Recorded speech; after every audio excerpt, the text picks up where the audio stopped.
This is the Northern Ireland Assembly Plenary. Programme signed. This is the Northern Ireland Assembly Plenary. Programme signed.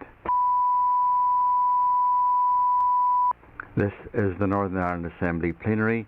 Programme signed. This is the Northern Ireland Assembly Plenary. Programme signed. This is the Northern Ireland Assembly Plenary. Programme signed. This is the Northern Ireland Assembly Plenary. Programme signed. This is the Northern Ireland Assembly Plenary. Programme signed. This is the Northern Ireland Assembly Plenary. Programme signed. This is the Northern Ireland Assembly Plenary. Programme signed. This is the Northern Ireland Assembly Plenary. Programme signed. This is the Northern Ireland Assembly Plenary. Programme signed. This is the Northern Ireland Assembly Plenary. Programme signed. This is the Northern Ireland Assembly Plenary. Programme signed. This is the Northern Ireland Assembly Plenary. Programme signed. This is the Northern Ireland Assembly Plenary. Programme signed. This is the Northern Ireland Assembly Plenary. Programme signed. This is the Northern Ireland Assembly Plenary. Programme signed. This is the Northern Ireland Assembly Plenary. Programme signed. This is the Northern Ireland Assembly Plenary. Programme signed. This is the Northern Ireland Assembly Plenary. Programme signed. This is the Northern Ireland Assembly Plenary. Programme signed. This is the Northern Ireland Assembly Plenary. Programme signed. This is the Northern Ireland Assembly Plenary. Programme signed. This is the Northern Ireland Assembly Plenary. Programme signed. This is the Northern Ireland Assembly Plenary. Programme signed. This is the Northern Ireland Assembly Plenary. Programme signed. This is the Northern Ireland Assembly Plenary. Programme signed. This is the Northern Ireland Assembly Plenary. Programme signed. This is the Northern Ireland Assembly Plenary. Programme signed. This is the Northern Ireland Assembly Plenary. Programme signed. This is the Northern Ireland Assembly Plenary. Programme signed. This is the Northern Ireland Assembly Plenary. Programme signed. This is the Northern Ireland Assembly Plenary. Programme signed. This is the Northern Ireland Assembly Plenary. Programme signed. This is the Northern Ireland Assembly Plenary. Programme signed. This is the Northern Ireland Assembly Plenary. Programme signed. This is the Northern Ireland Assembly Plenary. Programme signed. This is the Northern Ireland Assembly Plenary. Programme signed. This is the Northern Ireland Assembly Plenary. Programme signed. This is the Northern Ireland Assembly Plenary. Programme signed. This is the Northern Ireland Assembly Plenary. Programme signed. This is the Northern Ireland Assembly Plenary. Programme signed. This is the Northern Ireland Assembly Plenary. Programme signed. This is the Northern Ireland Assembly Plenary. Programme signed. This is the Northern Ireland Assembly Plenary. Programme signed. This is the Northern Ireland Assembly Plenary. Programme signed. This is the Northern Ireland Assembly Plenary. Programme signed. This is the Northern Ireland Assembly Plenary. Programme signed. This is the Northern Ireland Assembly Plenary. Programme signed. This is the Northern Ireland Assembly Plenary. Programme signed. This is the Northern Ireland Assembly Plenary. Programme signed. This is the Northern Ireland Assembly Plenary. Programme signed. This is the Northern Ireland Assembly Plenary. Programme signed. This is the Northern Ireland Assembly Plenary. Programme signed. This is the Northern Ireland Assembly Plenary Programme Signed. This is the Northern Ireland Assembly Plenary Programme Signed. This is the Northern Ireland Assembly Plenary Programme Signed. This is the Northern Ireland Assembly Plenary Programme Signed.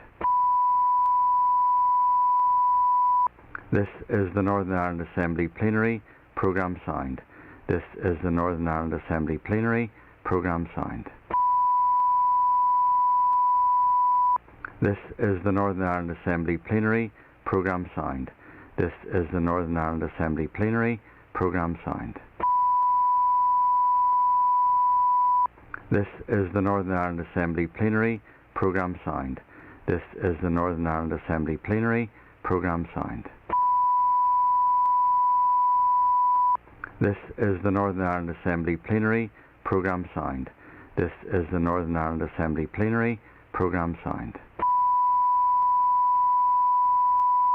This is the Northern Ireland Assembly Plenary Programme Signed.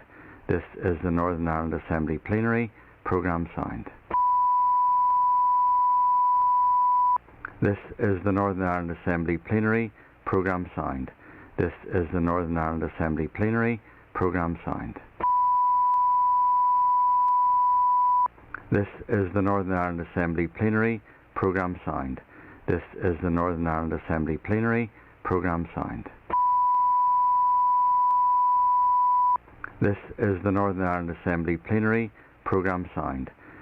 This is the Northern Ireland Assembly Plenary Programme Signed. This is the Northern Ireland Assembly Plenary Programme Signed. This is the Northern Ireland Assembly Plenary Programme Signed. This is the Northern Ireland Assembly Plenary Programme Signed. This is the Northern Ireland Assembly Plenary Programme Signed. This is the Northern Ireland Assembly Plenary Programme Signed. This is the Northern Ireland Assembly Plenary Programme Signed. This is the Northern Ireland Assembly Plenary Programme Signed. This is the Northern Ireland Assembly Plenary Programme Signed. This is the Northern Ireland Assembly Plenary Programme Signed. This is the Northern Ireland Assembly Plenary Programme Signed. This is the Northern Ireland Assembly Plenary Programme Signed. This is the Northern Ireland Assembly Plenary Programme Signed. This is the Northern Ireland Assembly Plenary Programme Signed. This is the Northern Ireland Assembly Plenary Programme Signed. This is the Northern Ireland Assembly Plenary Programme Signed. This is the Northern Ireland Assembly Plenary Programme Signed. This is the Northern Ireland Assembly Plenary Programme Signed. This is the Northern Ireland Assembly Plenary Programme Signed. This is the Northern Ireland Assembly Plenary Programme Signed. This is the Northern Ireland Assembly Plenary Programme Signed. This is the Northern Ireland Assembly Plenary Programme Signed. This is the Northern Ireland Assembly Plenary Programme Signed. This is the Northern Ireland Assembly Plenary Programme Signed. This is the Northern Ireland Assembly Plenary Programme Signed. This is the Northern Ireland Assembly Plenary Programme Signed. This is the Northern Ireland Assembly Plenary Programme Signed. This is the Northern Ireland Assembly Plenary Programme Signed. This is the Northern Ireland Assembly Plenary Programme Signed. This is the Northern Ireland Assembly Plenary Programme Signed. This is the Northern Ireland Assembly Plenary Programme Signed. This is the Northern Ireland Assembly Plenary Programme Signed. This is the Northern Ireland Assembly Plenary Programme Signed. This is the Northern Ireland Assembly Plenary Programme Signed. This is the Northern Ireland Assembly Plenary Programme Signed. This is the Northern Ireland Assembly Plenary Programme Signed. This is the Northern Ireland Assembly Plenary Programme Signed.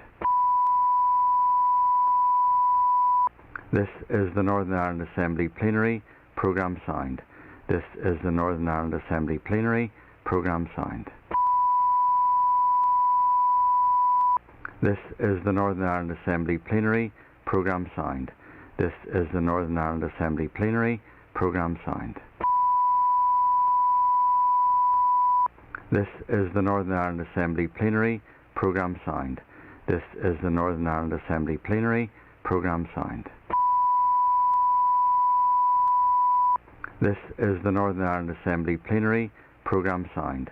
This is the Northern Ireland Assembly Plenary Programme Signed. This is the Northern Ireland Assembly Plenary Programme Signed. This is the Northern Ireland Assembly Plenary Programme Signed. This is the Northern Ireland Assembly Plenary Programme Signed. This is the Northern Ireland Assembly Plenary Programme Signed. This is the Northern Ireland Assembly Plenary Programme Signed. This is the Northern Ireland Assembly Plenary Programme Signed. This is the Northern Ireland Assembly Plenary Programme Signed. This is the Northern Ireland Assembly Plenary Programme Signed. This is the Northern Ireland Assembly Plenary Programme Signed. This is the Northern Ireland Assembly Plenary Programme Signed. This is the Northern Ireland Assembly Plenary Programme Signed. This is the Northern Ireland Assembly Plenary Programme Signed. This is the Northern Ireland Assembly Plenary Programme Signed. This is the Northern Ireland Assembly Plenary Programme Signed. This is the Northern Ireland Assembly Plenary Programme Signed. This is the Northern Ireland Assembly Plenary Programme Signed. This is the Northern Ireland Assembly Plenary Programme Signed. This is the Northern Ireland Assembly Plenary Programme Signed. This is the Northern Ireland Assembly Plenary Programme Signed. This is the Northern Ireland Assembly Plenary Programme Signed. This is the Northern Ireland Assembly Plenary Programme Signed. This is the Northern Ireland Assembly Plenary Programme Signed. This is the Northern Ireland Assembly Plenary Programme Signed. This is the Northern Ireland Assembly Plenary Programme Signed. This is the Northern Ireland Assembly Plenary Programme Signed. This is the Northern Ireland Assembly Plenary Programme Signed. This is the Northern Ireland Assembly Plenary Programme Signed. This is the Northern Ireland Assembly Plenary Programme Signed. This is the Northern Ireland Assembly Plenary Programme Signed. This is the Northern Ireland Assembly Plenary Programme Signed. This is the Northern Ireland Assembly Plenary Programme Signed. This is the Northern Ireland Assembly Plenary Programme Signed. This is the Northern Ireland Assembly Plenary Programme Signed. This is the Northern Ireland Assembly Plenary Programme Signed. This is the Northern Ireland Assembly Plenary Programme Signed. This is the Northern Ireland Assembly Plenary Programme Signed. This is the Northern Ireland Assembly Plenary Programme Signed. This is the Northern Ireland Assembly Plenary Programme Signed. This is the Northern Ireland Assembly Plenary Programme Signed. This is the Northern Ireland Assembly Plenary Programme Signed. This is the Northern Ireland Assembly Plenary Programme Signed. This is the Northern Ireland Assembly Plenary Programme Signed. This is the Northern Ireland Assembly Plenary Programme Signed. This is the Northern Ireland Assembly Plenary Programme Signed. This is the Northern Ireland Assembly Plenary Programme Sound. This is the Northern Ireland Assembly Plenary Programme Sound. This is the Northern Ireland Assembly Plenary Programme Sound. This is the Northern Ireland Assembly Plenary Programme Sound.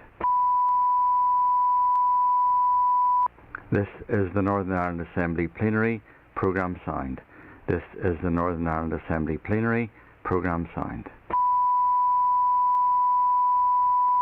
This is the Northern Ireland Assembly Plenary Programme Sound. This is the Northern Ireland Assembly Plenary Programme Sound. This is the Northern Ireland Assembly Plenary Programme Sound. This is the Northern Ireland Assembly Plenary Programme Sound. This is the Northern Ireland Assembly Plenary Programme Sound. This is the Northern Ireland Assembly Plenary Programme Sound. This is the Northern Ireland Assembly Plenary Programme Sound. This is the Northern Ireland Assembly Plenary Programme Sound. This is the Northern Ireland Assembly Plenary Programme Sound. This is the Northern Ireland Assembly Plenary Programme Sound. This is the Northern Ireland Assembly Plenary Programme Sound. This is the Northern Ireland Assembly Plenary Programme Sound. This is the Northern Ireland Assembly Plenary Programme Sound. This is the Northern Ireland Assembly Plenary Programme Sound. This is the Northern Ireland Assembly Plenary Programme Sound. This is the Northern Ireland Assembly Plenary Programme Sound. This is the Northern Ireland Assembly Plenary Programme Sound. This is the Northern Ireland Assembly Plenary Programme Sound. This is the Northern Ireland Assembly Plenary Programme Sound. This is the Northern Ireland Assembly Plenary Programme Sound. This is the Northern Ireland Assembly Plenary Programme Sound. This is the Northern Ireland Assembly Plenary Programme Sound. This is the Northern Ireland Assembly Plenary Programme Sound. This is the Northern Ireland Assembly Plenary Programme Sound. This is the Northern Ireland Assembly Plenary Programme Sound. This is the Northern Ireland Assembly Plenary Programme Sound. This is the Northern Ireland Assembly Plenary Programme Sound. This is the Northern Ireland Assembly Plenary Programme Sound. This is the Northern Ireland Assembly Plenary Programme Sound. This is the Northern Ireland Assembly Plenary Programme Sound. This is the Northern Ireland Assembly Plenary Programme Sound. This is the Northern Ireland Assembly Plenary Programme Sound. This is the Northern Ireland Assembly Plenary Programme Sound. This is the Northern Ireland Assembly Plenary Programme Sound.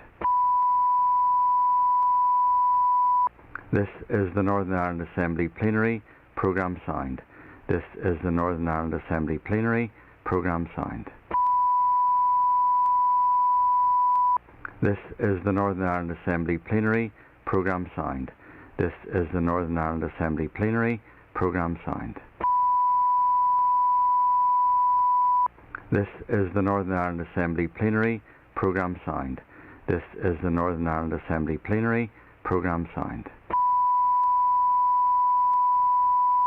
This is the Northern Ireland Assembly Plenary Programme Sound. This is the Northern Ireland Assembly Plenary Programme Sound.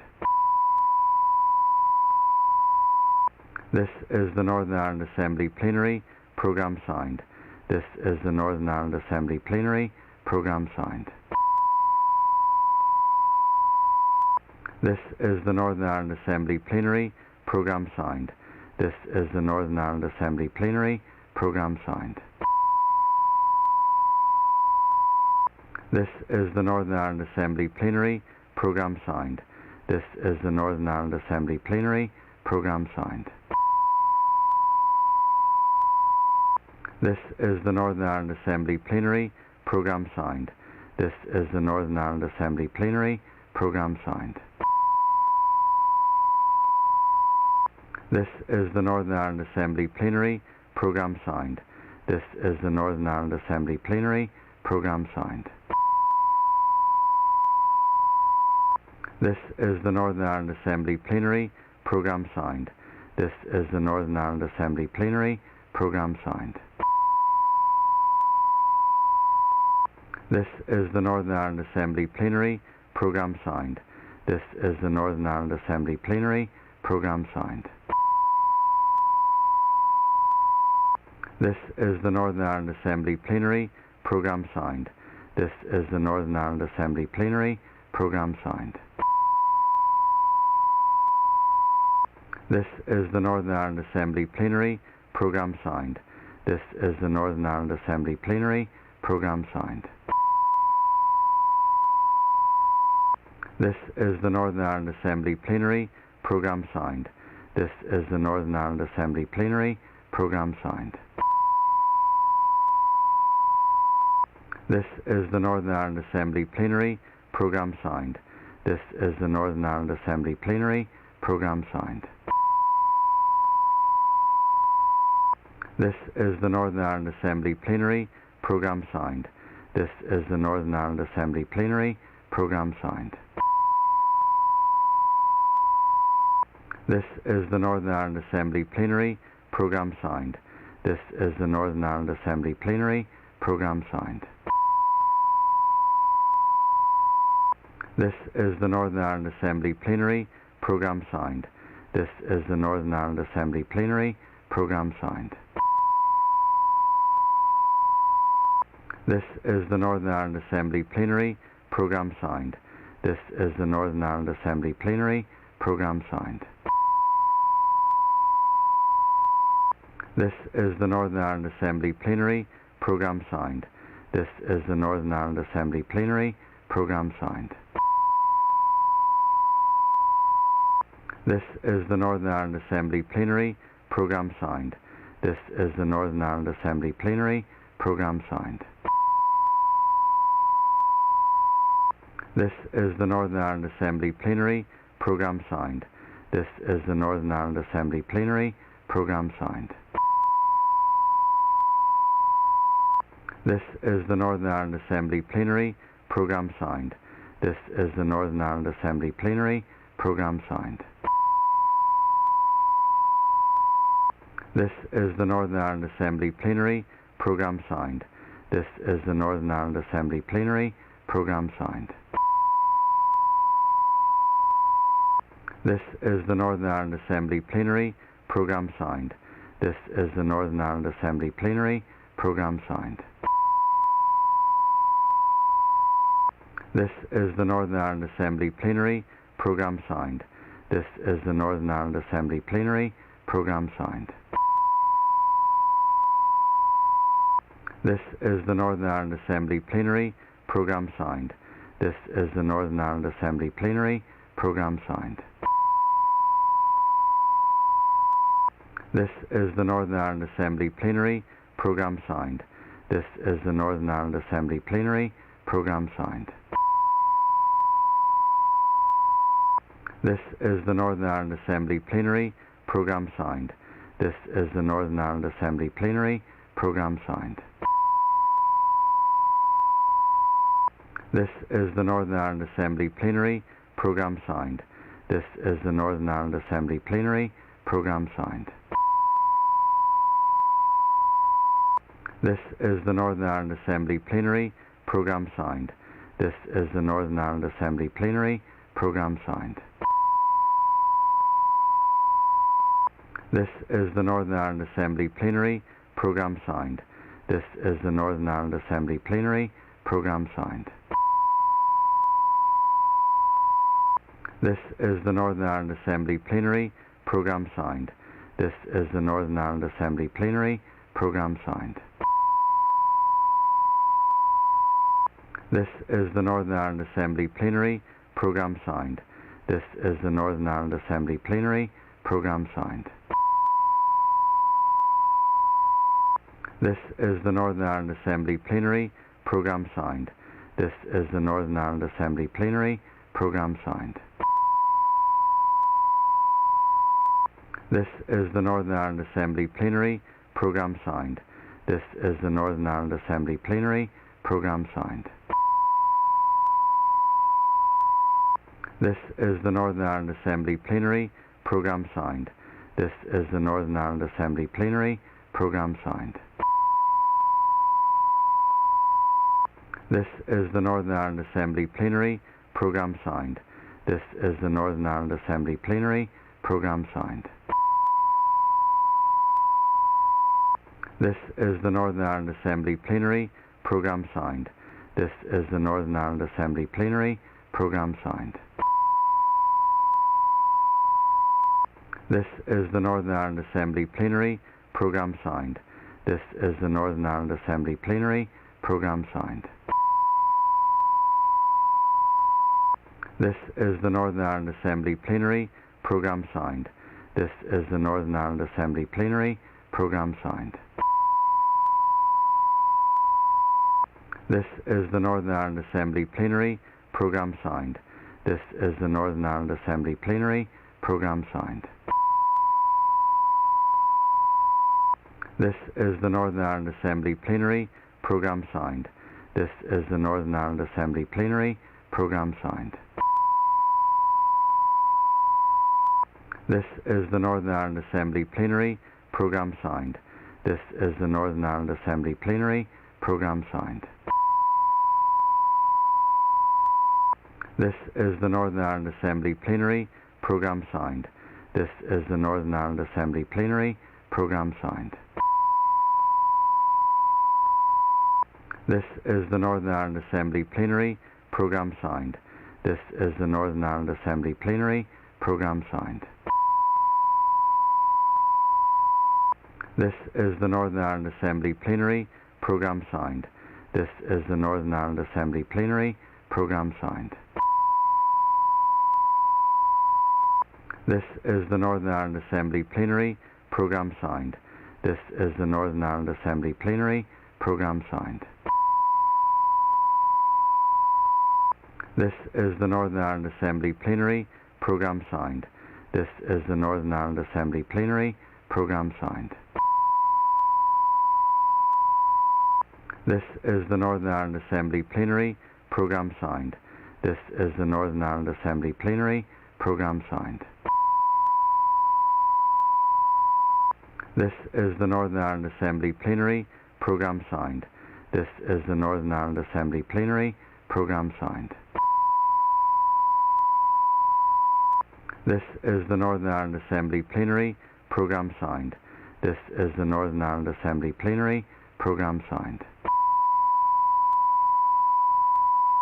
This is the Northern Ireland Assembly Plenary Programme signed. This is the Northern Ireland Assembly Plenary Programme signed. This is the Northern Ireland Assembly Plenary Programme signed. This is the Northern Ireland Assembly Plenary Programme signed.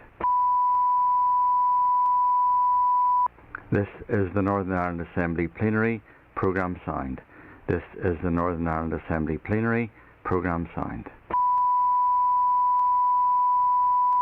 This is the Northern Ireland Assembly Plenary Programme signed. This is the Northern Ireland Assembly Plenary Programme signed. This is the Northern Ireland Assembly Plenary Programme signed. This is the Northern Ireland Assembly Plenary Programme signed. This is the Northern Ireland Assembly Plenary Programme signed. This is the Northern Ireland Assembly Plenary Programme signed. This is the Northern Ireland Assembly Plenary Programme signed. This is the Northern Ireland Assembly Plenary Programme signed. This is the Northern Ireland Assembly Plenary Programme signed. This is the Northern Ireland Assembly Plenary Programme signed. This is the Northern Ireland Assembly Plenary Programme signed. This is the Northern Ireland Assembly Plenary Programme signed. This is the Northern Ireland Assembly Plenary Programme Sound. This is the Northern Ireland Assembly Plenary Programme Sound. This is the Northern Ireland Assembly Plenary Programme Sound. This is the Northern Ireland Assembly Plenary Programme Sound. This is the Northern Ireland Assembly Plenary Programme Sound. This is the Northern Ireland Assembly Plenary Programme Sound. This is the Northern Ireland Assembly Plenary Programme Sound. This is the Northern Ireland Assembly Plenary Programme Sound. This is the Northern Ireland Assembly Plenary Programme Sound. This is the Northern Ireland Assembly Plenary Programme Sound. This is the Northern Ireland Assembly Plenary Programme Sound. This is the Northern Ireland Assembly Plenary Programme Sound. This is the Northern Ireland Assembly Plenary Programme Sound. This is the Northern Ireland Assembly Plenary Programme Sound. This is the Northern Ireland Assembly Plenary Programme Sound. This is the Northern Ireland Assembly Plenary Programme Sound. This is the Northern Ireland Assembly Plenary Programme Sound. This is the Northern Ireland Assembly Plenary Programme Sound. This is the Northern Ireland Assembly Plenary Programme Sound. This is the Northern Ireland Assembly Plenary Programme Sound. This is the Northern Ireland Assembly Plenary Programme Sound. This is the Northern Ireland Assembly Plenary Programme Sound. This is the Northern Ireland Assembly Plenary Programme Sound. This is the Northern Ireland Assembly Plenary Programme Sound. This is the Northern Ireland Assembly Plenary Programme Sound. This is the Northern Ireland Assembly Plenary Programme Sound. This is the Northern Ireland Assembly Plenary Programme Sound. This is the Northern Ireland Assembly Plenary Programme Sound. This is the Northern Ireland Assembly Plenary Programme Sound.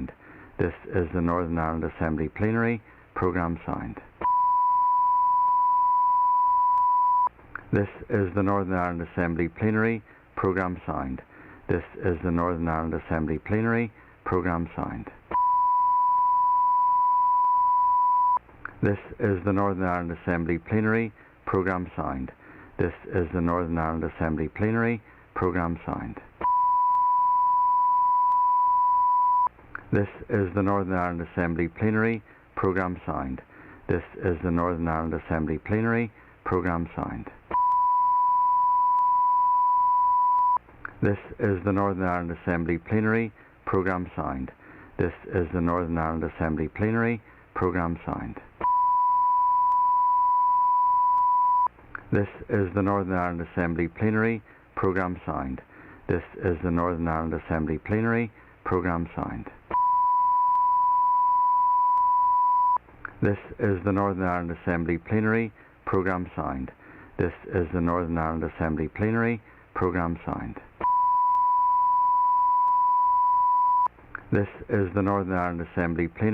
Programme Sound. This is the Northern Ireland Assembly Plenary Programme Sound. This is the Northern Ireland Assembly Plenary Programme Sound. This is the Northern Ireland Assembly Plenary Programme Sound. This is the Northern Ireland Assembly Plenary Programme Sound. This is the Northern Ireland Assembly Plenary Programme Sound. This is the Northern Ireland Assembly Plenary Programme Sound. This is the Northern Ireland Assembly Plenary Programme Sound. This is the Northern Ireland Assembly Plenary Programme Sound. This is the Northern Ireland Assembly Plenary Programme Sound. This is the Northern Ireland Assembly Plenary Programme Sound. This is the Northern Ireland Assembly Plenary Programme Sound. This is the Northern Ireland Assembly Plenary Programme Sound. This is the Northern Ireland Assembly Plenary Programme Sound. This is the Northern Ireland Assembly Plenary Programme Sound. This is the Northern Ireland Assembly Plenary Programme Sound. This is the Northern Ireland Assembly Plenary Programme Sound. This is the Northern Ireland Assembly Plenary Programme Sound. This is the Northern Ireland Assembly Plenary Programme Sound. This is the Northern Ireland Assembly Plenary Programme Sound. This is the Northern Ireland Assembly Plenary Programme Sound. This is the Northern Ireland Assembly Plenary Programme Sound. This is the Northern Ireland Assembly Plenary Programme Sound. This is the Northern Ireland Assembly Plenary Programme Sound.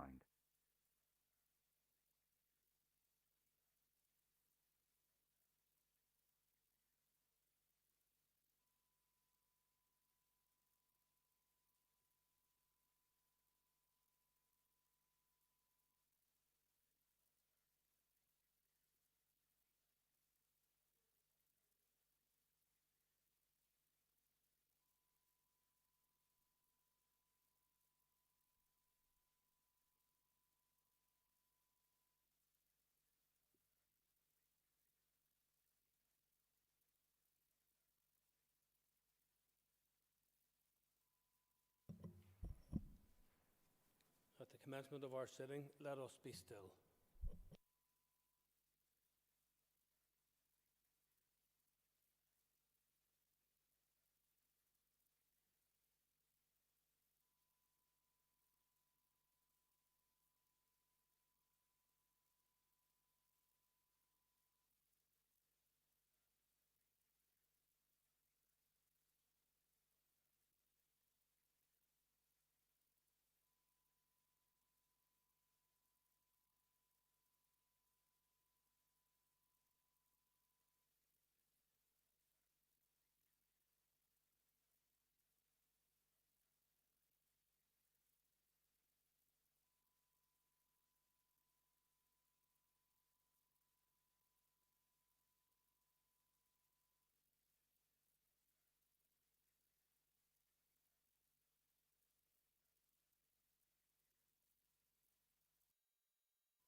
Please take your seats.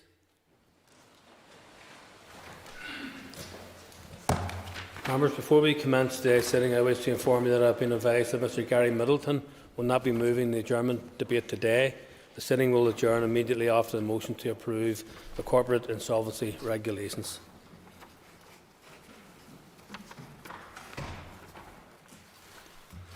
Mr Jim Allister has been given leave to make a statement on the centenary of Northern Ireland, which fulfils the criteria set out in Standing Order 24. If other members wish to be called, they should do so by rising in their places and continuing to do so. All members called shall have up to 3 minutes to speak on the subject.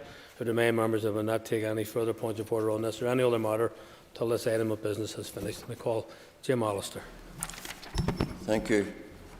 Yesterday, of course, marked the centenary of Northern Ireland as a separate political and legal entity within the United Kingdom, and of course therefore also marked the centenary of the United Kingdom in the form that we currently know it. and that for many of us is an occasion of considerable thankfulness and celebration. Northern Ireland came into existence and continues because of the will of its people, and that despite external and internal aggression. Externally, of course, for decades, our nearest southern neighbour overtly claimed our territory and allowed their own territory to be used to facilitate the launch of terrorist attacks. And internally, of course, we've had the besetting of vicious terrorism. So Northern Ireland is indeed a triumph of democracy over terrorism.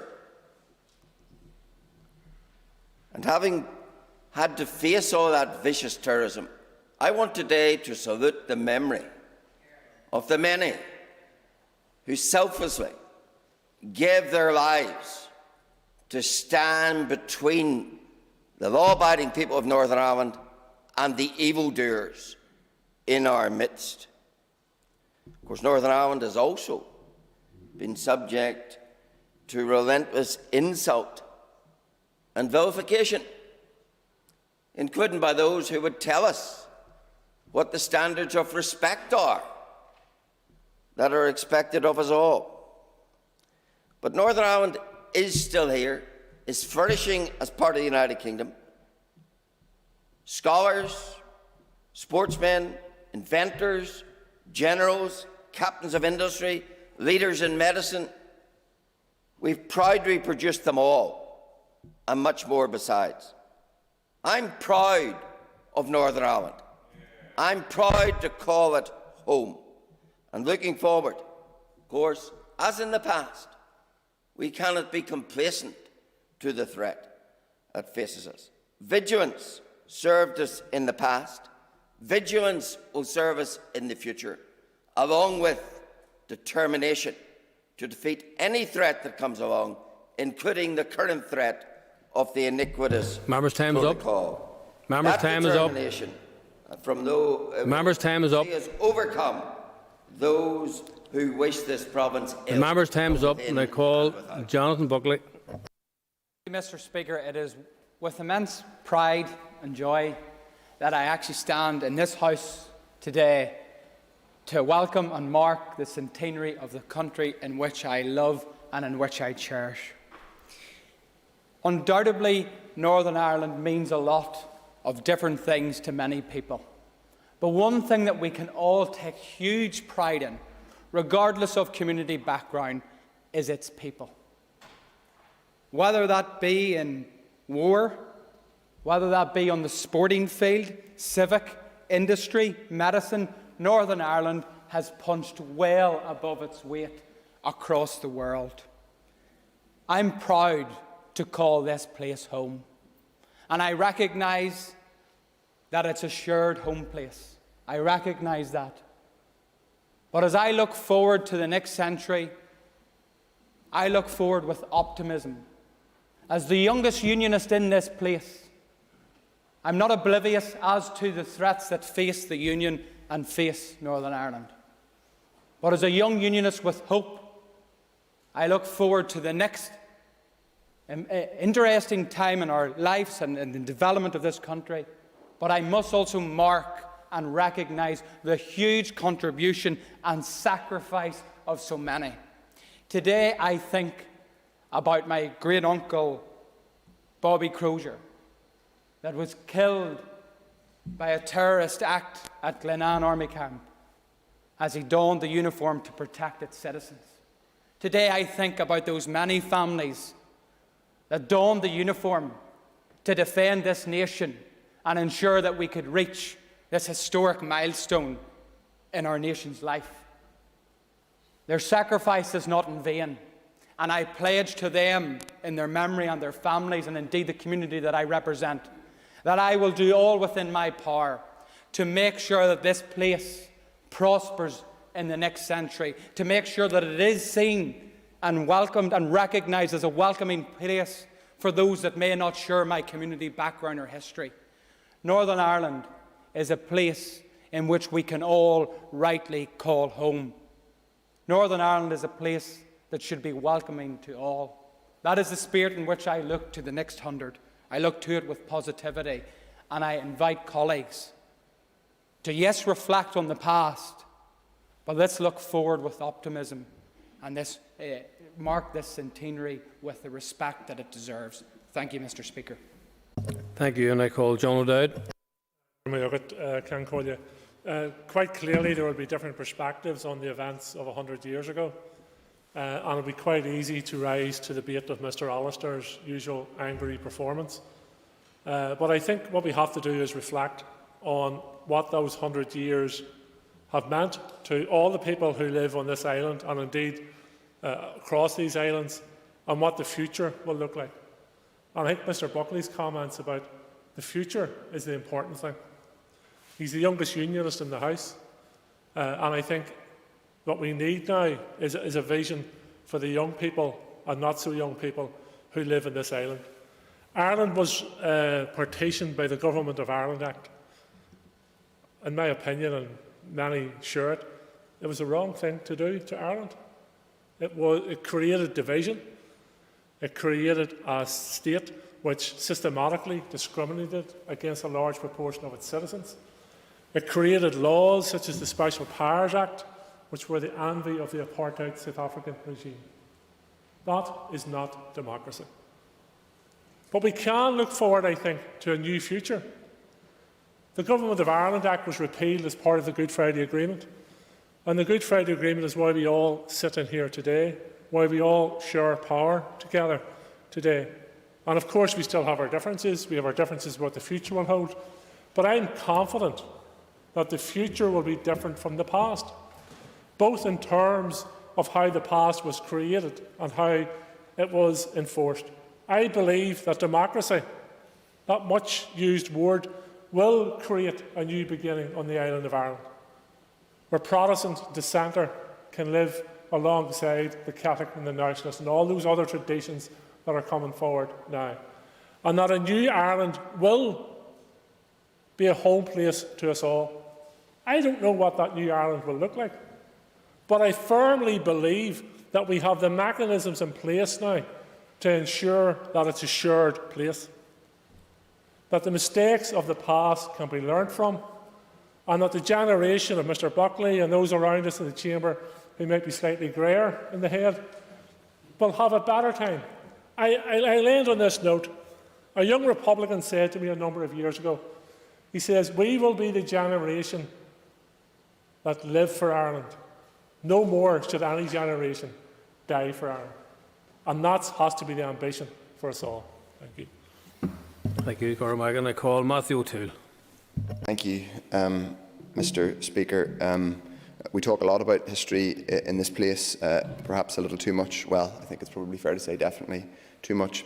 It is, however, clearly the 100th anniversary of the passing of the Government of Ireland Act, the partition of Ireland and the creation of the jurisdiction of Northern Ireland are clearly historically significant moments.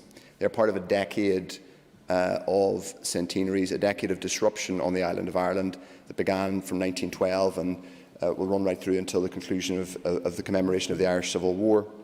That decade, 100 years ago, brought about enormous disruption. Rather than seek to score points in relation to history, I think it's important to set out to acknowledge two broad truths about the partition of Ireland. One, the disruption that took place the disruption that took place in terms of the Government of Ireland Act was in part a reflection of the fact that there was a substantial minority of people on this island who did not feel that they wanted to be part of, first of all, Home Rule Ireland, secondly, an independent Ireland. Number two, the partition of Ireland was, in my view, the view of my party certainly, not the best way of reacting to that dissent. It created what was for a very long time a deeply unjust state. It would therefore be wrong to mark this day without acknowledging both of those truths, that there is a substantial minority with a distinct identity in this part of the island, but that the jurisdiction that was created by partition was deeply unjust, and indeed that the act of partition itself severed many families, communities and geographies in a way that is still regrettable and traumatic to this day. Mr. Speaker, you only have to go to the west bank of the River Foyle, the city of Derry, where it's sometimes forgotten that the city side of Derry is all on the Inishowen Peninsula. What surrounds it is both a wide river, the River Foyle, and an international border. So while acknowledging the distinctness of this part of Ireland, it is also necessary for us to acknowledge the deep hurt that was caused by partition. But that is history. As Mr O'Dowd said, what we should be about in this place is making the present better and building a better future.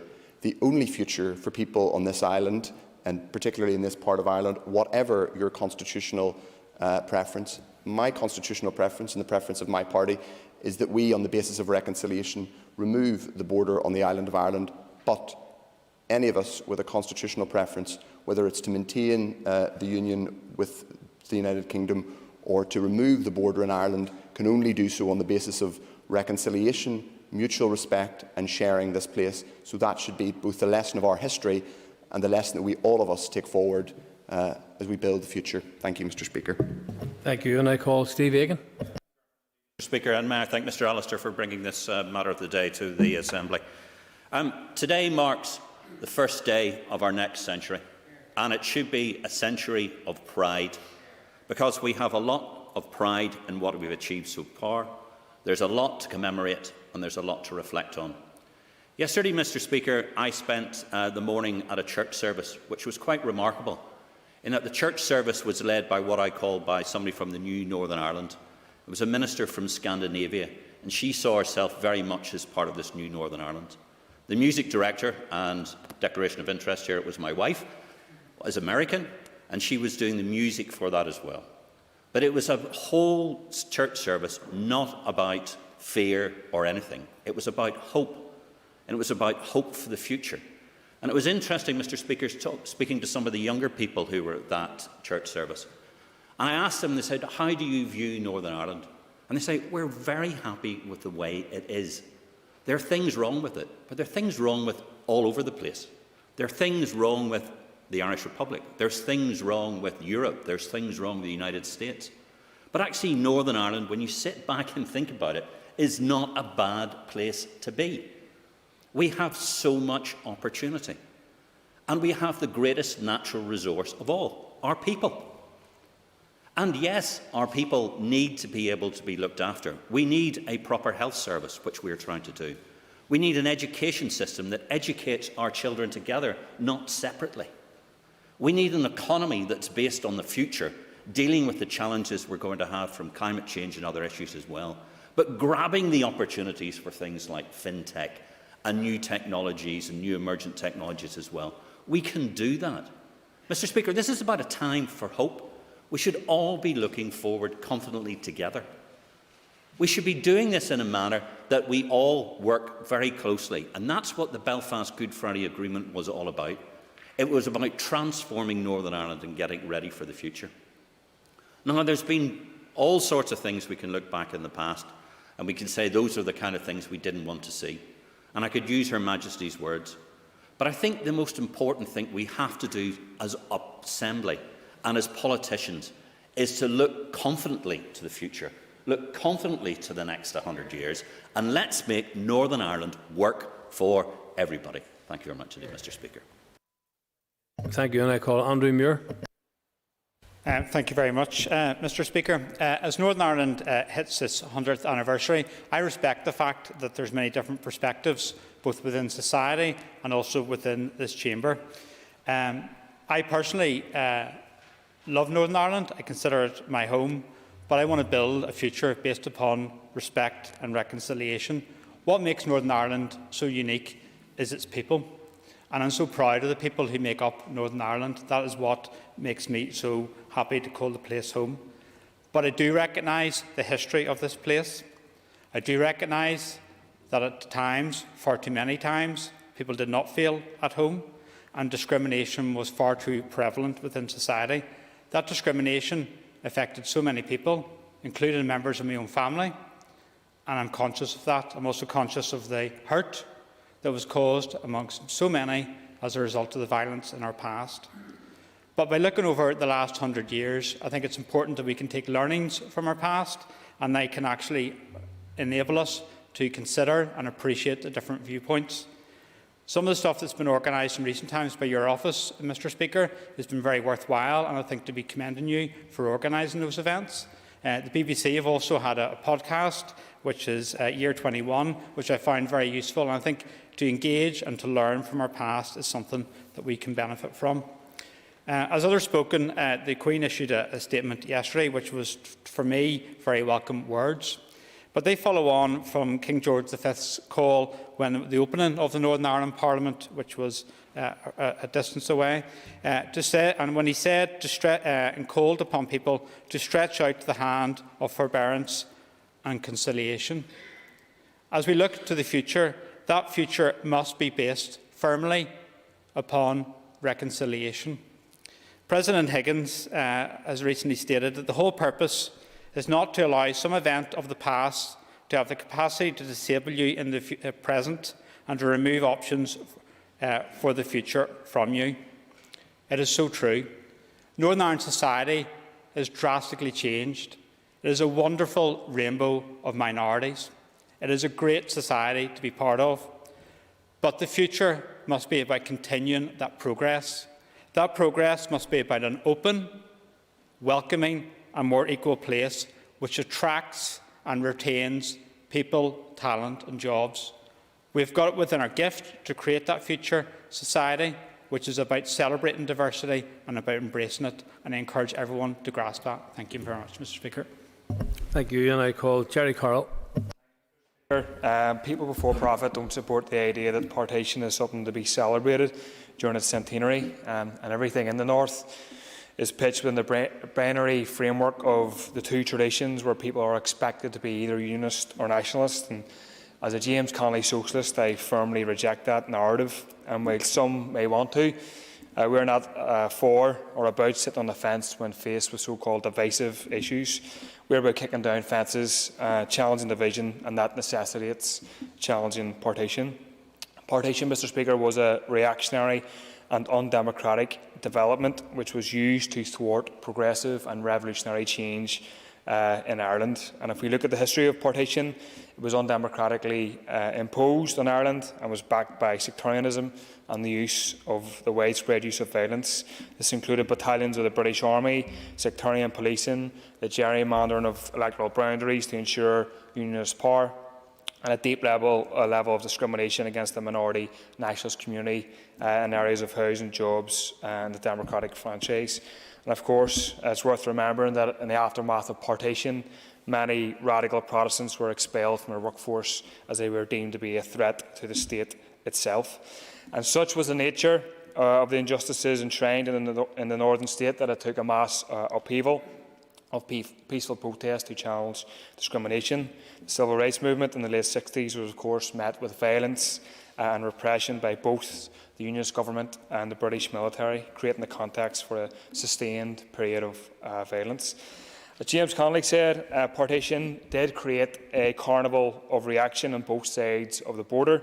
In the south, a state based on the oppressive power of the Catholic Church, which locked women up. In the north, an orange state in the image of the Unionist Party and the Orange Order.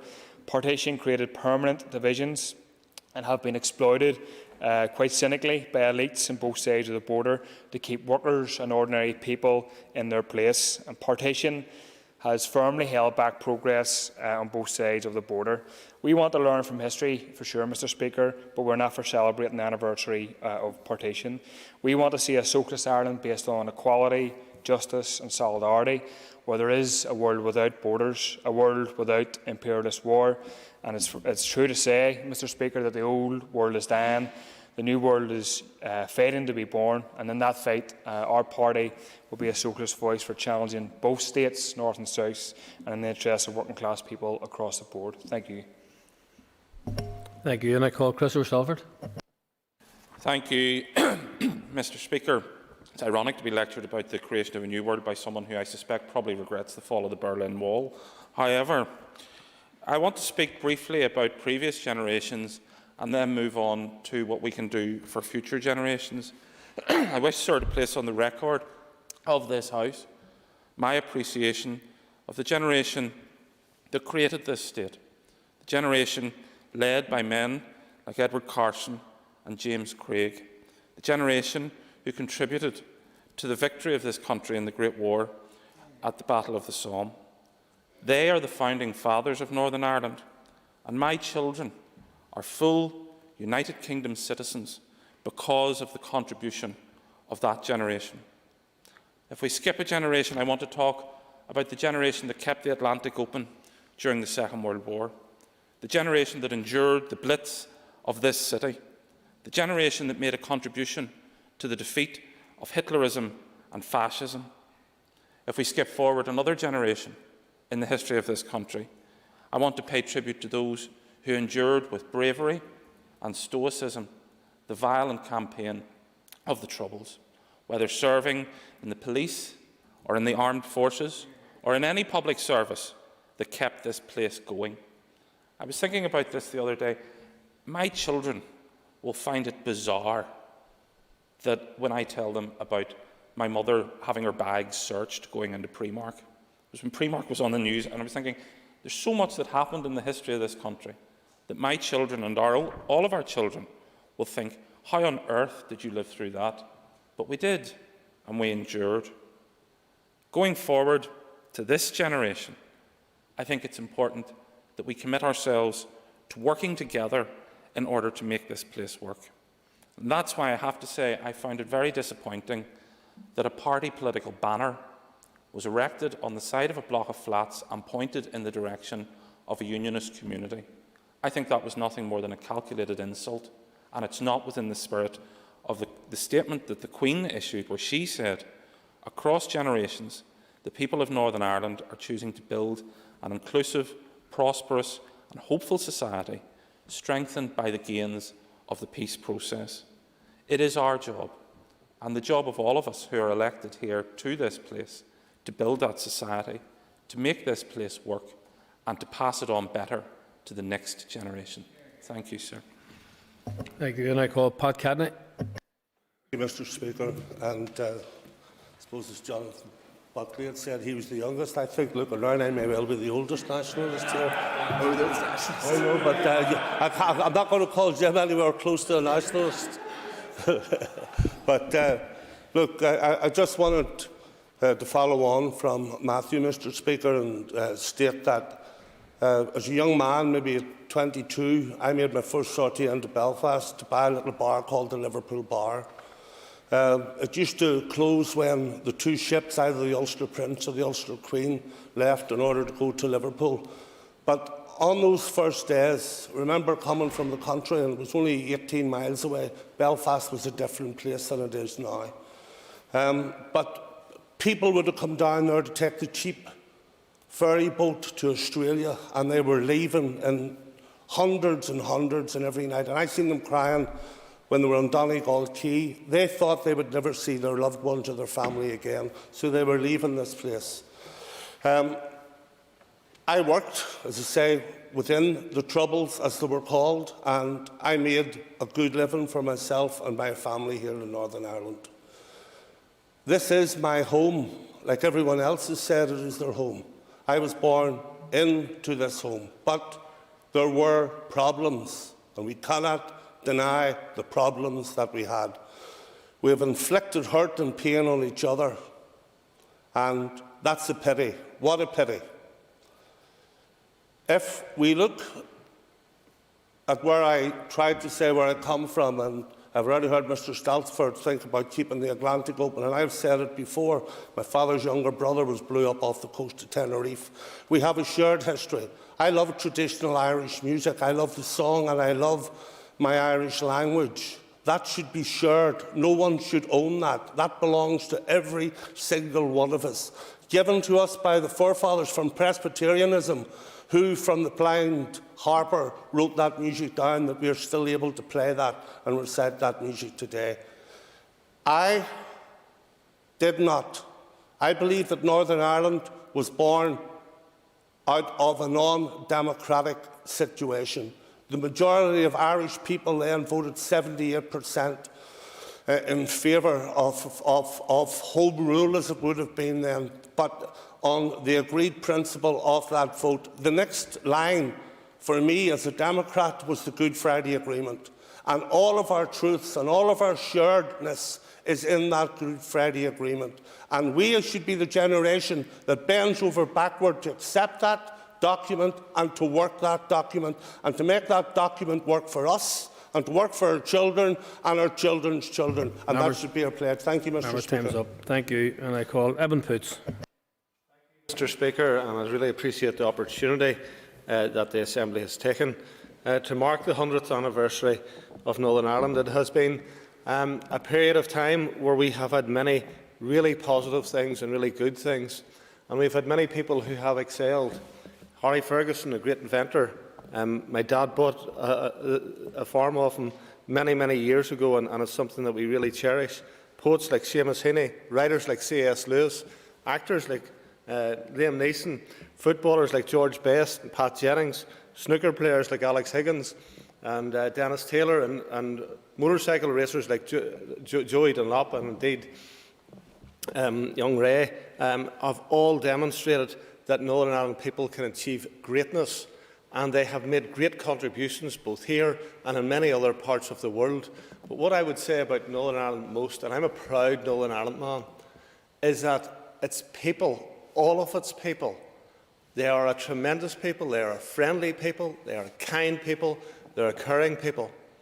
The scourge of the Troubles that was inflicted for 25 years was a disaster for Northern Ireland, and it was a disaster for everyone in Northern Ireland.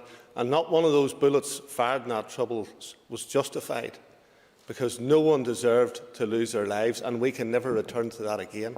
Let us look forward, Mr. Speaker, to a further 100 years where we have others who will achieve greatness, but we will have our hundreds of thousands and millions who will continue to be a caring, a loving people, a people who are generous to others who are in need.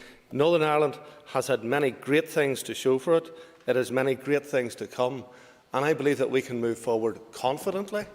I believe that we can move forward in a way which will ensure that people who have many benefits from being part of the United Kingdom, from being part of that great union, can continue to have those benefits, benefits that are not available elsewhere, and that things that we need to recognise are not available elsewhere, and that doing anything different than being in this great union will actually ensure that people have less disposable income, less access to free healthcare, and so many other things. So I'm confident of a bright future for Northern Ireland within the Union. I celebrate the 100 years that we have, and I look forward to leaving it in a great place for future generations to enjoy this Northern Ireland. Okay, members, that concludes this debate on the matter of the day. Thank you. Can members just take a ease for just a moment, please?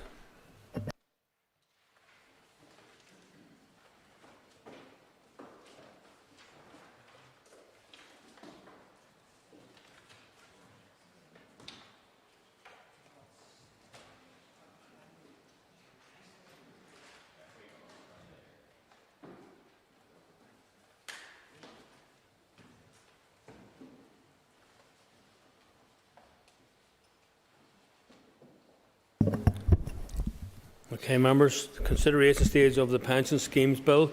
I call the Minister for Communities, Ms Deirdre Hargey, to move the bill.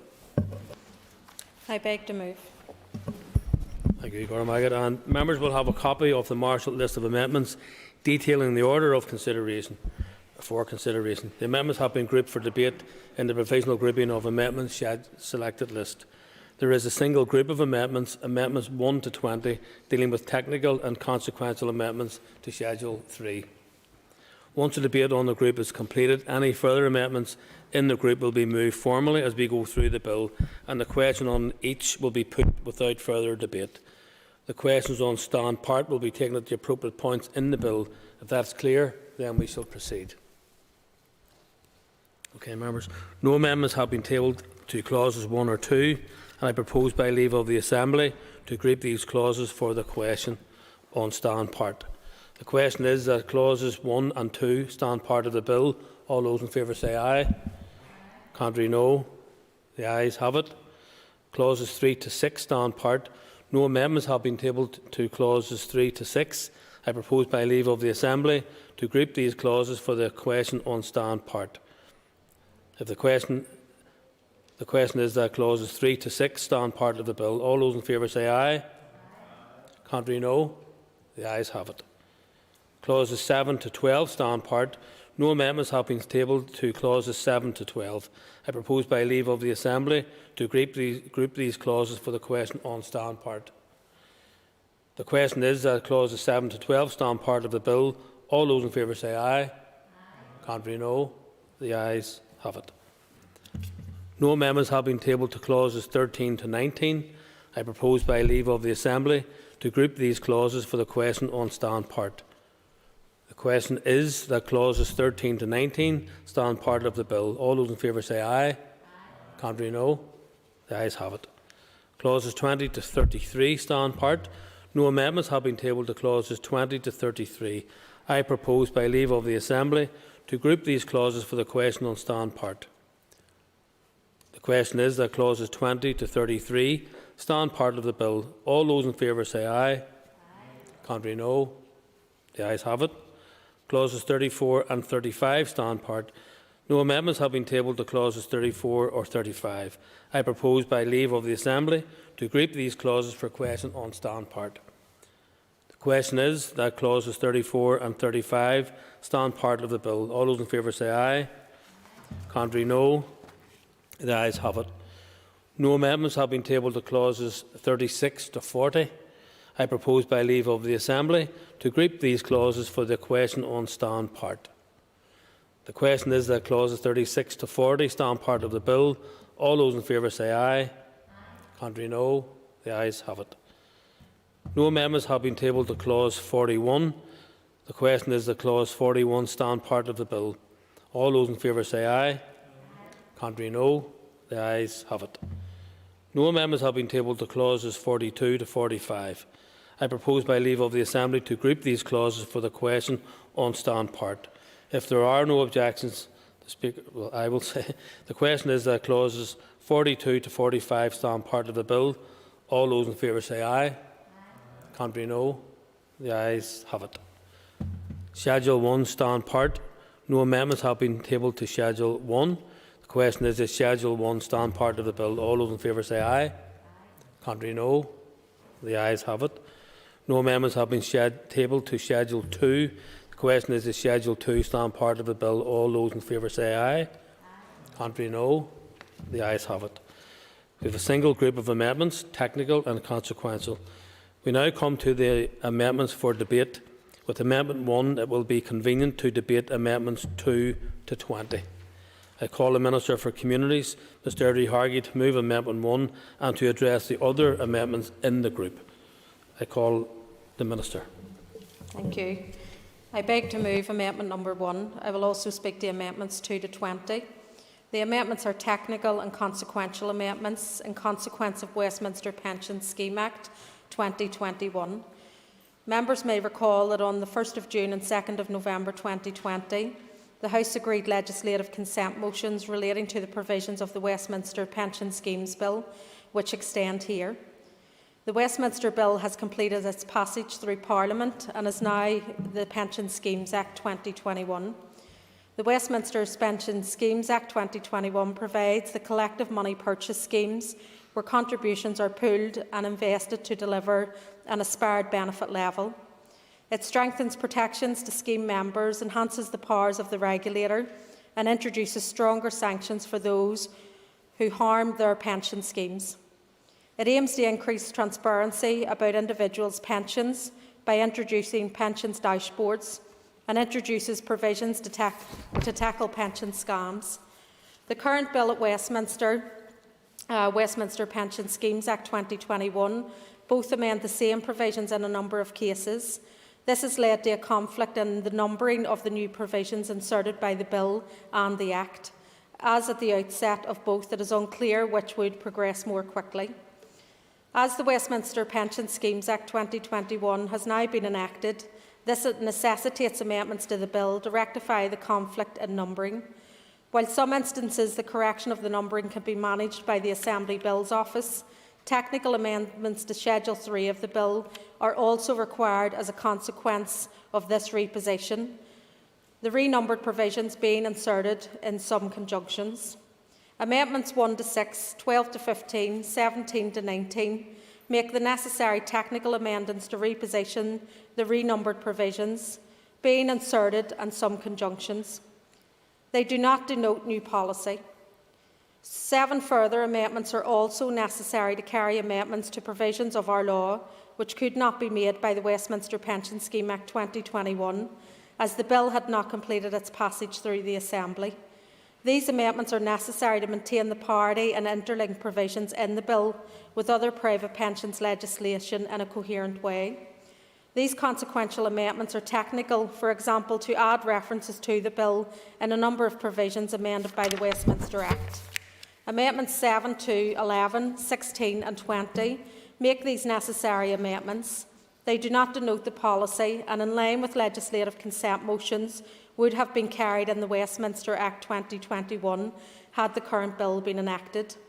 I will briefly run through the proposed amendments in the bill, and as I've already mentioned, amendments 1 to 6, 12 to 15, 17 to 19 make the necessary technical amendments to reposition provisions which have been renumbered and make associated grammatical changes.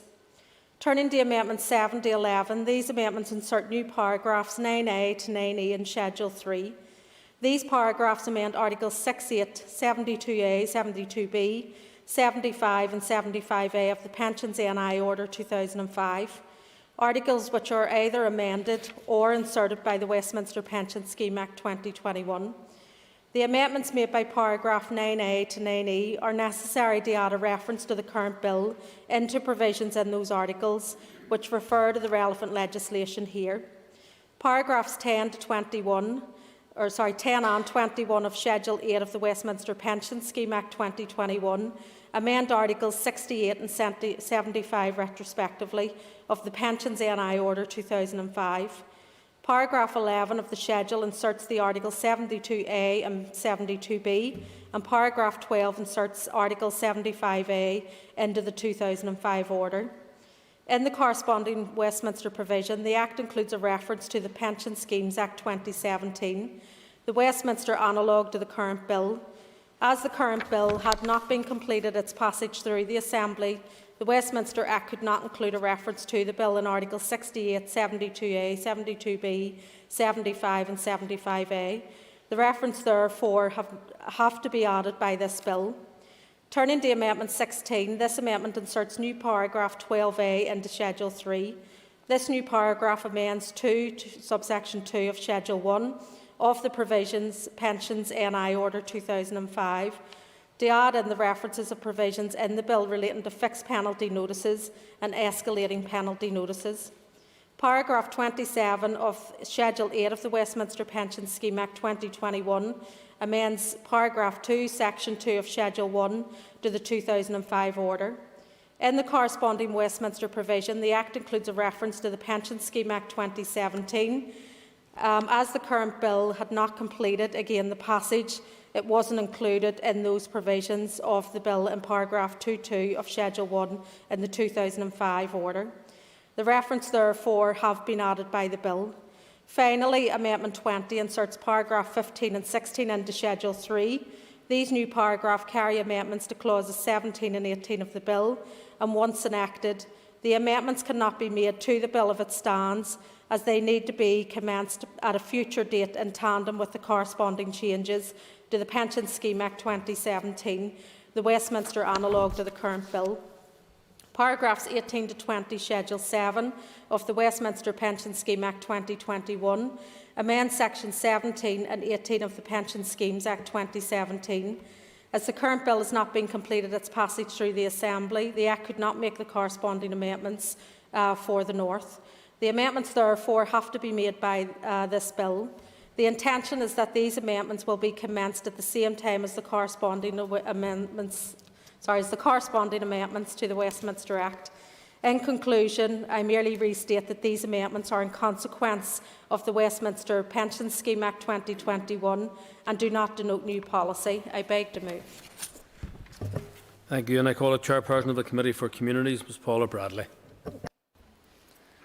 Thank you, Mr Speaker. The Committee for Communities welcomes the consideration stage of this bill, which overall is designed to safeguard workers' pensions and introduce a welcome new regulatory framework for master trusts in Northern Ireland. Over the past few years, there have been sweeping changes in relation to pensions, and master trusts have become very popular. The committee was first briefed on the 17th of June 2020 by departmental officials on this bill, and members were reassured that it will ensure that no master trust scheme can operate without authorisation from the pensions regulator, and that specific requirements must be met. Mr Speaker, the committee reported on the Pension Schemes Bill on the 19th of November 2020, having considered the provisions of the bill at 8 meetings and having taken oral evidence from the Northern Ireland Assembly Research and Information Service, the Workers' Pension Trust and the Pension Regulator. During the committee stage, officials advised the committee that a number of amendments would be necessary at consideration stage in consequence of the Westminster Pension Schemes Bill, which at that time was before Parliament. The Westminster Bill has completed its passage through Parliament and is now the Pension Schemes Act 2021.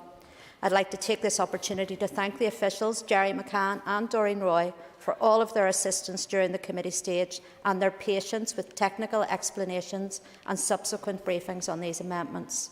The committee was briefed by the officials at its meeting on the 22nd of April on the text of the amendments that we are considering here today, and the officials outlined their purpose. The committee was content that they do not represent new policy or change to the original policy intent of the bill. The committee also noted that legislative consent motions in relation to the Westminster Pension Schemes Act 2021 were agreed by the Assembly on the 1st of June and 2nd of November 2020. The committee was content that the amendments are all technical, drafting and consequential amendments required to the Pension Schemes Bill as a result of the Pension Schemes Act 2021. Thank you, Mr Speaker. Thank you. And I call Carol Mullen. Having recently joined the Communities Committee, I welcome this opportunity to speak on the Pensions Bill, which has been making its way through the various stages for several months now. The bill, as I understand it, aims to provide additional safeguards for pension scheme members through a variety of different mechanisms. Over the years, the manner in which people manage and access their pensions has changed, and it is vital that the regulations keep pace with this and provide the necessary protections. The amendments before us today are technical in nature, and I want to thank the Minister and her officials for providing the detail and the rationale for bringing them forward. As we have heard, they focus largely on changes to numbering and ordering, as well as additional references not currently included, as a result of the Westminster Pension Scheme Act progressing ahead of the Pensions Bill. The amendments also ensure that the provisions contained within the bill are interlinked with other pensions legislation currently in place here. I want to thank the research team and the department officials who have provided briefings to support the scrutiny of this bill so far, both for their time and their expertise. In conclusion, I am content that these amendments do not make any policy changes and therefore support. Thank you, Gordon Maggott. I call Mark Durkin. And I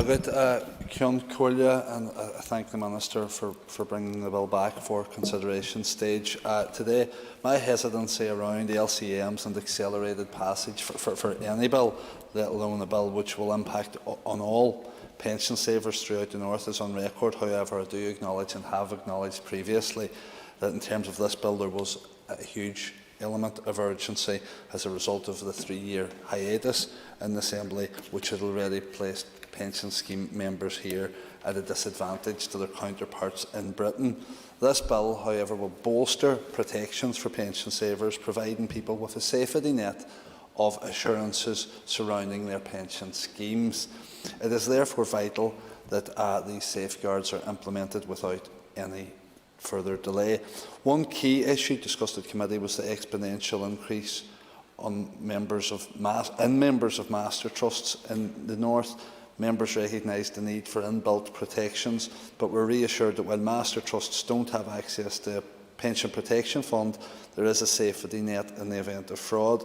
Likewise, the fact that the pensions regulator will have a role in regulating cross-border schemes and can intervene if necessary is very much welcome.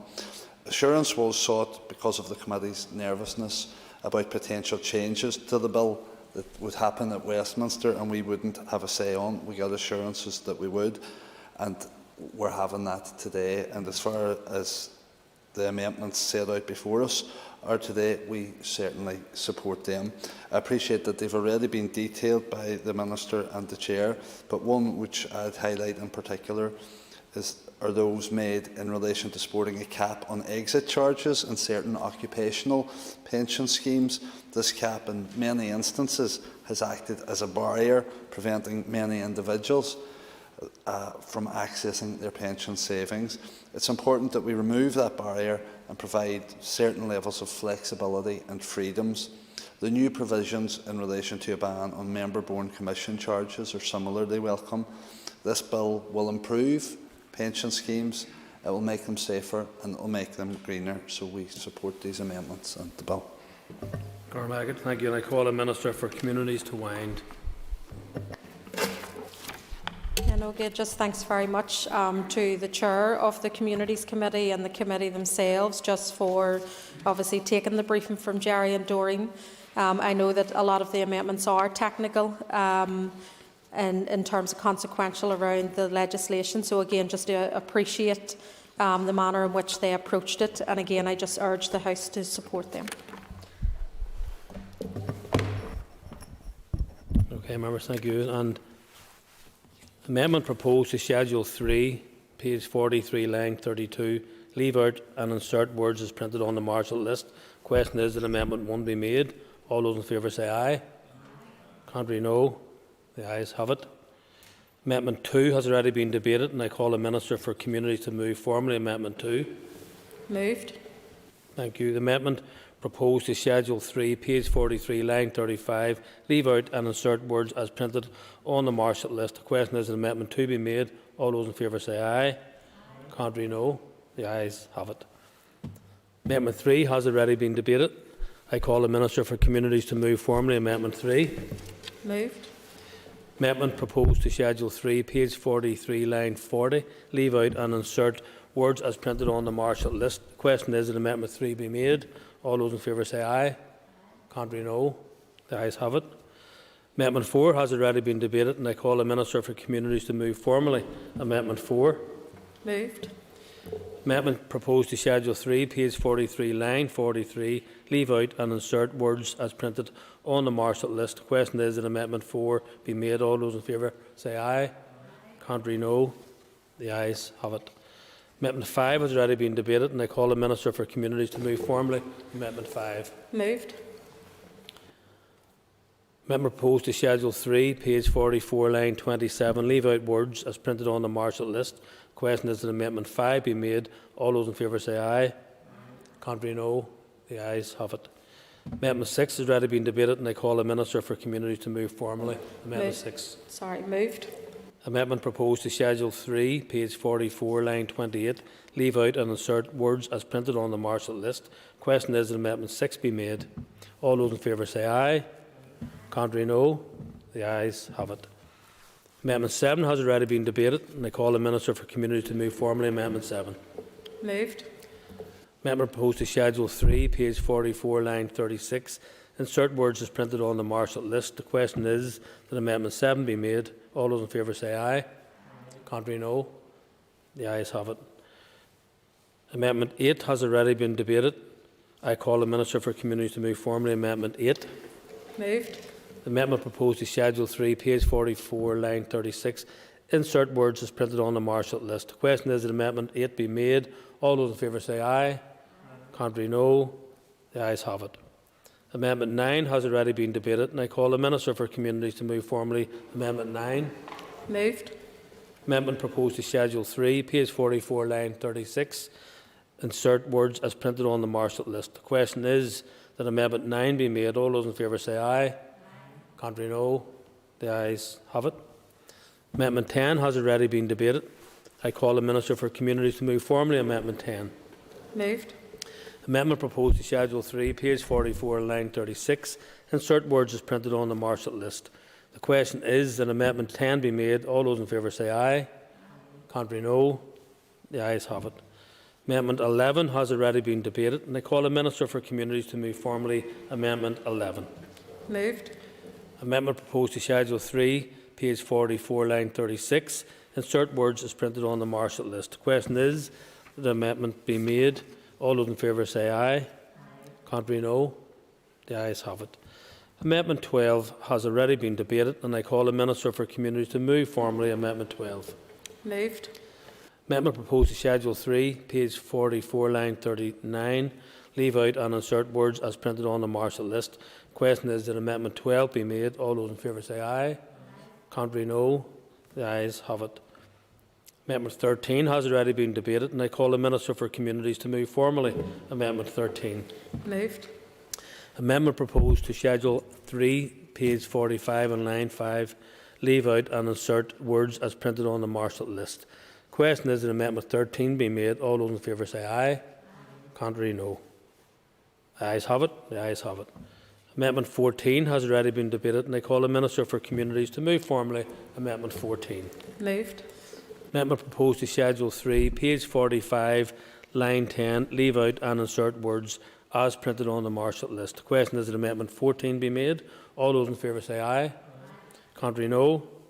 The ayes have it. Amendment 15 has already been debated. I call the Minister for Communities to move formally Amendment 15. Moved. Amendment proposed to Schedule 3, page 45, line 15. Leave out and insert words as printed on the Marshall list. The question is that Amendment 15 be made. All those in favour say aye. Contrary, no. The ayes have it. Amendment 16 has already been debated, and I call the Minister for Communities to move formally Amendment 16. Moved. Amendment proposed to Schedule 3, page 45, line 26. Insert words as printed on the Marshall list. The question is that Amendment 16 be made. All those in favour say aye. Contrary, no.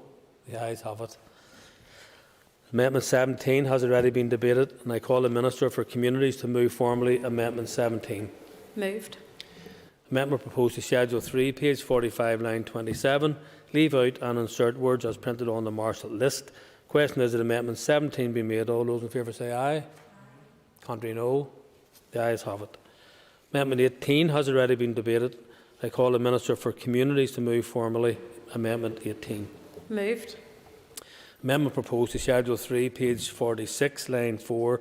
Leave out and insert words as printed on the Marshall list. And the question is that Amendment 18 be made. All those in favour say aye. Contrary, no. The ayes have it. Amendment 19 has already been debated, and I call the Minister for Communities to move formally Amendment 19. Moved. Amendment proposed to Schedule 3, page 46, line 8. Leave out and insert words as printed on the Marshall list. The question is that Amendment 19 be made. All those in favour say aye. Contrary, no. The ayes have it. Amendment 20 has already been debated, and I call the Minister for Communities to move formally Amendment 20. Moved. Amendment proposed to Schedule 3, page 46, line 14. Insert words as printed on the Marshall list. The question is that Amendment 20 be made. All those in favour say aye. Contrary, no. The ayes have it. The question is Schedule 3 as amended stand part of the bill. All those in favour say aye. Contrary, no. The ayes have it. The question is that the long title be agreed. All those in favour say aye. Contrary, no. The ayes have it. Members, that concludes the consideration stage of the Pension Schemes Bill. The bill stands referred to the Speaker. Members, please take your ease for a moment or two.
Thank you, members. The next items of business are motions to approve 5 statutory rules, all of which relate to the health protection regulations.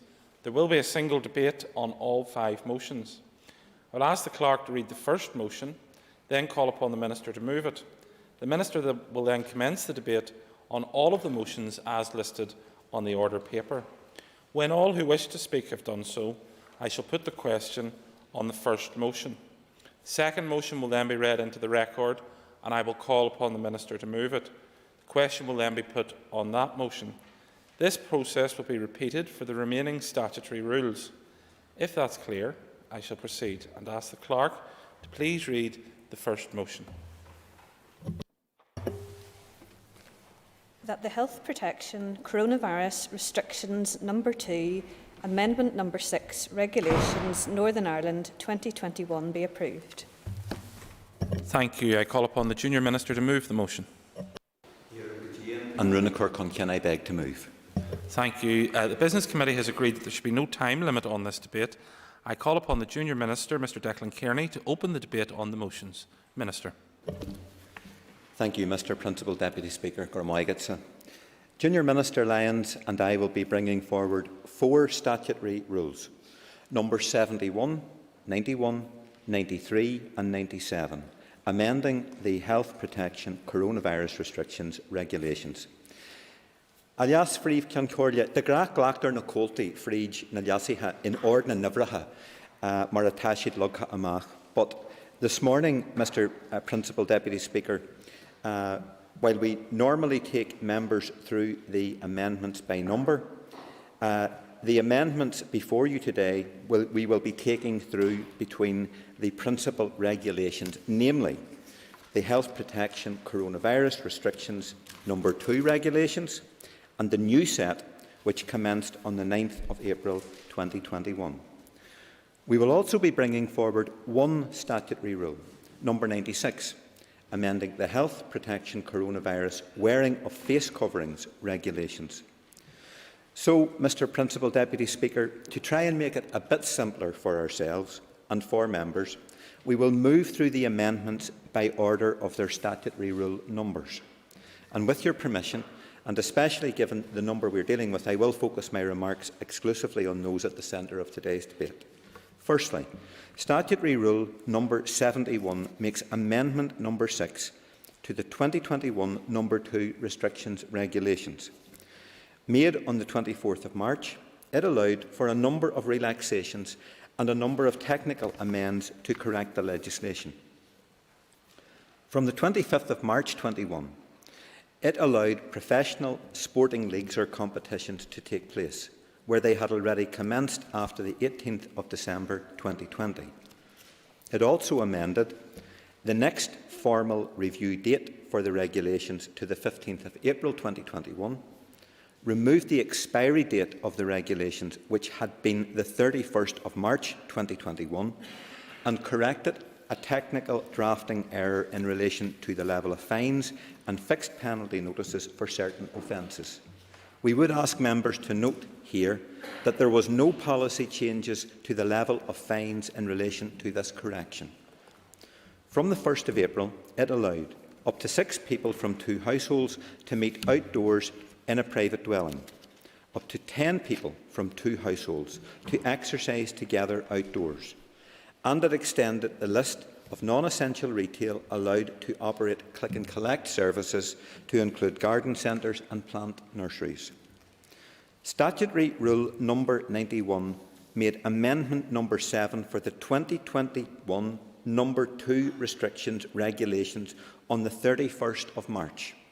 Coming into operation on the 1st of April, it allowed up to 10 people from 2 households to take part in outdoor sport, including exercise or training, and indoor toilet facilities within sports or exercise facilities to open for those people participating in an outdoor sport. The third statutory rule we are debating is number 93 of the Health Protection Coronavirus Restrictions Regulations. Mr Principal Deputy Speaker, this rule made no policy change to the regulations. It only consolidated the restrictions regulations as they stood on the 8th of April 2021. This consolidation created a clear and accessible set of regulations that could more easily be amended in the coming weeks and months as further relaxations are agreed by the Executive. This rule also marked the start of the set of new principal regulations and revokes the number 2 restrictions regulations made in July 2020 and all subsequent amendments to them in 2020 and 2021. I would point out to members that some face covering provisions previously within the number 2 restrictions regulations were not included in that new consolidation. Instead, Statutory Rule number 96, that is before you today, amended the wearing of face coverings regulations to include those existing face coverings provisions in relation to places of worship and close contact services. This rule was also the first amendment to the wearing of face coverings regulations for 2021. It was made on the 8th of April and came into operation on the 9th of April 2021.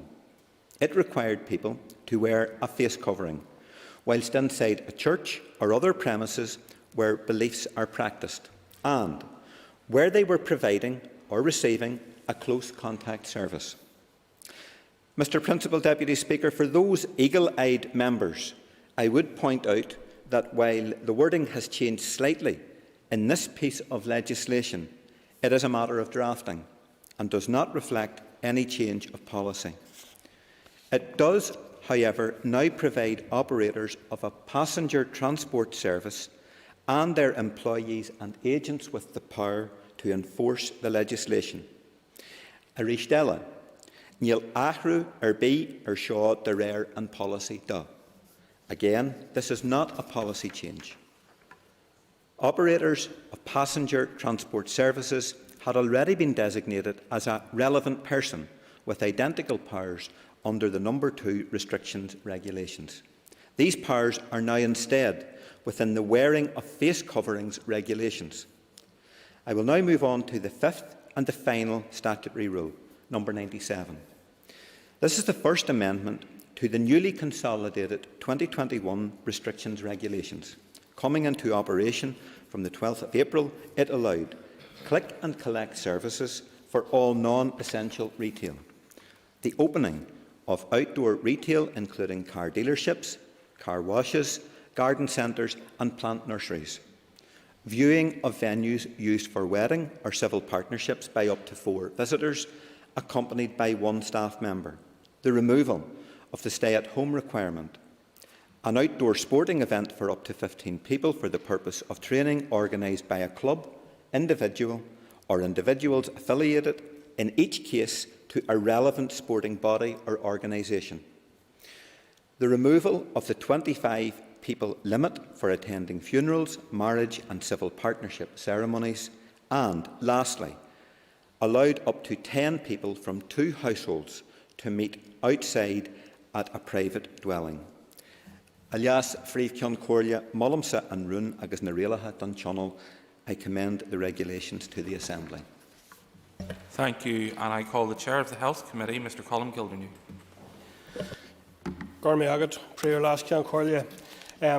First of all, I would like to note the improvement that we see in the daily reported statistics. I think we all welcome the significant number of people being vaccinated, with the programme now open to 30 to 34-year-olds. The vaccination programme has been a success, and we welcome the impact that the speed of the implementation of that programme is having on cases. It is welcome that there is a downward trend on the number of cases identified on a daily basis and a significant reduction in the number of COVID patients in our hospitals, although our thoughts are very much with those patients that are in hospital at present with COVID, and we hope for a speedy recovery that will see them back home with their families as soon as possible. It is welcome, that we are seeing restrictions ease, and these rules that we are discussing today start to bring us on the road to recovery and normality, we hope. We all welcome the opportunity to see more of our friends and family in outdoor settings, and I'm sure many of us have taken advantage of hairdressers and barbers being open, although I'm sure Prior Control you'll see that doesn't include me, but I hope it soon will. However, this is a process, and I would urge everyone to follow the guidance and regulations and not to push or bend the rules at this important time. It's crucial that we follow the rules and guidance as they are eased, as the process of easements will ultimately allow us to move more quickly to the point where COVID has less of an impact on our lives, and I'm sure we will all look forward to that time. The easing of restrictions and the reduction in the numbers of COVID cases and patients also allows the Department of Health to shift its focus onto recovery out of COVID-19. Over the last year, we have seen our waiting lists grow longer, health inequalities get wider, and our health and social care workforce stretched to and indeed beyond breaking point. These are issues that the Department must focus on and address urgently over the coming months. Indeed, the Committee held an informal event with cancer charities and support groups, and there is significant concern that there are late presentation of cancers which are resulting in much worse outcomes for patients and indeed more difficult and expensive treatments for the health service. Following the rules allows our health service to focus on these very important issues. The committee was briefed on these regulations at its meeting on the 22nd of April and raised some issues with officials at its meeting on the 29th of April. I should say that there is increasing frustration among members in the committee at the limited opportunity that the committee has to consider COVID-related rules. It does have the feeling at times that all we can do is rubber stamp them as opposed to scrutinising and having an input into the process. The committee has raised this issue on a number of occasions, both in this chamber and with the department. We do understand the tight timeframes involved. However, the role of the committee is to scrutinise legislation, and the process that we currently see leaves the committee unable to effectively undertake that role. This was highlighted last week when there was significant confusion in relation to guidance issued for the hospitality sector, which resulted in the committee urgently writing to ministers to seek clarity on the guidance. I would ask ministers that as restrictions continue to ease over the coming weeks and months, that committees are consulted with at an early stage, with a return to the SL1 proposal stage, which would allow that scrutiny and input to take place. The briefing session which we had from the Director of Population Health on these regulations did give members the opportunity to discuss the regulations in more detail, and a number of issues were raised. Members raised the issue of the change of messaging from stay at home to stay local. There were concerns in relation to the definition of stay local and how this would be enforced by the PSNI. This issue was again raised by members at its meeting on the 29th of April, and there were concerns that there was still no definition for stay local. We would appreciate if this could be clarified by the ministers today. There was also a discussion in relation to the wearing of face coverings indoors. The department advised that this is currently being considered as decisions are made to open up indoor venues. And there was further discussion in relation to the information that is included with the regulations, and that there should be and could usefully be some thought given to including public health reasons for decisions that are being made. This will provide the public with understanding and evidence as to why particular decisions are made, and provide a level of confidence in those decisions. The committee is also awaiting some information in relation to the fines related to these regulations. The committee looks forward to receiving that clarification from the department on the levels of fines associated with these regs. As I mentioned earlier, the committee did also raise concerns with officials in relation to the guidance and regulations for hospitality and the seemingly confusing information and enforcement of those regulations. The committee agreed to write urgently to the Health Minister and the Executive Office to underline its concerns in relation to the issues that had been raised by the sector and the difficulties that they were facing in reopening their businesses. We did get a response from the Minister of Health late on Friday evening, outlining the definitions currently used, and that the Department of Health would be content to consider alternative definitions of outdoors. I would appreciate if the ministers could outline any ongoing work in that area. Yes. Has the committee been able to establish to their satisfaction how one determines whether it's the Executive Office that is giving guidance and making decisions, or the Department of Health? The regulations seem to emanate officially from the Department of Health, but their interpretation often seems to lie with the Executive Office, who not for the first time don't seem to know whether they're coming or going on these regulations. I thank the member for his intervention. It is our understanding that these regulations primarily reside within the Department for Health, and that the drafting and the evidence that is provided to the Executive by the Department. So if I may now, Pre-Rolas Concordia, I'd like to make some remarks as Sinn Féin spokesperson for Health. Yesterday's data from the Department of Health reveals that we are indeed moving in a better direction in our battle with the COVID-19 virus. The bank holiday weekend saw communities all over the north reopening, and one could not help but feel happy to see some semblance of normality, with people returning, socialising with family and friends, and indeed our hard-pressed business starting to see some trade through them as well. And we recognise that this has been a hugely challenging time for communities and business right across the island. While we all deserve the sense of relief that the relaxation of restrictions brings, we must continue to take these steps cautiously. While encouraging a safe reopening of our businesses, it is also important to remind ourselves of the public health messaging around hand hygiene, social distancing and mask wearing, which are crucially important measures and which I would appeal to everyone to continue to maintain as best they can in the time ahead. It is vital that all public health messaging is clear and well communicated in all settings, particularly as we reopen more venues over the coming weeks. The stay local message, for example, needs to be clarified. When we ask people to stay local, are we asking them to stay within village, town or county boundaries, or are we permitting inter-county travel across the island? We need to be clear with these and with all other regulations.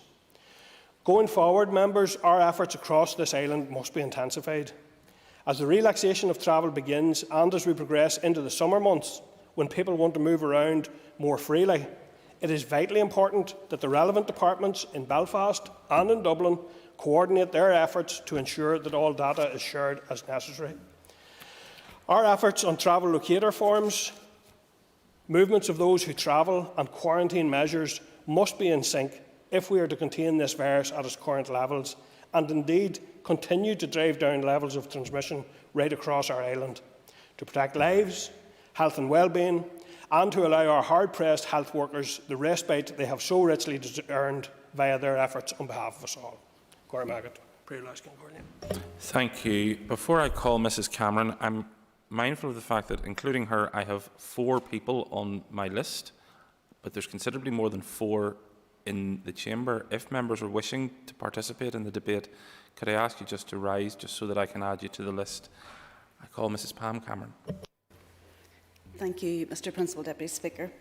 And I wish to start my comments today by praising those who continue to achieve remarkable success within the progress and rollout of the vaccination programme. I have had many friends and constituents relay to me directly just how impressive the programme is, whether that be in community pharmacy or centres such as the SSE Arena or the Seven Towers Leisure Centre, Ballymena in my case, to everyone involved in this life-saving work. And let's remember that that's what this vaccine does. It saves lives, it prevents serious illness, it reduces transmission, and I would also argue that it certainly encourages good support in terms of mental health. And I would urge all those of the younger age groups to think of others and to take the vaccine when it's offered to them. Huge thanks must go to the staff and volunteers involved in the entire process, and of course we will never forget the entirety of our healthcare and care home staff who have given so much to others throughout this pandemic. Of course, time and progress has moved forward substantially since these regulations were enacted, and we have seen much progress on our pathway out of lockdown and restoring the personal and economic freedoms that we all want returned to society as soon as possible.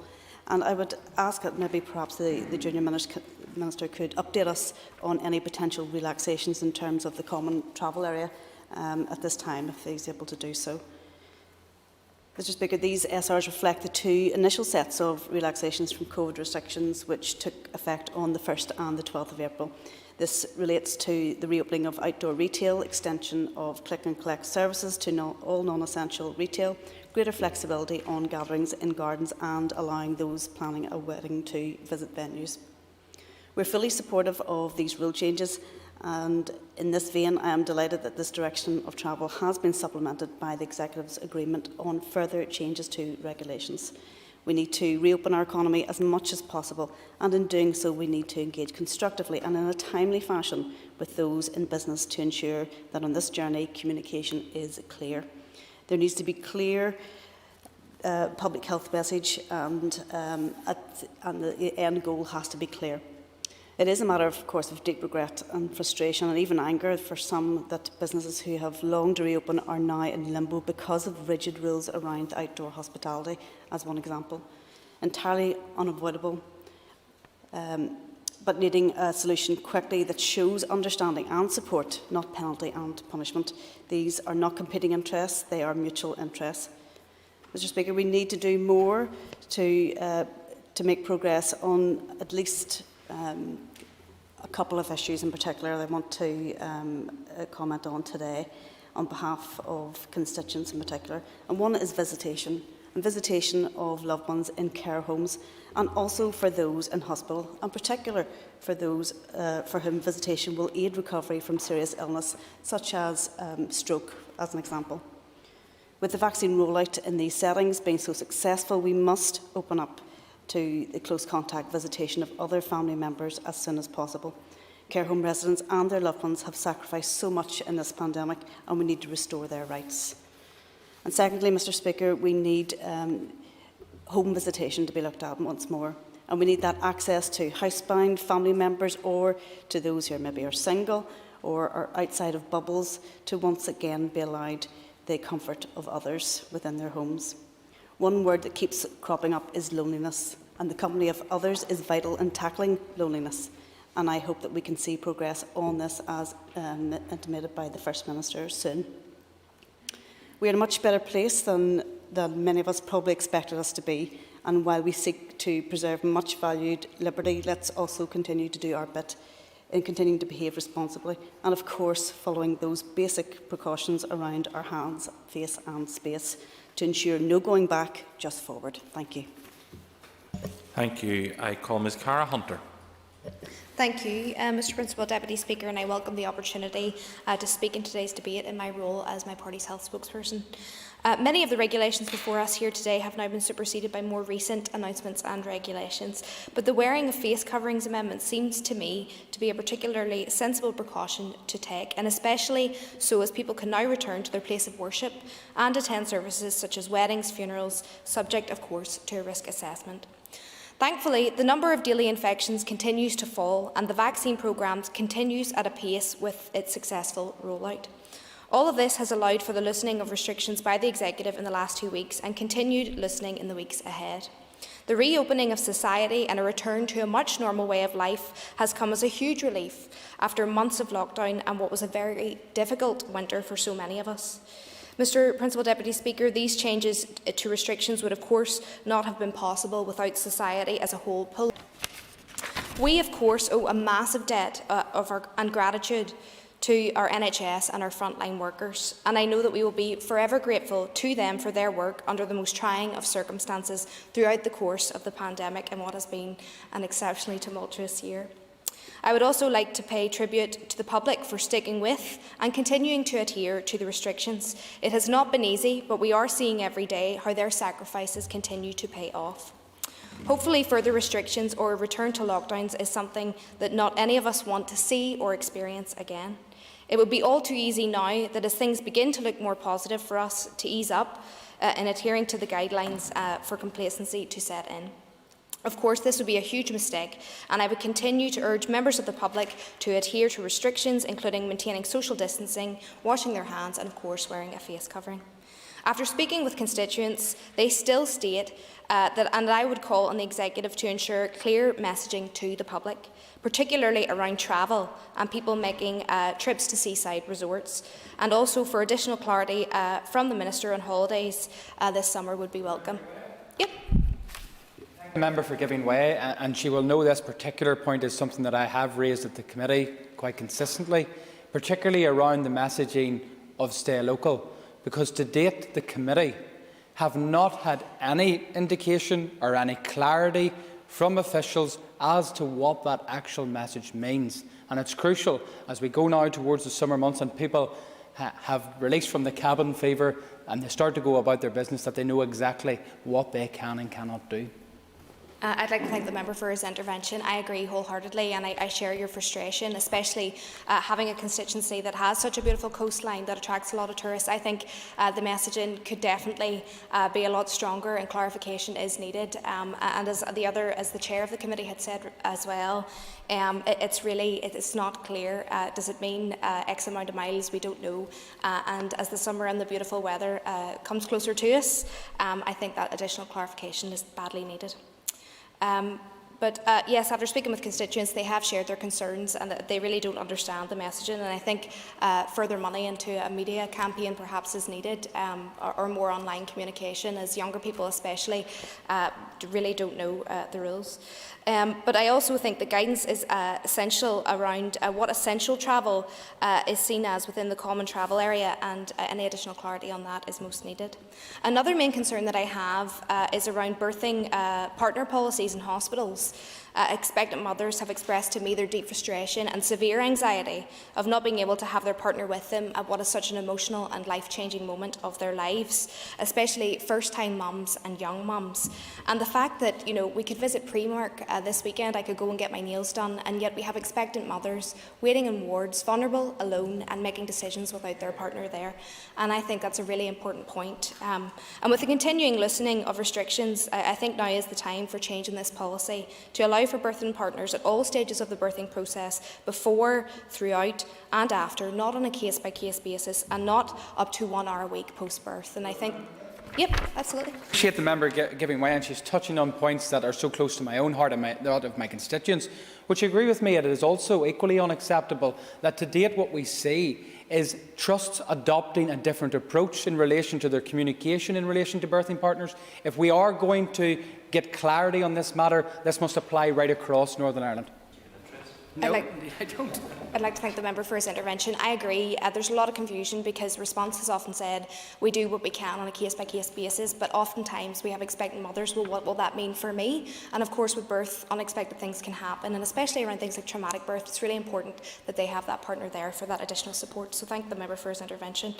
As I have done previously, I would like to mention here today the impact which the pandemic and successive lockdowns have had on our collective well-being and mental health. And I think in particular of the elderly, the vulnerable, and those who have had to shield, especially many living in rural areas like my constituency, who have been greatly impacted by the isolation over the past number of months. And I believe that we have not yet seen the full impact of the pandemic on people's mental health, or indeed the ramification of this on our health service. I continue to urge the Executive and the Minister of Health to work to ensure that the correct and sufficient services are in place to deal with this. As of last Friday, many businesses have now thankfully reopened, at least to some extent, and will continue to do so in the coming weeks. This, of course, is very welcome and great to see. And I know from business owners in my own constituency of East Derry that the executive support schemes were a lifesaver and allowed businesses to meet necessary costs and the outgoings throughout different phases of the lockdown.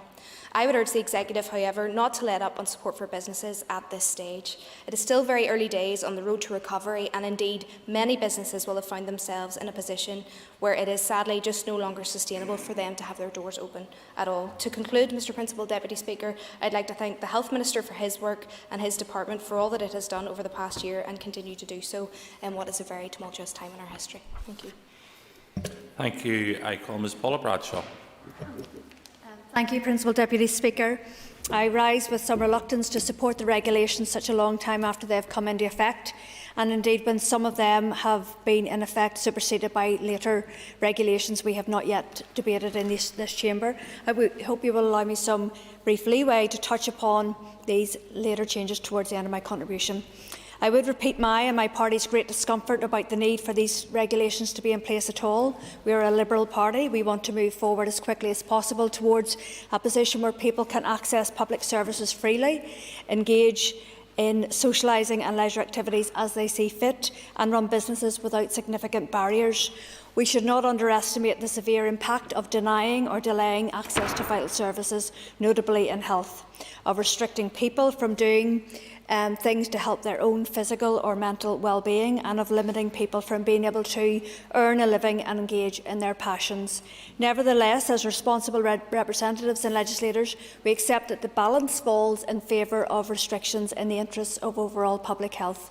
We do need to be sure at every step, however, that restrictions are justified and that they are consistent and that they can be easily understood and complied with.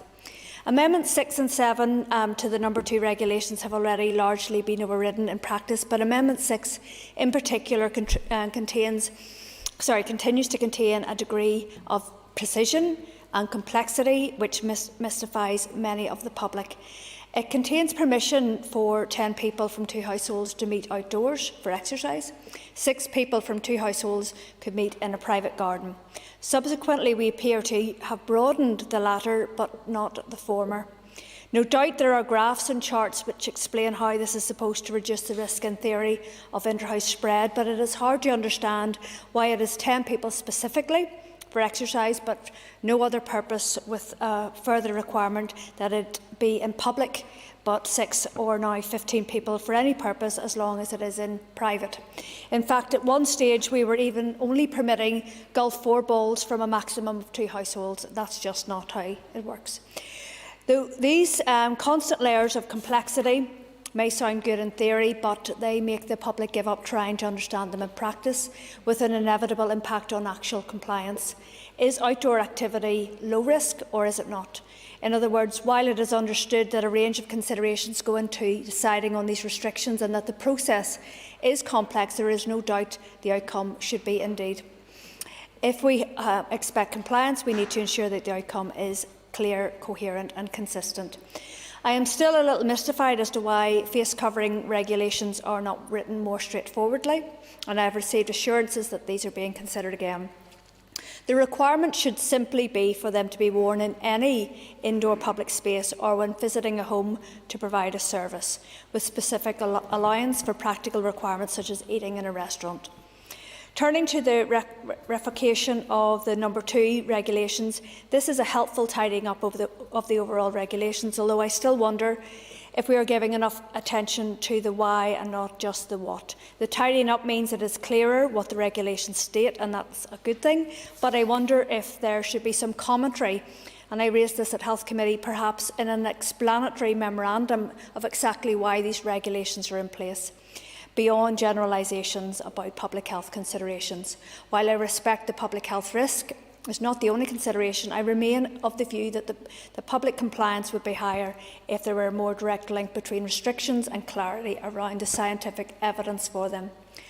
Turning to what is now best read as Amendment 1 of the 2021 regulations, therefore this too is now largely overridden by the actual opening of gyms, retail and outdoor dining. So on the specifics of this, is there any way that are we clear that these are being applied clearly, coherently and consistently? And I think it's been raised already today about the issues that were affecting the hospitality sector in Belfast. Some of whom found that identical arrangements made under identical regulations were permitted last summer but suddenly were not in the last week. Either implementation was wrong in the summer or it is wrong now, but neither looks good. The cost of such a mess, not just financial, are huge to a sector which is already struggling and to customers who were looking forward to the restoration of social contact. It is long past time the Executive Office in its guidance focused clearly on being attentive to the direct needs of the public, of people trying to make ends meet, trying to resume their passions and wanting to meet up with friends after a long, dark winter. Mr Principal Deputy Speaker, the ongoing confusion is immensely frustrating and could so easily have been resolved through a focus on greater clarity. We still have a long way to go before we remove this emergency legislation altogether, so there is still time for lessons to be learned. Thank you. Thank you. I call Mr George Robinson. Thank you, Mr Principal Deputy Speaker. And now that we see some easing of restrictions, which is very, very welcome, when do the Ministers anticipate that spectators, even in a limited number, providing they abide by the health regulations, i.e. face masks, etc., can attend Irish League and other sporting occasions? Could I also highly commend all health workers who have done such a tremendous job to help keep us all from this deadly virus. Again, I would just appeal to you all in society to still adhere to government guidelines to help keep each and every one of us safe. Thank you. Thank you. I call Mr. Pat Sheehan. It's been a difficult and challenging year or 15 months for everybody, some more so than others. We know many people have died, others have contracted the virus, people have lost their jobs and their livelihood, and hopefully with the vaccination programme we're moving out of this emergency that we've been in for so long now. People are definitely tired and frustrated with the lockdown, and they want things to be eased up. There's no doubt about that. But I think caution has to be the watchword as we move forward, and we need look no further than India and what is happening there at the moment. Part of the difficulty when situations like that, and I suppose first of all I should make the point, we're dealing with a global pandemic. It's not just a pandemic that affects here, whether it be the island of Ireland or Northern Ireland or wherever you want to talk about. It affects the whole world, and if this virus can't be eliminated right across the globe, then all of us are always going to be in danger, and we've seen that over recent days in India. And the difficulty in all of this is when there are more infections, there's more likely to be more mutations. And when there are more mutations, there will be more infections. So it's a circular problem. It's a vicious cycle. And that's what we have to be wary of at all times. And I don't want to rain on anybody's parade, and I'm as happy as everyone else that the vaccination programme is going well and that restrictions can be eased to some extent. And I suppose moving on to something a wee bit more lighthearted, like Cara Hunter on Friday, I had intended getting the nails done, but unfortunately a friend who was retiring phoned me and asked me to go for a few pints with him instead. So I had to go and hold his hand for him. And while we were in the pub and all, well, not in the pub, outside the pub, and everything was organised well, I ended up at a table beside a table of young lads, all enjoying themselves, all out for a bit of crack and a few beers. But as it turned out, there were 7 at the table. And there should only have been 6. And one of the young waiters came over and asked one of them to leave. And for a while there was a bit of a Mexican standoff. But I suppose that illustrated to me the mindset that's there. Once we start easing restrictions, people just feel it's safe and, just to go about their normal activities as they did prior to the pandemic. And the issue of wearing face masks is one of the restrictions that was mentioned, and Junior Minister Kearney outlined very clearly all the issues that we're dealing with here today, and one of them was around wearing face coverings, particularly in churches.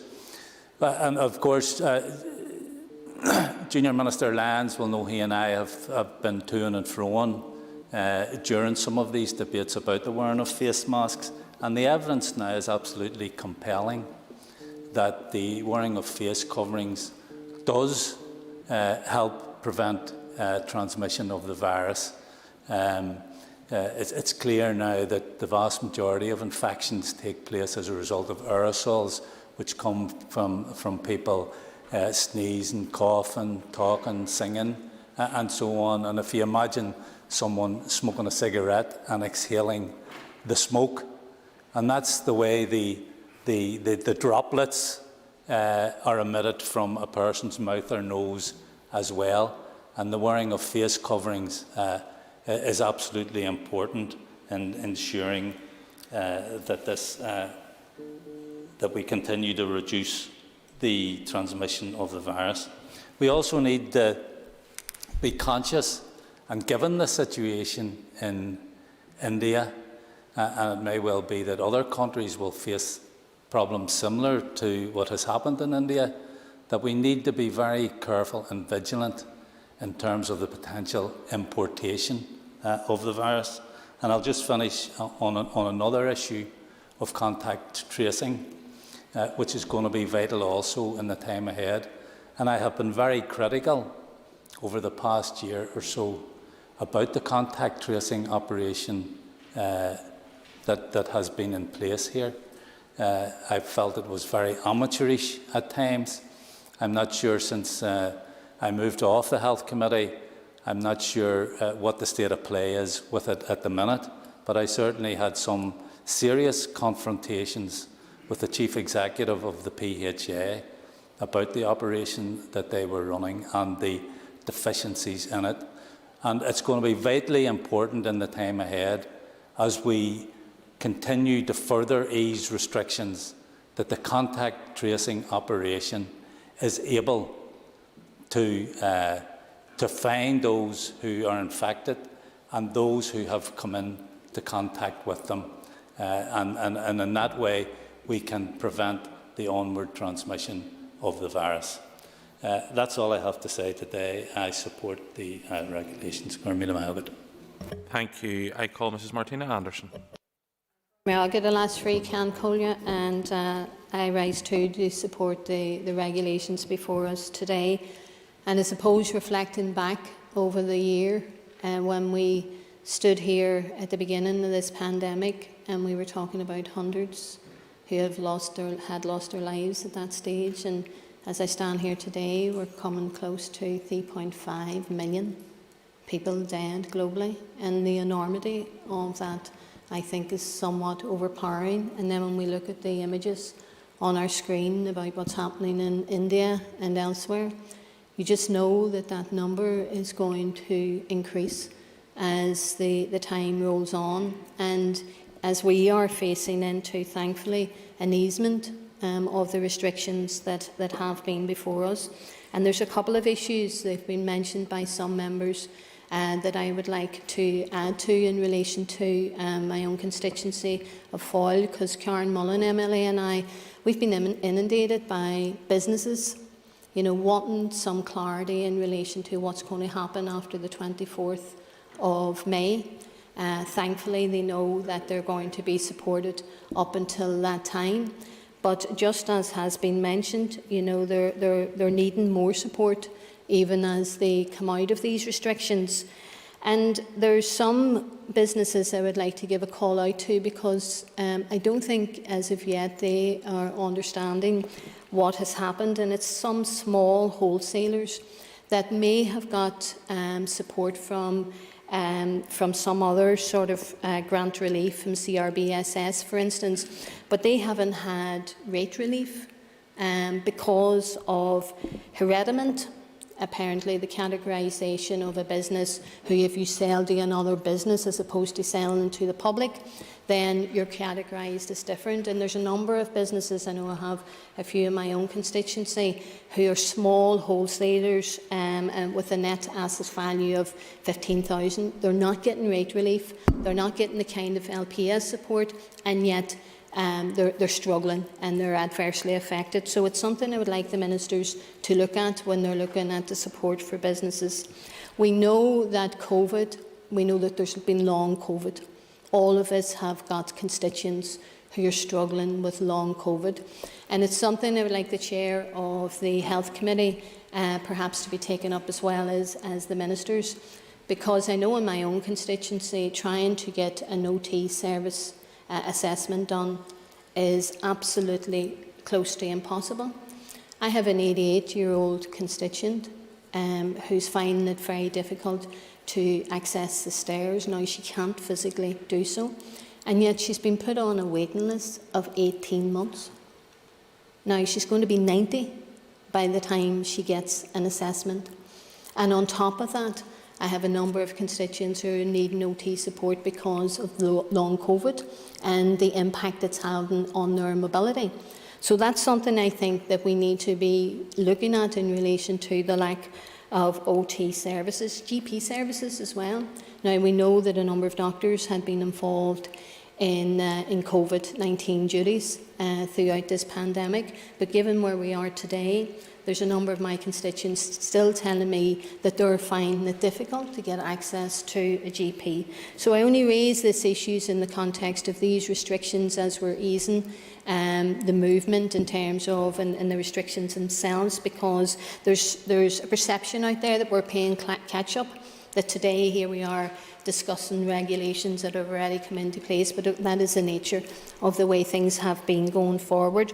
One other section of people that would like the ministers to address, and that's, I think, those, whether they're student nurses or those in domiciliary care work who are working in the private sector, and the £500 appreciation. You know, there's still confusion about as to whether they will receive all of that. And we all know that domiciliary care workers and student nurses, like others in the health service, are the salt of the earth. And I think we need to give them that clarity. So just finally, in relation to Pat Sheehan's test, trace and isolate, it's been something at the beginning of this process we says was necessary to get right. I don't think we did actually get it right through the process. As we're easing these restrictions, it's going to be crucially important that we look at that programme and we make sure that we get it right. So, go Míle Meagah, thank you for giving me the opportunity to come in. Thank you. Mr. Jim Allister. Thank you. I want to start by reflecting what some others have said in paying tribute to the vaccinators in our land. Certainly, I think we can all marvel at the efficiency and assiduous attention that has got us to the point where thankfully we are at within the United Kingdom. Of course, also recalling that it's because we are within the United Kingdom that we are so far advanced. But when one thinks and sees firsthand how the operation is performed, as I did at the Seven Towers Leisure Centre in Ballymena, one cannot fail but to be impressed, not least with the volunteers. And I think we have to remember many of those who usher people in and right and in and out and keep them in the right line and where to sit and all of that are in fact volunteers. And the contribution by them, as well as the professional vaccinators from our medical services, is truly remarkable. And therefore, I do want to join in that tribute. I also want then to raise some concerns about this pace at which we are going in this matter. One thing that my constituents constantly raise with me is why, if we're up to speed with vaccinations, why, if our infection rate is on a par with other parts of the United Kingdom, are we lagging so far behind in terms of the opening up process? Why are we always some weeks behind what is happening in GB? We've heard talk from the Prime Minister today, I think it was, about the 1 metre rule might go by the end of June. We've heard talk about opening up flights and all those things. And yet, in Northern Ireland, we seem to be forever last in that process. Why is that? Is it our dysfunctional system of government? Is it that we have a government that likes to remind us that they've got the power as to how we live our lives? Why is it that we are so far? Is it because the unspoken message is that we're being held back by our neighbour, who's so far behind in vaccinations in the Republic of Ireland?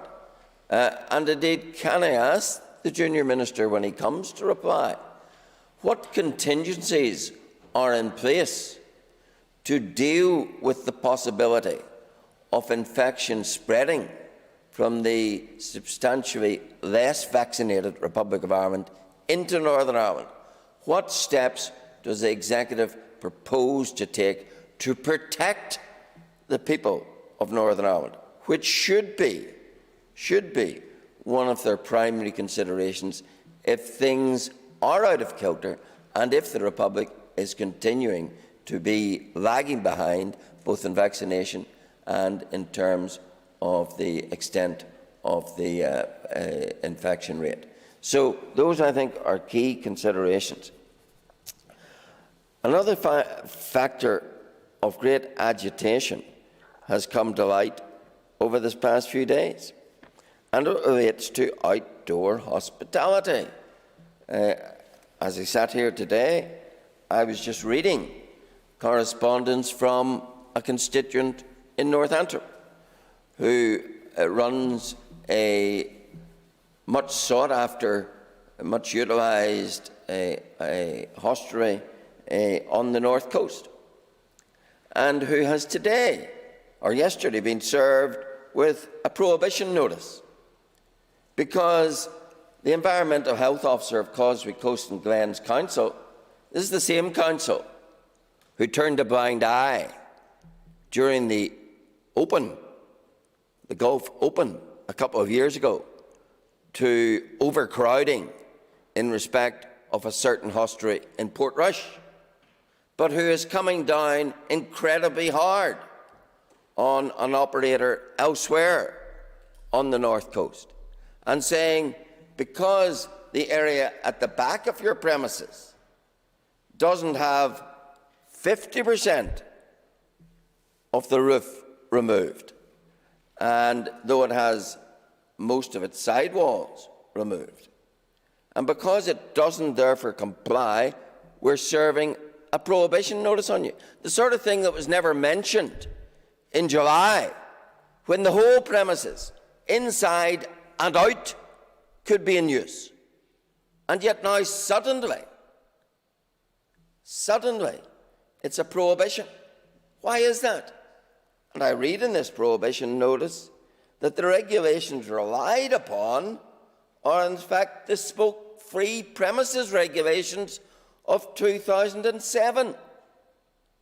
So here we have a situation where a business which has struggled to get back open, which spent lots of money, like others, in equipping themselves according to the standards set in the summer to be open again outside, suddenly find that they are being visited with retribution under the smoke-free regulations of 2007.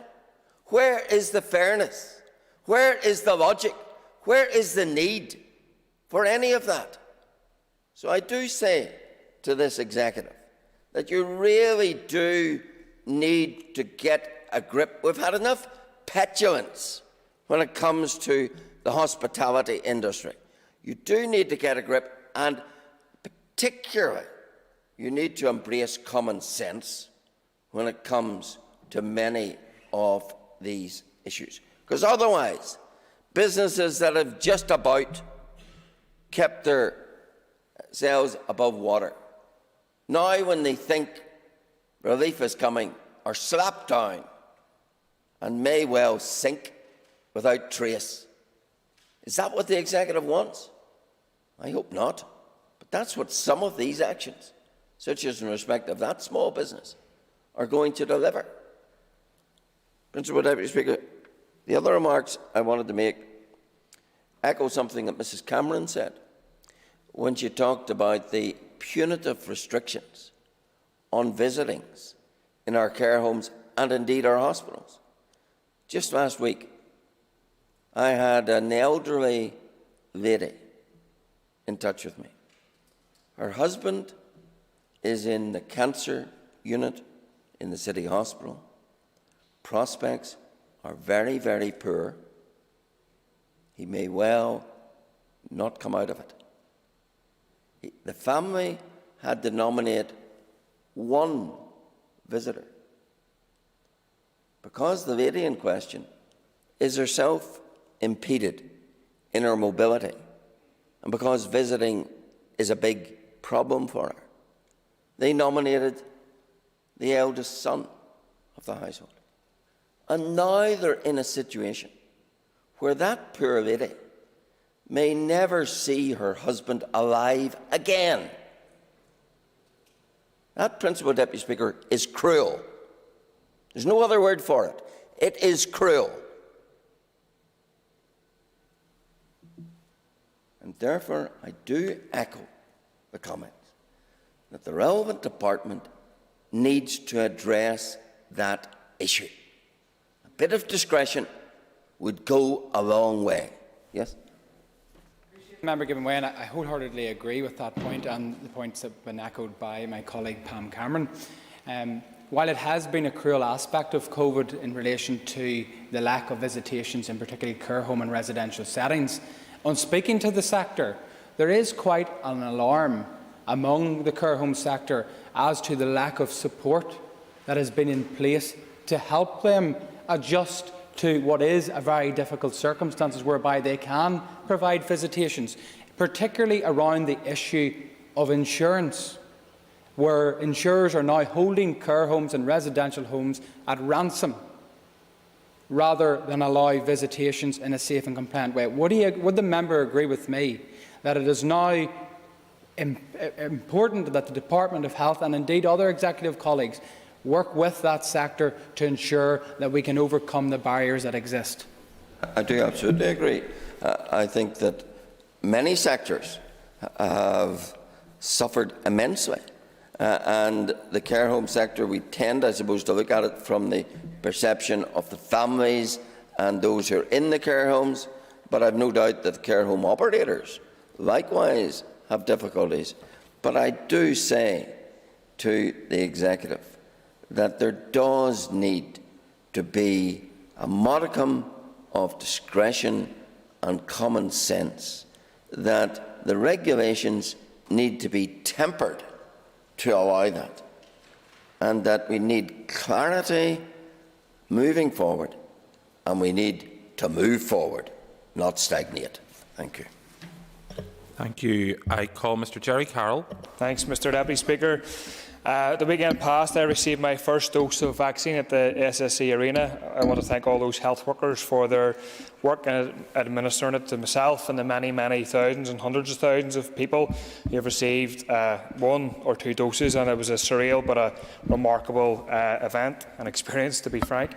And I think one thing that struck me, Mr Deputy Speaker, was how our health service is a global workforce and how it wouldn't be able to function without the many, many international and migrant workers who keep our health service and our vaccination service running and functioning.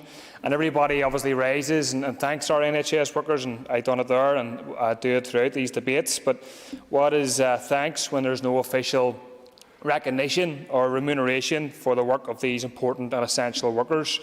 At last week's Health Committee, Mr Deputy Speaker, we found out there was no new money set aside to give a pay increase for healthcare workers in our society, in our communities. And whilst health workers risk their lives, the least the executive can do is to meet their demands and their union demands for a just pay settlement. And as things stand, it doesn't look like that will take place. I think it's also, and that will be a severe failure for those workers. Hospitality, Mr Deputy Speaker, last week was a fiasco where many, or some organisations didn't know, some organisations who didn't throw their staff under the bus were told that they couldn't open despite being able to be open last year. Other organisations could open seemingly without any bother, despite throwing workers under the bus with withholding pay and treating workers disgracefully, some cases sacking them as well. So I think we need to recognise that what happened last week was a fiasco and it doesn't need to be repeated again. I think we do need clarity, as other members have said, around staying local. And what that means, some people can obviously travel to caravans and other similar setups and environments. Can they do that for leisure? Is that within the regulations currently, or what is the situation in regards to that? I think we need caution, as has been said by Pat Sheehan and others, with obviously India being a very worrying scenario in terms of the rise in cases and new variants, but also Chile, where they lifted restrictions too quickly and cases and deaths rocketed and spiralled. And obviously, everybody, myself included, wants restrictions lifted as quickly and as soon as possible. But I think it's better to be too cautious and wrong rather than be reckless and move too quickly. So I want to ask the Junior Minister in his response, what is the modelling for predicted cases? Chris Whitty has said there will be an inevitable rise in cases in England, so presumably there's a bit of work being done in hospitality and retail to talk about the expected rise in cases here. So thank you. Thank you. No other member has indicated to me that they wish to speak in the debate, so I therefore call upon the Junior Minister, Mr Gordon Lyons, to respond to members' contributions. Minister. Thank you very much, Mr Principal Deputy Speaker, and I welcome today's debates on the amendments covering SRs 71, 91, 93 and 97, amending the Health Protection Coronavirus Restrictions Regulations, and number 96, amending the Health Protection Coronavirus Wearing of Face Coverings Regulations. I want to thank members for their contributions, and although I will not comment on the commentary from members, I am happy to address some of the individual questions that have been raised by them. First of all, can I address the issue of concern that Mr Gildernew had raised, but it doesn't seem to be an issue that concerns him only, but I recognise the contributions that have been made across the House in relation to the position on outdoor hospitality. I know that this has been of great concern. I do want to say to those businesses out there that I certainly recognise the lengths that they have gone to and the investment that they have made to try and reopen in a safe way. I think there's been an awful lot of concern and care has been taken around that, and that those proprietors want to make sure that they can reopen their business. But many of them, I do believe, very firmly want to stay within the rules and thought that they were staying within the rules. We have been informed that there has been no change to the definition of indoor and outdoor areas, which applied last year, and I think it was Mr Allister had raised it. It's absolutely right. The definition of enclosed and substantially enclosed comes from the smoke-free legislation of 2007 and is directly referenced in the regulations. This was the same definition that was in place last July, and outdoor premises should not be more than 50% enclosed. There is obviously an issue here, though, because people looked at what they were doing last year and thought that they could do the same because nobody had told them otherwise. So I think that absolutely is an issue of messaging. But as I said before, many people are wanting to stick to the rules and to do things in the right way, and I do think it's a very heavy-handed approach that Mr Allister has given the example of to come in straight with a prohibition notice, when I'm sure this was not a deliberate breach of the rules on behalf of this business, but rather a lack of understanding of what they actually meant. So I have taken that on board. I do think that if possible, the executive should be flexible in relation to that in the future. That will require the amending of those regulations, and I personally think that it's something that we should look at. However, what I would really like to see happen is to get indoor and outdoor dining back again as soon as possible, and I think that that's what we should all want to see happen. Yes, of course. Thanks very much. Thanks for giving way to you. I was fortunate enough that I was able to go for a pint on Friday. I went to one which borders a little bar called Bob Stewart's that borders just south, borders my constituency in Lagan Valley. They did it very well. It was very well handled. There were queues and one-way systems all in place.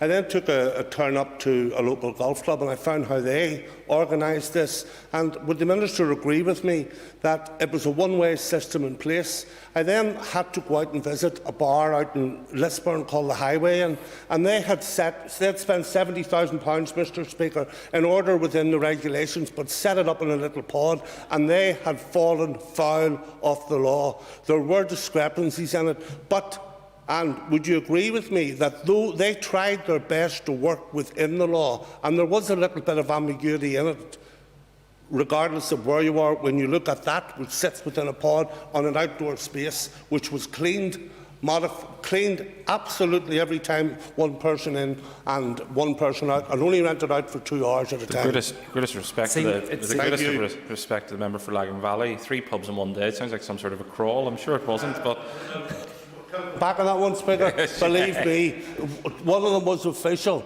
The other 2, all right. I make no apologies to say I waited a long time to have them, and I enjoyed them. Call the Junior Minister. Well, I was going to say, but before you interjected, Mr. Principal Deputy Speaker, that it seemed as if the member was in a pub crawl on Friday, and indeed we've heard that from quite a few members around the chamber that they've spent their Fridays visiting pubs. I'm not sure what time that was at. I can confirm I was doing constituency business on Friday, just for the record. But I am glad to hear. Well, maybe he thinks that visiting pubs, maybe that is constituency business for the member. But it is good to see people getting back. It's good to see them out again, and I do think that we require that understanding, that recognition that people are trying to do their best. They're trying to keep within the rules, and the executive and environmental health officers should be making that as easy as possible and trying to help people. Remember, these are businesses that have been under a huge amount of pressure over the last 12 months, and we should help. And I think what's also important is consistency as well. This comes up time and time again, and I'll address it when I come to Cara Hunter's remarks, but I think that people get exceptionally frustrated when they see different approaches being applied in different places as well. So I take on board the member's comments in relation to that. And the other issue that Mr Gildernew had raised is the stay local message, and I completely agree with him, the need for greater clarity in relation to that. The executive is looking at that. I think that when we were in the period of January time, when we were in a very, very restrictive lockdown, I think most people understood that to be staying very much within the area in which they live. However, I understand that when we open up caravans, when we're in the position now where people can go to play sport in different places, it's harder for us to be clear on that, and that is something the executive recognise. I know it's something other members have recognised as well. I just want to pick up on some of the points that have been made by Pam Cameron. Certainly want to say that we fully recognise the issue around mental health and loneliness in particular. It's something that we're hearing time and time again, and I'm very keen that there is movement in terms of indoor settings, because people, especially some of the older people in our society, want to be able to have that contact. They're maybe not able or don't go out to some of the pubs or bars or restaurants, but want to have a friend around in their home, and I think that we need to look at that in a very sympathetic way. I think we also need to take into consideration the issue that she had raised in relation to the common travel area and travel within it. I've had an awful lot of people contact me who want to go and see their children or their grandchildren who maybe live in England or Scotland or elsewhere. And there's much more freedom in the rest of the UK compared to what there is here in Northern Ireland. If you come back to Northern Ireland, you have to isolate, etc. And it has been mentioned many, many times that we're entering into a period now where the cases are very, very low in comparison to what they were just a few months ago. And so I think we need to be able to allow people to travel that little bit more freely and to enjoy a family life, which of course is a fundamental human right. Can I also just pick... Yes. Would the Minister also acknowledge that even in recent weeks we still continue to see hospital services here under tremendous pressure, at times over indeed 100% in recent weeks, and that we also need to just ensure that we are cautious in how we abide and adhere to all the regulations to take as much pressure and maintain as much pressure to allow those hard-pressed staff to get a rest? Well, look, of course, we always need to show caution, I think, in everything that we do whenever we're considering these regulations, and we don't throw it to the wind either. We are still promoting that message of maintaining the social distancing where we can and engaging in all the habits which should be very common to us by now. But that cannot stop us from moving forward and recognising the issues that are facing us in many different ways, whether it be for our economy or our mental health, and these all need to be taken into consideration. I did want to pick up on one issue that Cara Hunter had made, and completely agree with her in relation to the restrictions that are involved in hospital visits, and as Mr Buckley had raised in relation to care homes. Now, these are not restrictions that are put in as a result of regulations, but rather the policy of the Department of Health. But I certainly do support her in what she is saying, and I think Mr Allister had raised it also, and gave a very sad example of people who are not able to visit their loved ones in hospital. I also had a constituent contact me this week who told me about the case of his wife who is pregnant and has 2 young children. She's going to have to stay in hospital for quite some time because of her the particular details around her pregnancy, and she isn't able to see her young children because of the visitation rules. And I think that we need to look at that when you consider that her family members could go into a hairdresser or wherever else, but they can't go and visit their own mother in hospital. These are very young children, so I think it is important that we show flexibility around that as well, and recognise the really severe impacts that these are having on people. And so I thank her for raising that, and also the issues around business support, which I agree with completely. Paula Bradshaw is no longer in her place. I certainly agree with George Robinson in relation to what he had said about spectators at sporting events. I think that can be done in a very managed way and a safe way. I can think of Larne Football Club and the processes that they had in place, but how people were brought in and people left in a very orderly manner. There was plenty of social distancing, nearly entirely outside, and so I think that is something that also needs to be considered, and Minister Hargey will bring forward proposals in relation to this area as well. Just in relation to Martina Anderson's comments, she made a number of points in relation to long COVID, access to GPs, student nurses, health services in general. These are issues of policy for the Minister of Health, but I will of course ensure that those are passed on to him. But they are certainly important that those are considered. We understand the concerns around them. Mr Allister had raised a number of issues. I join with him and other members in paying tribute to those who have been vaccinating and have done such a fantastic job in relation to vaccination, and that has allowed us to get to the point where we are today. That has to be recognised, and of course being part of the United Kingdom has allowed us to advance to the stage that we are at as well. And I would also suggest that not being part of the European Union has helped us in that. However, I would say that is possibly not a view that is shared across the House, but it certainly is good to see the vaccination take off, and in particular, yes, recognise the volunteers who have given up their time. He did raise the issue of us lagging behind, in his words, the rest of the UK in relation to the relaxation of regulations. I certainly want to make sure that we can open up everything as safely as we can, as quickly as we can. In fact, there is a duty upon us to do that. As soon as these restrictions are not required, they should be lifted.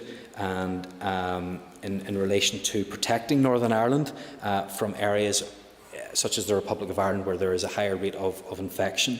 At this moment in time, the strong public health advice is that there should be a 10-day self-isolation. That includes the Republic of Ireland as well. But of course, all of these issues will need to be kept under review. And if there are areas, if there are hotspots in particular within certain countries or in other countries in general, I think, as many have mentioned before, the need for prudence and caution would require us to consider all of those and restrictions where necessary. I hope I have answered his questions in relation to outdoor hospitality, and again strongly agree with the need for consistency in terms of environmental health officers as well. I think I have answered most of Mr Carroll's questions in relation to travel and the stay local message. In regards to particular modelling for the future, that is not something that I have here. Of course, the Chief Medical Officer and in particular the Chief Scientific Advisor do provide that, and I will ask my department if any future modelling can be provided to the Health Committee if that is something that the committee would like to request. So, in closing, Mr. Principal Deputy Speaker, I think between ourselves and the Minister for Health, we have had many debates of this nature over the course of the last 12 months. I'm glad that we are heading in the right direction. It's great to see our town and city centres opening again. I noticed that last week when I couldn't get a parking space outside my constituency office, and it was something that unfortunately had been very easy to do over the last number of months, but I'm in one way glad that that's not the case, because it shows that we're opening up again and that the economy is coming to life. We want to make sure that that continues, because real people are being impacted, their businesses, their jobs, their livelihoods, and we need to do everything in our power to support them.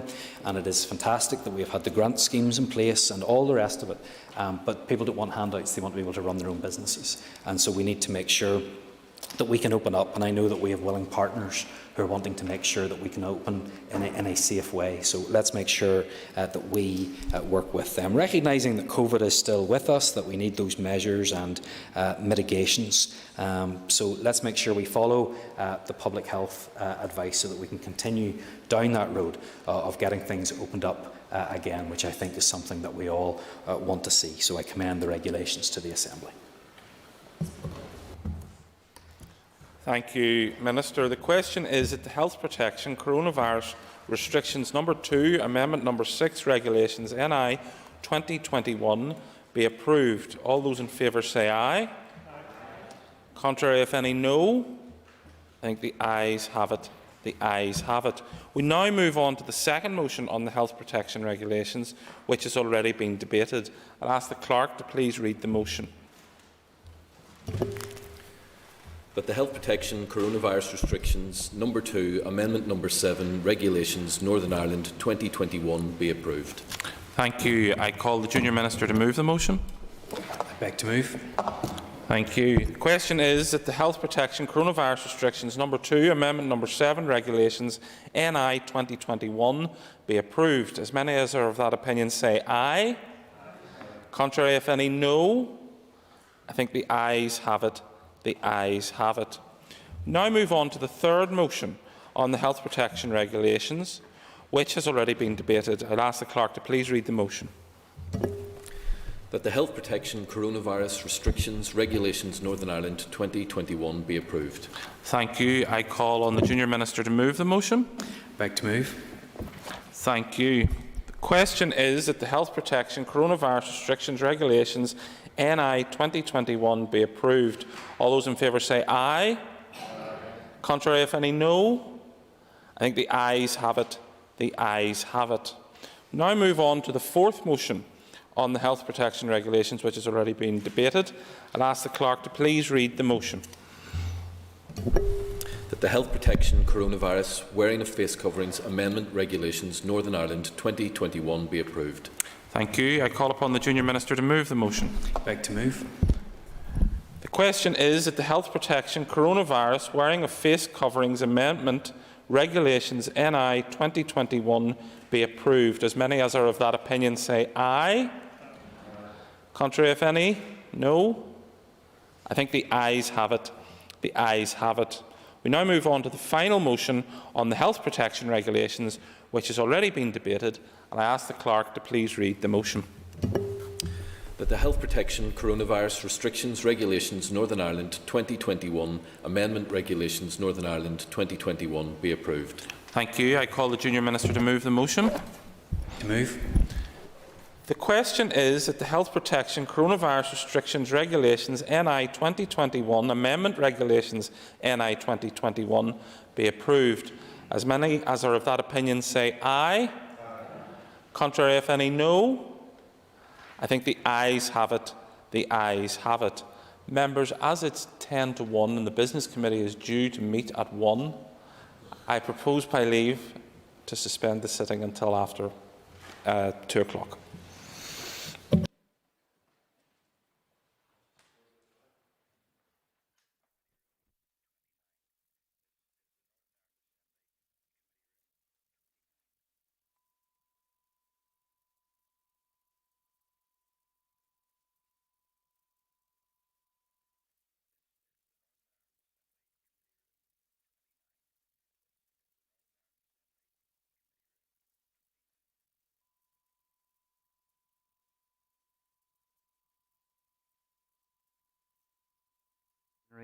Programme signed.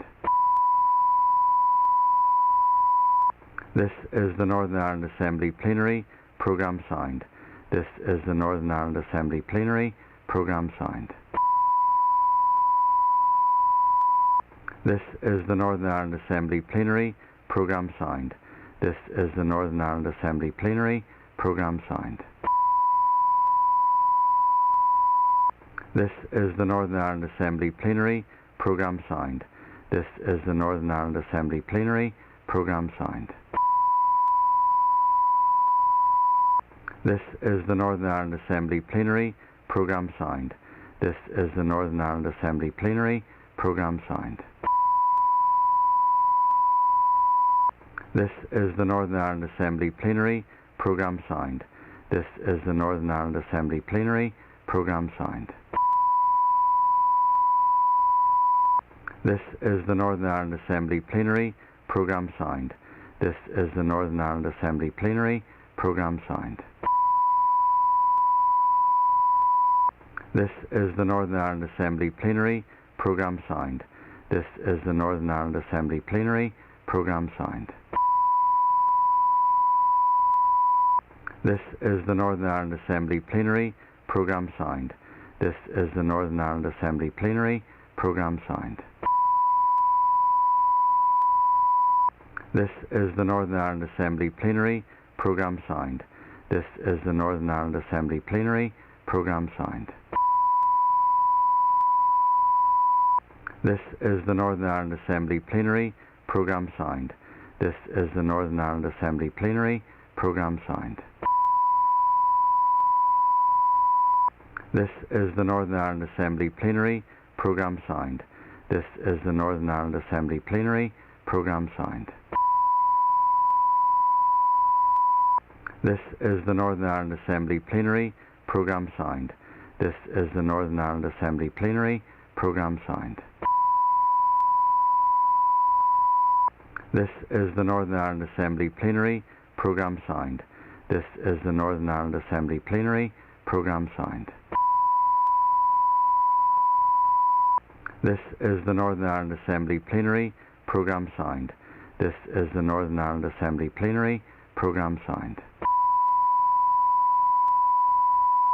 This is the Northern Ireland Assembly Plenary. Programme signed. This is the Northern Ireland Assembly Plenary. Programme signed. This is the Northern Ireland Assembly Plenary.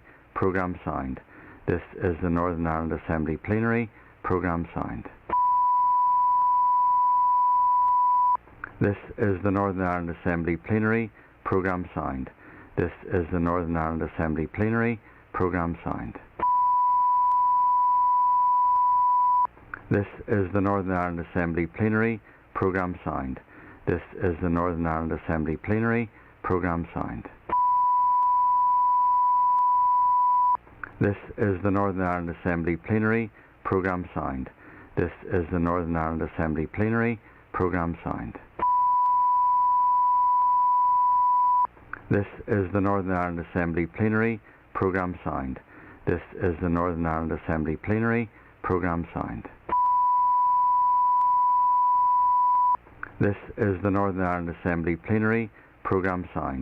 This is the Northern Ireland Assembly Plenary. Programme signed. This is the Northern Ireland Assembly Plenary. Programme signed. This is the Northern Ireland Assembly Plenary. Programme signed. This is the Northern Ireland Assembly Plenary. Programme signed. This is the Northern Ireland Assembly Plenary. Programme signed. This is the Northern Ireland Assembly Plenary Programme Sound. This is the Northern Ireland Assembly Plenary Programme Sound. This is the Northern Ireland Assembly Plenary Programme Sound. This is the Northern Ireland Assembly Plenary Programme Sound. This is the Northern Ireland Assembly Plenary Programme Sound. This is the Northern Ireland Assembly Plenary Programme Sound. This is the Northern Ireland Assembly Plenary Programme Sound. This is the Northern Ireland Assembly Plenary Programme Sound. This is the Northern Ireland Assembly Plenary Programme Sound. This is the Northern Ireland Assembly Plenary Programme Sound. This is the Northern Ireland Assembly Plenary Programme Sound. This is the Northern Ireland Assembly Plenary Programme Sound. This is the Northern Ireland Assembly Plenary Programme Sound. This is the Northern Ireland Assembly Plenary Programme Sound. This is the Northern Ireland Assembly Plenary Programme Sound. This is the Northern Ireland Assembly Plenary Programme Sound. This is the Northern Ireland Assembly Plenary Programme Sound. This is the Northern Ireland Assembly Plenary Programme Sound. This is the Northern Ireland Assembly Plenary Programme Sound.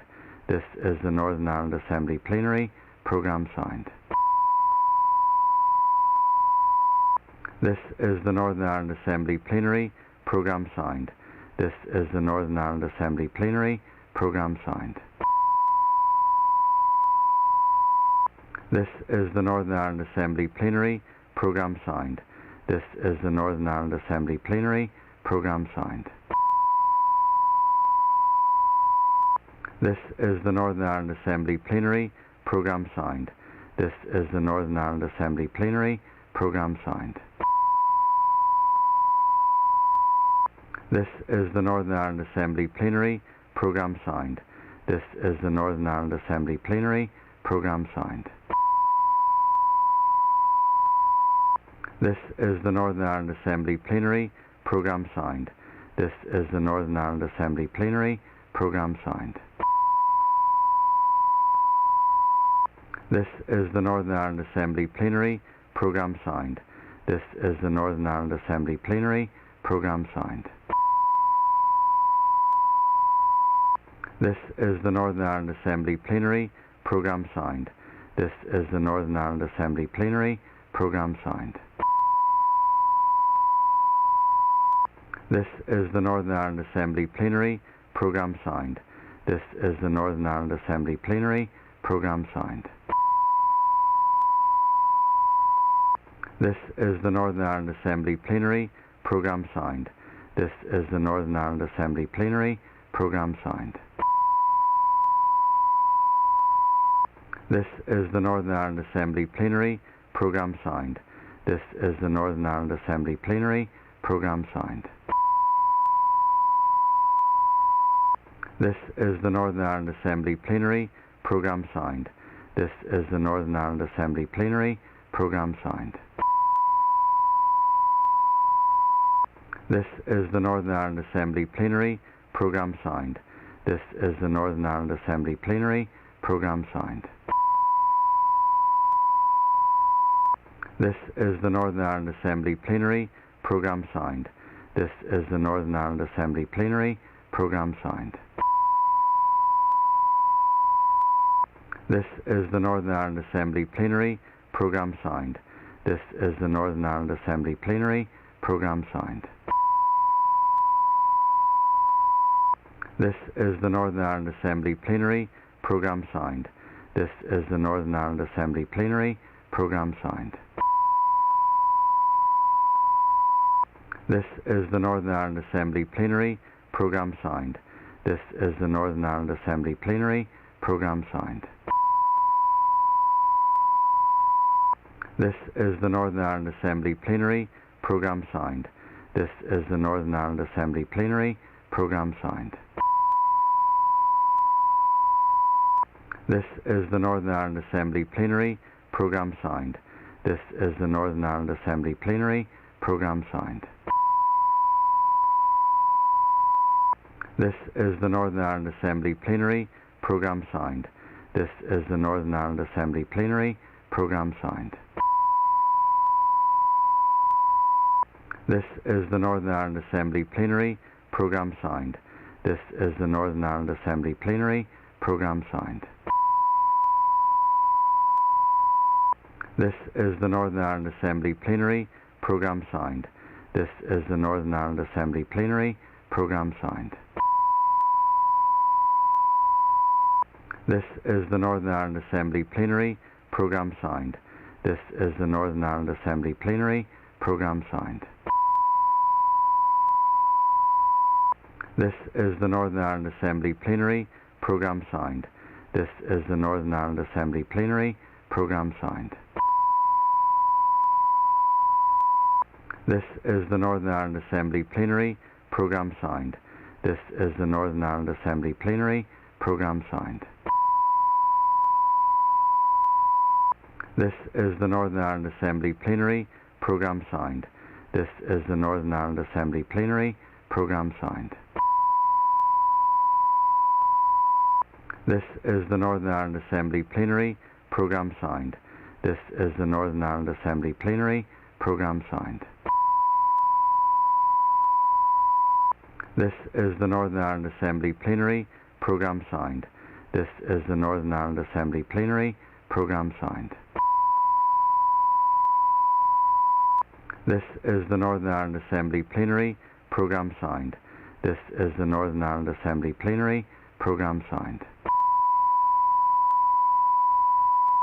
This is the Northern Ireland Assembly Plenary Programme Sound.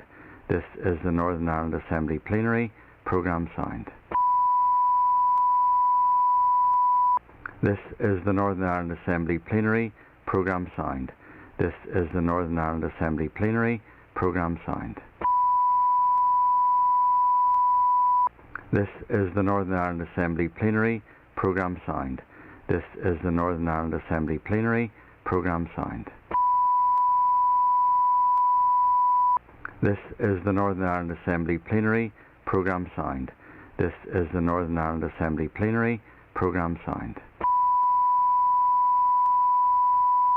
This is the Northern Ireland Assembly Plenary Programme Sound. This is the Northern Ireland Assembly Plenary Programme Sound. This is the Northern Ireland Assembly Plenary Programme Sound. This is the Northern Ireland Assembly Plenary Programme Sound. This is the Northern Ireland Assembly Plenary Programme Sound. This is the Northern Ireland Assembly Plenary Programme Sound. This is the Northern Ireland Assembly Plenary Programme Sound. This is the Northern Ireland Assembly Plenary Programme Sound. This is the Northern Ireland Assembly Plenary Programme Sound. This is the Northern Ireland Assembly Plenary Programme Sound. This is the Northern Ireland Assembly Plenary Programme Sound. This is the Northern Ireland Assembly Plenary Programme Sound. This is the Northern Ireland Assembly Plenary Programme Sound. This is the Northern Ireland Assembly Plenary Programme Sound. This is the Northern Ireland Assembly Plenary Programme Sound. This is the Northern Ireland Assembly Plenary Programme Sound. This is the Northern Ireland Assembly Plenary Programme Sound. This is the Northern Ireland Assembly Plenary Programme Sound. This is the Northern Ireland Assembly Plenary Programme Sound. This is the Northern Ireland Assembly Plenary Programme Sound. This is the Northern Ireland Assembly Plenary Programme Sound. This is the Northern Ireland Assembly Plenary Programme Sound. This is the Northern Ireland Assembly Plenary Programme Sound. This is the Northern Ireland Assembly Plenary Programme Sound. This is the Northern Ireland Assembly Plenary Programme Signed. This is the Northern Ireland Assembly Plenary Programme Signed. This is the Northern Ireland Assembly Plenary Programme Signed. This is the Northern Ireland Assembly Plenary Programme Signed. This is the Northern Ireland Assembly Plenary Programme Signed. This is the Northern Ireland Assembly Plenary Programme Signed. This is the Northern Ireland Assembly Plenary Programme Signed. This is the Northern Ireland Assembly Plenary Programme Signed. This is the Northern Ireland Assembly Plenary Programme Signed. This is the Northern Ireland Assembly Plenary Programme Signed. This is the Northern Ireland Assembly Plenary Programme Signed. This is the Northern Ireland Assembly Plenary Programme Signed. This is the Northern Ireland Assembly Plenary Programme Signed. This is the Northern Ireland Assembly Plenary Programme Signed. This is the Northern Ireland Assembly Plenary Programme Signed. This is the Northern Ireland Assembly Plenary Programme Signed. This is the Northern Ireland Assembly Plenary Programme Signed. This is the Northern Ireland Assembly Plenary Programme Signed. This is the Northern Ireland Assembly Plenary Programme Signed. This is the Northern Ireland Assembly Plenary Programme Signed. This is the Northern Ireland Assembly Plenary Programme Signed. This is the Northern Ireland Assembly Plenary Programme Signed. This is the Northern Ireland Assembly Plenary Programme Signed. This is the Northern Ireland Assembly Plenary Programme Signed. This is the Northern Ireland Assembly Plenary Programme Signed. This is the Northern Ireland Assembly Plenary Programme Signed. This is the Northern Ireland Assembly Plenary Programme Signed. This is the Northern Ireland Assembly Plenary Programme Signed. This is the Northern Ireland Assembly Plenary Programme Signed. This is the Northern Ireland Assembly Plenary Programme Signed. This is the Northern Ireland Assembly Plenary Programme Signed. This is the Northern Ireland Assembly Plenary Programme Signed. This is the Northern Ireland Assembly Plenary Programme Signed. This is the Northern Ireland Assembly Plenary Programme Signed. This is the Northern Ireland Assembly Plenary Programme Signed. This is the Northern Ireland Assembly Plenary Programme Signed. This is the Northern Ireland Assembly Plenary Programme Signed. This is the Northern Ireland Assembly Plenary Programme Signed. This is the Northern Ireland Assembly Plenary Programme Signed. This is the Northern Ireland Assembly Plenary Programme Signed. This is the Northern Ireland Assembly Plenary Programme Signed. This is the Northern Ireland Assembly Plenary Programme Signed. This is the Northern Ireland Assembly Plenary Programme Signed. This is the Northern Ireland Assembly Plenary Programme Signed. This is the Northern Ireland Assembly Plenary Programme Signed. This is the Northern Ireland Assembly Plenary Programme Signed. This is the Northern Ireland Assembly Plenary Programme Signed. This is the Northern Ireland Assembly Plenary Programme Signed. This is the Northern Ireland Assembly Plenary Programme Signed. This is the Northern Ireland Assembly Plenary Programme Signed. This is the Northern Ireland Assembly Plenary Programme Signed. This is the Northern Ireland Assembly Plenary Programme Signed. This is the Northern Ireland Assembly Plenary Programme Signed. This is the Northern Ireland Assembly Plenary Programme Signed. This is the Northern Ireland Assembly Plenary Programme Sound. This is the Northern Ireland Assembly Plenary Programme Sound. This is the Northern Ireland Assembly Plenary Programme Sound. This is the Northern Ireland Assembly Plenary Programme Sound. This is the Northern Ireland Assembly Plenary Programme Sound. This is the Northern Ireland Assembly Plenary Programme Sound. This is the Northern Ireland Assembly Plenary Programme Sound. This is the Northern Ireland Assembly Plenary Programme Sound. This is the Northern Ireland Assembly Plenary Programme Sound. This is the Northern Ireland Assembly Plenary Programme Sound. This is the Northern Ireland Assembly Plenary Programme Sound.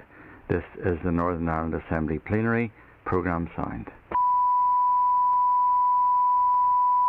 This is the Northern Ireland Assembly Plenary Programme Sound. This is the Northern Ireland Assembly Plenary Programme Sound. This is the Northern Ireland Assembly Plenary Programme Sound. This is the Northern Ireland Assembly Plenary Programme Sound. This is the Northern Ireland Assembly Plenary Programme Sound. This is the Northern Ireland Assembly Plenary Programme Sound. This is the Northern Ireland Assembly Plenary Programme Sound. This is the Northern Ireland Assembly Plenary Programme Sound. This is the Northern Ireland Assembly Plenary Programme Sound. This is the Northern Ireland Assembly Plenary Programme Sound. This is the Northern Ireland Assembly Plenary Programme Sound.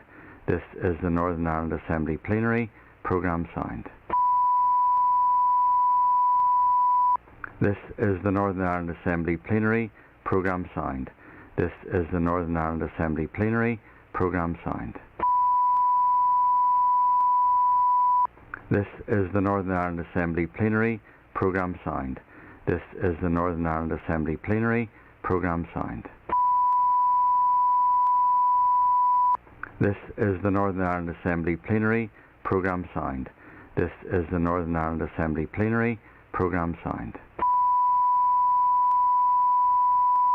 This is the Northern Ireland Assembly Plenary Programme Sound. This is the Northern Ireland Assembly Plenary Programme Sound. This is the Northern Ireland Assembly Plenary Programme Sound. This is the Northern Ireland Assembly Plenary Programme Sound. This is the Northern Ireland Assembly Plenary Programme Sound. This is the Northern Ireland Assembly Plenary Programme Sound. This is the Northern Ireland Assembly Plenary Programme Sound. This is the Northern Ireland Assembly Plenary Programme Sound. This is the Northern Ireland Assembly Plenary Programme Sound. This is the Northern Ireland Assembly Plenary Programme Sound. This is the Northern Ireland Assembly Plenary Programme Sound. This is the Northern Ireland Assembly Plenary Programme Sound. This is the Northern Ireland Assembly Plenary Programme Sound. This is the Northern Ireland Assembly Plenary Programme Sound. This is the Northern Ireland Assembly Plenary Programme Sound. This is the Northern Ireland Assembly Plenary Programme Sound. This is the Northern Ireland Assembly Plenary Programme Sound. This is the Northern Ireland Assembly Plenary Programme Sound. This is the Northern Ireland Assembly Plenary Programme Sound. This is the Northern Ireland Assembly Plenary Programme Sound. This is the Northern Ireland Assembly Plenary Programme Sound. This is the Northern Ireland Assembly Plenary Programme Sound. This is the Northern Ireland Assembly Plenary Programme Sound. This is the Northern Ireland Assembly Plenary Programme Sound. This is the Northern Ireland Assembly Plenary Programme Sound. This is the Northern Ireland Assembly Plenary Programme Sound. This is the Northern Ireland Assembly Plenary Programme Sound.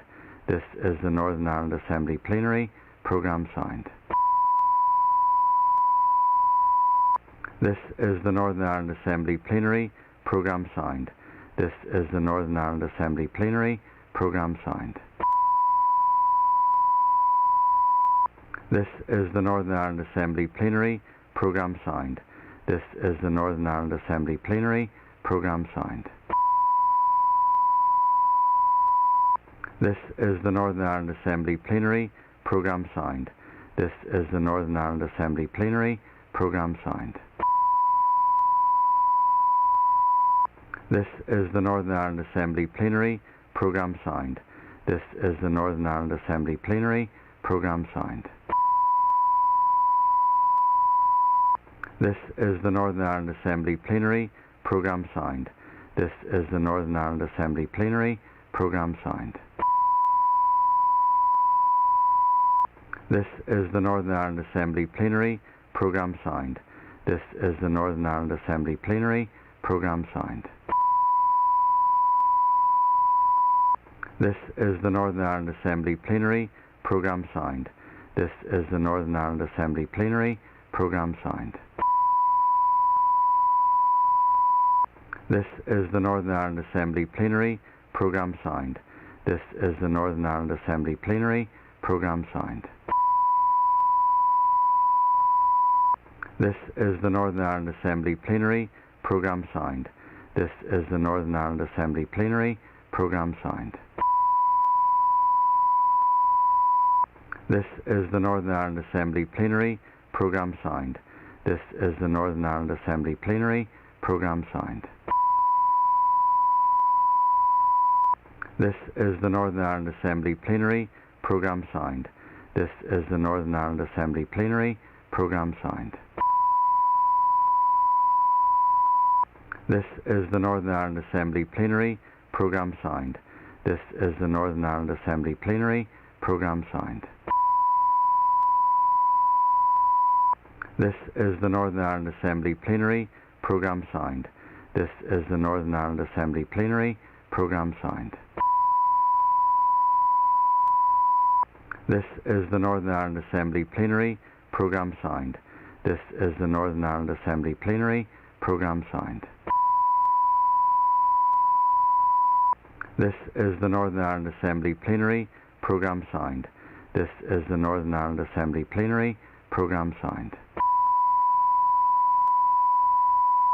This is the Northern Ireland Assembly Plenary Programme Sound. This is the Northern Ireland Assembly Plenary Programme Sound.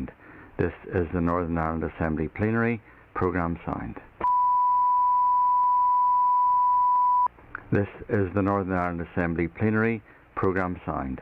This is the Northern Ireland Assembly Plenary Programme Sound. This is the Northern Ireland Assembly Plenary Programme Sound. This is the Northern Ireland Assembly Plenary Programme Sound.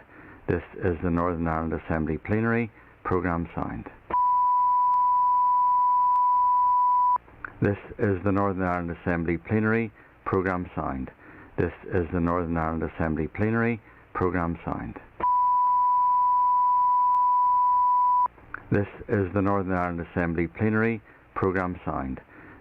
the Northern Ireland Assembly Plenary Programme Sound. This is the Northern Ireland Assembly Plenary Programme Sound. This is the Northern Ireland Assembly Plenary Programme Sound.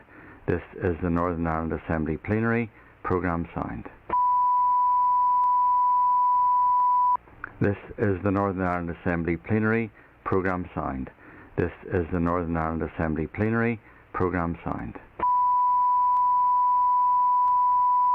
This is the Northern Ireland Assembly Plenary Programme Sound. This is the Northern Ireland Assembly Plenary Programme Sound. This is the Northern Ireland Assembly Plenary Programme Sound. This is the Northern Ireland Assembly Plenary Programme Sound. This is the Northern Ireland Assembly Plenary Programme Sound. This is the Northern Ireland Assembly Plenary Programme Sound.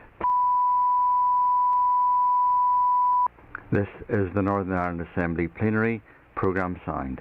This is the Northern Ireland Assembly Plenary Programme Sound. This is the Northern Ireland Assembly Plenary Programme Sound. This is the Northern Ireland Assembly Plenary Programme Sound. This is the Northern Ireland Assembly Plenary Programme Sound. This is the Northern Ireland Assembly Plenary Programme Sound. This is the Northern Ireland Assembly Plenary Programme Sound. This is the Northern Ireland Assembly Plenary Programme Sound. This is the Northern Ireland Assembly Plenary Programme Sound. This is the Northern Ireland Assembly Plenary Programme Sound. This is the Northern Ireland Assembly Plenary Programme Sound. This is the Northern Ireland Assembly Plenary Programme Sound. This is the Northern Ireland Assembly Plenary Programme Sound. This is the Northern Ireland Assembly Plenary Programme Sound. This is the Northern Ireland Assembly Plenary Programme Sound. This is the Northern Ireland Assembly Plenary Programme Sound. This is the Northern Ireland Assembly Plenary Programme Sound. This is the Northern Ireland Assembly Plenary Programme Sound. This is the Northern Ireland Assembly Plenary Programme Sound. This is the Northern Ireland Assembly Plenary Programme Sound.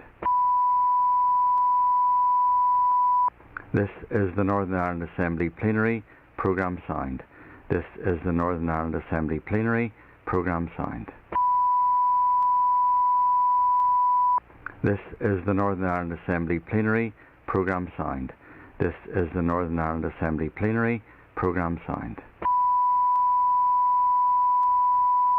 This is the Northern Ireland Assembly Plenary Programme Sound. This is the Northern Ireland Assembly Plenary Programme Sound.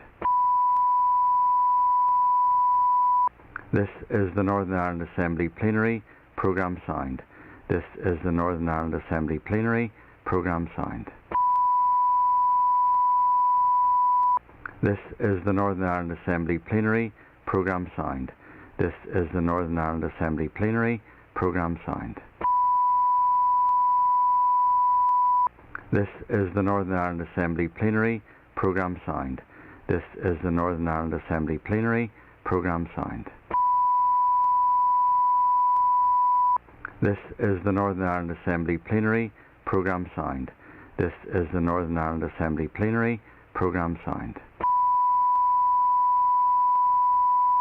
This is the Northern Ireland Assembly Plenary Programme Sound. This is the Northern Ireland Assembly Plenary Programme Sound.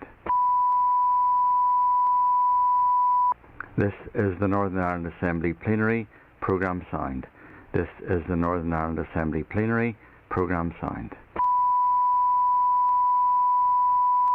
This is the Northern Ireland Assembly Plenary Programme Sound. This is the Northern Ireland Assembly Plenary Programme Sound. This is the Northern Ireland Assembly Plenary Programme Sound. This is the Northern Ireland Assembly Plenary Programme Sound. This is the Northern Ireland Assembly Plenary Programme Sound.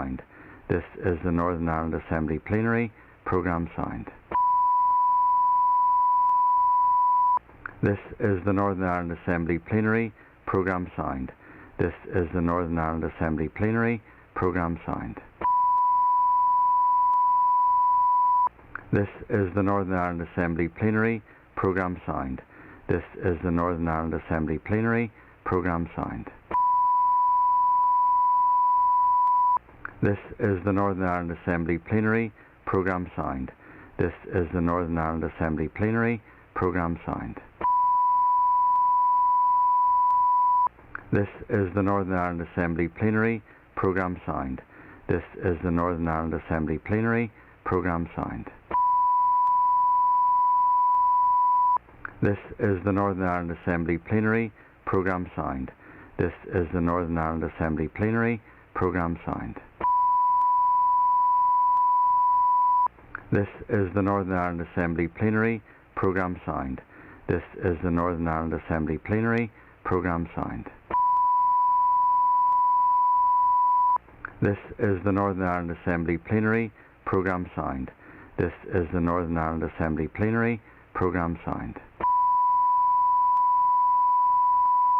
This is the Northern Ireland Assembly Plenary Programme Sound. This is the Northern Ireland Assembly Plenary Programme Sound. This is the Northern Ireland Assembly Plenary Programme Sound. This is the Northern Ireland Assembly Plenary Programme Sound. This is the Northern Ireland Assembly Plenary Programme Sound. This is the Northern Ireland Assembly Plenary Programme Sound. This is the Northern Ireland Assembly Plenary Programme Sound. This is the Northern Ireland Assembly Plenary Programme Sound. This is the Northern Ireland Assembly Plenary Programme Sound. This is the Northern Ireland Assembly Plenary Programme Sound. This is the Northern Ireland Assembly Plenary Programme Sound. This is the Northern Ireland Assembly Plenary Programme Sound. This is the Northern Ireland Assembly Plenary Programme Sound. This is the Northern Ireland Assembly Plenary Programme Sound. This is the Northern Ireland Assembly Plenary Programme Sound. This is the Northern Ireland Assembly Plenary Programme Sound. This is the Northern Ireland Assembly Plenary Programme Sound. This is the Northern Ireland Assembly Plenary Programme Sound. This is the Northern Ireland Assembly Plenary Programme Sound. This is the Northern Ireland Assembly Plenary Programme Sound. This is the Northern Ireland Assembly Plenary Programme Sound.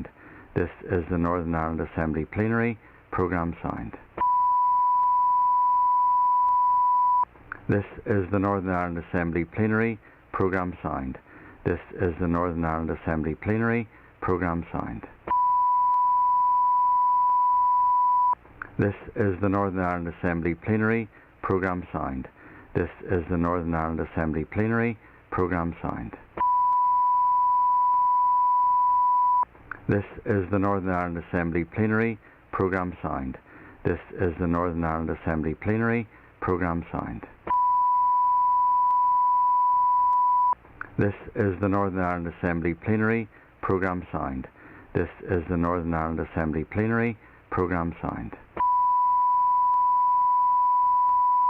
This is the Northern Ireland Assembly Plenary Programme Sound.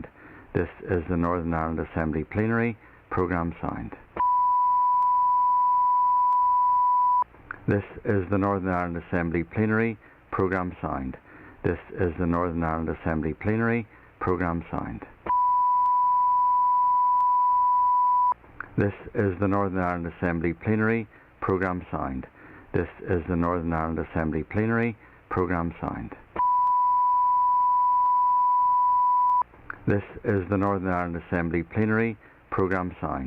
This is the Northern Ireland Assembly Plenary Programme Sound. This is the Northern Ireland Assembly Plenary Programme Sound. This is the Northern Ireland Assembly Plenary Programme Sound. This is the Northern Ireland Assembly Plenary Programme Sound. This is the Northern Ireland Assembly Plenary Programme Sound. This is the Northern Ireland Assembly Plenary Programme Sound. This is the Northern Ireland Assembly Plenary Programme Sound. This is the Northern Ireland Assembly Plenary Programme Sound. This is the Northern Ireland Assembly Plenary Programme Sound. This is the Northern Ireland Assembly Plenary Programme Sound. This is the Northern Ireland Assembly Plenary Programme Sound. This is the Northern Ireland Assembly Plenary Programme Sound. This is the Northern Ireland Assembly Plenary Programme Sound. This is the Northern Ireland Assembly Plenary Programme Sound. This is the Northern Ireland Assembly Plenary Programme Sound. This is the Northern Ireland Assembly Plenary Programme Sound. This is the Northern Ireland Assembly Plenary Programme Sound. This is the Northern Ireland Assembly Plenary Programme Sound. This is the Northern Ireland Assembly Plenary Programme Sound. This is the Northern Ireland Assembly Plenary Programme Sound. This is the Northern Ireland Assembly Plenary Programme Sound. This is the Northern Ireland Assembly Plenary Programme Sound. This is the Northern Ireland Assembly Plenary Programme Sound. This is the Northern Ireland Assembly Plenary Programme Sound. This is the Northern Ireland Assembly Plenary Programme Sound. This is the Northern Ireland Assembly Plenary Programme Sound.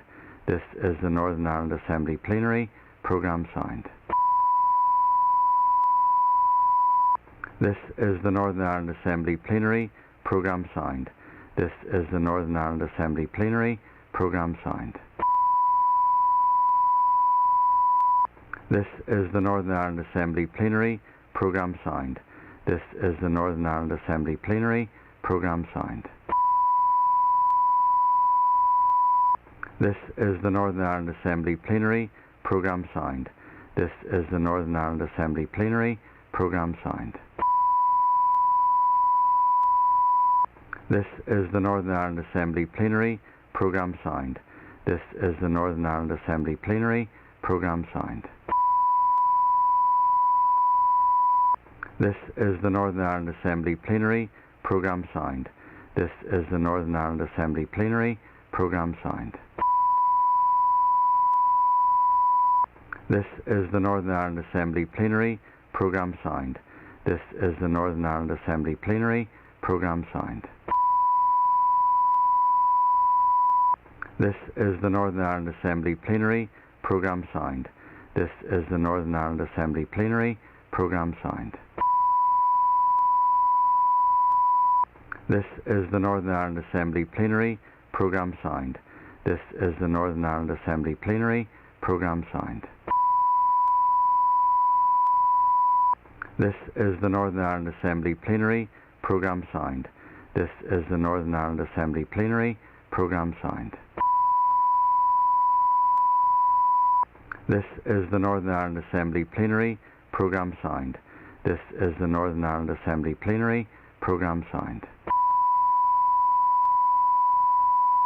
This is the Northern Ireland Assembly Plenary Programme Sound. This is the Northern Ireland Assembly Plenary Programme Sound. This is the Northern Ireland Assembly Plenary Programme Sound. This is the Northern Ireland Assembly Plenary Programme Sound. This is the Northern Ireland Assembly Plenary Programme Sound. This is the Northern Ireland Assembly Plenary Programme Sound. This is the Northern Ireland Assembly Plenary Programme Sound. This is the Northern Ireland Assembly Plenary Programme Sound. This is the Northern Ireland Assembly Plenary Programme Sound. This is the Northern Ireland Assembly Plenary Programme Sound.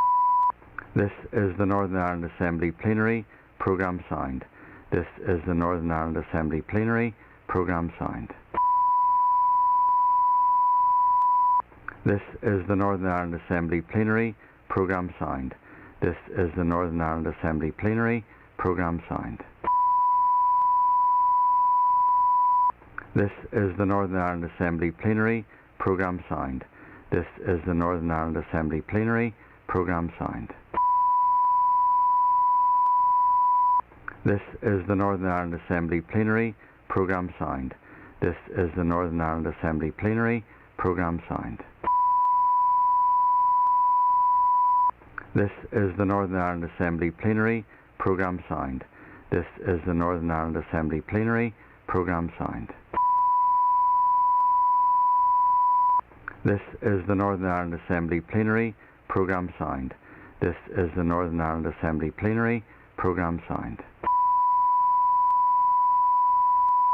This is the Northern Ireland Assembly Plenary Programme Sound. This is the Northern Ireland Assembly Plenary Programme Sound. This is the Northern Ireland Assembly Plenary Programme Sound. This is the Northern Ireland Assembly Plenary Programme Sound. This is the Northern Ireland Assembly Plenary Programme Sound. This is the Northern Ireland Assembly Plenary Programme Sound. This is the Northern Ireland Assembly Plenary Programme Sound. This is the Northern Ireland Assembly Plenary Programme Sound. This is the Northern Ireland Assembly Plenary Programme Sound. This is the Northern Ireland Assembly Plenary Programme Sound. This is the Northern Ireland Assembly Plenary Programme Sound. This is the Northern Ireland Assembly Plenary Programme Sound. This is the Northern Ireland Assembly Plenary Programme Sound. This is the Northern Ireland Assembly Plenary Programme Sound. This is the Northern Ireland Assembly Plenary Programme Sound. This is the Northern Ireland Assembly Plenary Programme Sound. This is the Northern Ireland Assembly Plenary Programme Sound. This is the Northern Ireland Assembly Plenary Programme Sound. This is the Northern Ireland Assembly Plenary Programme Sound. This is the Northern Ireland Assembly Plenary Programme Sound. This is the Northern Ireland Assembly Plenary Programme Sound.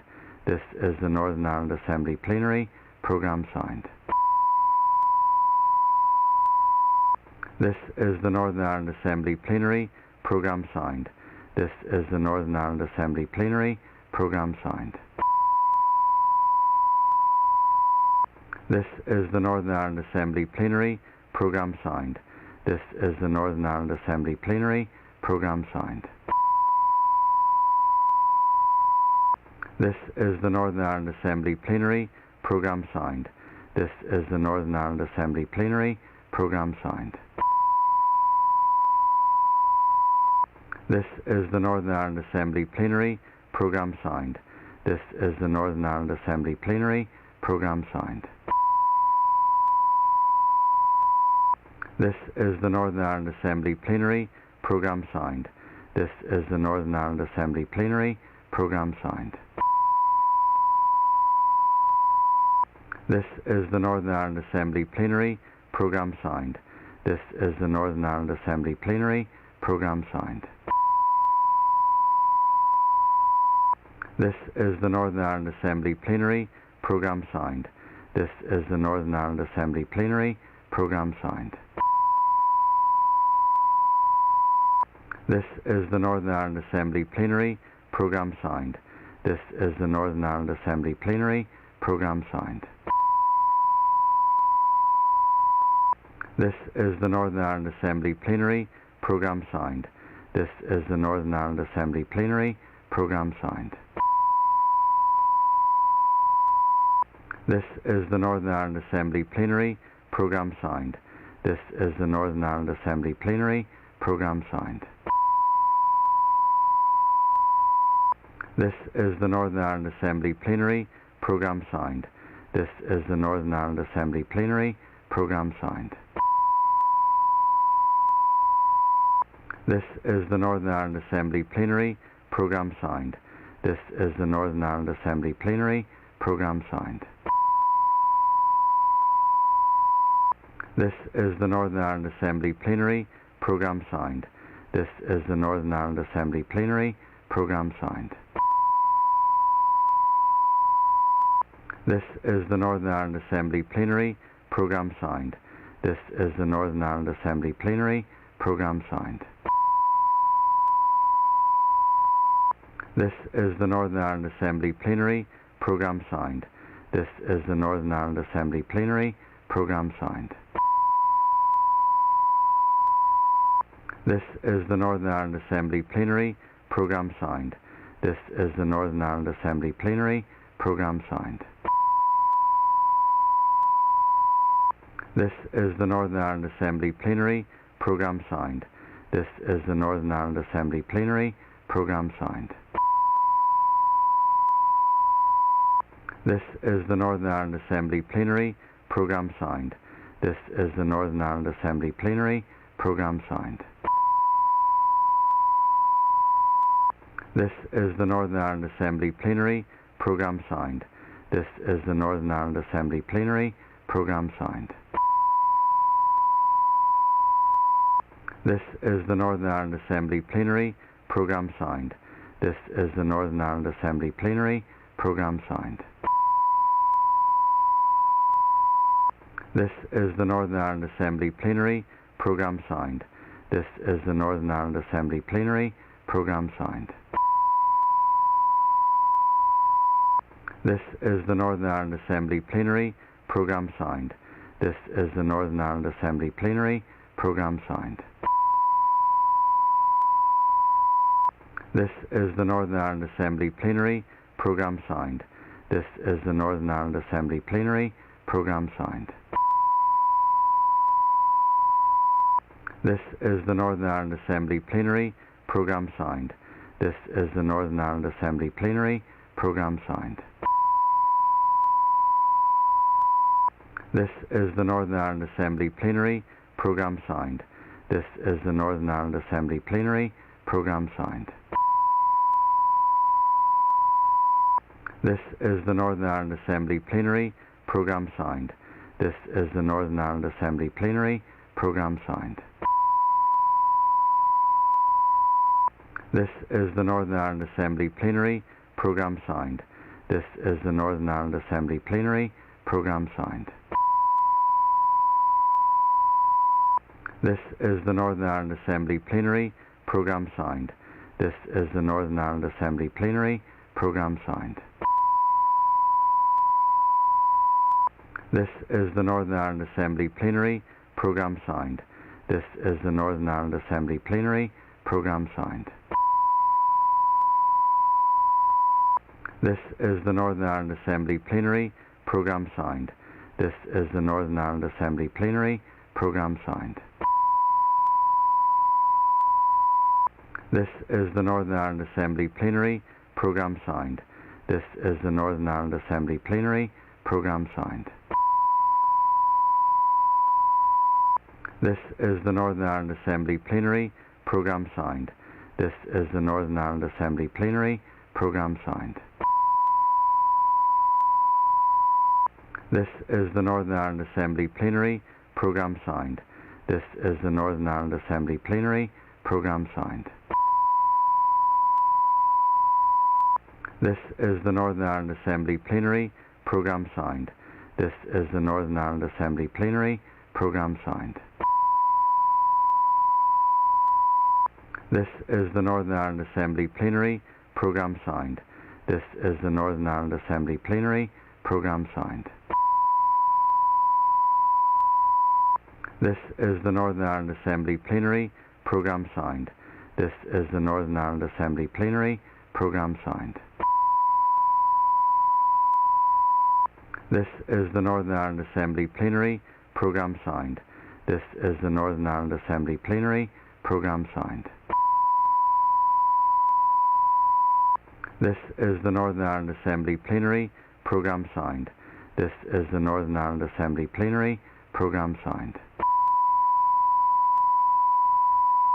This is the Northern Ireland Assembly Plenary Programme Sound. This is the Northern Ireland Assembly Plenary Programme Sound. This is the Northern Ireland Assembly Plenary Programme Sound. This is the Northern Ireland Assembly Plenary Programme Sound. This is the Northern Ireland Assembly Plenary Programme Sound. This is the Northern Ireland Assembly Plenary Programme Sound. This is the Northern Ireland Assembly Plenary Programme Sound. This is the Northern Ireland Assembly Plenary Programme Sound. This is the Northern Ireland Assembly Plenary Programme Sound. This is the Northern Ireland Assembly Plenary Programme Sound. This is the Northern Ireland Assembly Plenary Programme Sound. This is the Northern Ireland Assembly Plenary Programme Sound. This is the Northern Ireland Assembly Plenary Programme Sound. This is the Northern Ireland Assembly Plenary Programme Sound. This is the Northern Ireland Assembly Plenary Programme Sound. This is the Northern Ireland Assembly Plenary Programme Sound. This is the Northern Ireland Assembly Plenary Programme Sound. This is the Northern Ireland Assembly Plenary Programme Sound.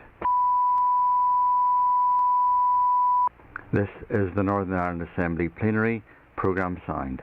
This is the Northern Ireland Assembly Plenary Programme Sound. This is the Northern Ireland Assembly Plenary Programme Sound. This is the Northern Ireland Assembly Plenary Programme Sound. This is the Northern Ireland Assembly Plenary Programme Sound. This is the Northern Ireland Assembly Plenary Programme Sound. This is the Northern Ireland Assembly Plenary Programme Sound. This is the Northern Ireland Assembly Plenary Programme Sound.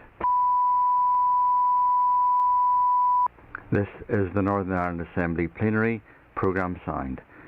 This is the Northern Ireland Assembly Plenary Programme Sound. This is the Northern Ireland Assembly Plenary Programme Sound. This is the Northern Ireland Assembly Plenary Programme Sound. This is the Northern Ireland Assembly Plenary Programme Sound. This is the Northern Ireland Assembly Plenary Programme Sound. This is the Northern Ireland Assembly Plenary Programme Sound. This is the Northern Ireland Assembly Plenary Programme Sound. This is the Northern Ireland Assembly Plenary Programme Sound.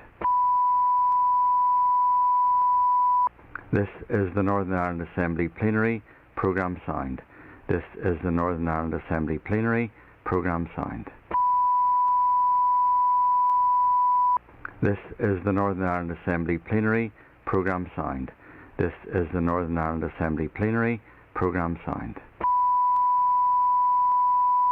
This is the Northern Ireland Assembly Plenary Programme Sound. This is the Northern Ireland Assembly Plenary Programme Sound. This is the Northern Ireland Assembly Plenary Programme Sound. This is the Northern Ireland Assembly Plenary Programme Sound. This is the Northern Ireland Assembly Plenary Programme Sound. This is the Northern Ireland Assembly Plenary Programme Sound. This is the Northern Ireland Assembly Plenary Programme Sound. This is the Northern Ireland Assembly Plenary Programme Sound. This is the Northern Ireland Assembly Plenary Programme Sound. This is the Northern Ireland Assembly Plenary Programme Sound. This is the Northern Ireland Assembly Plenary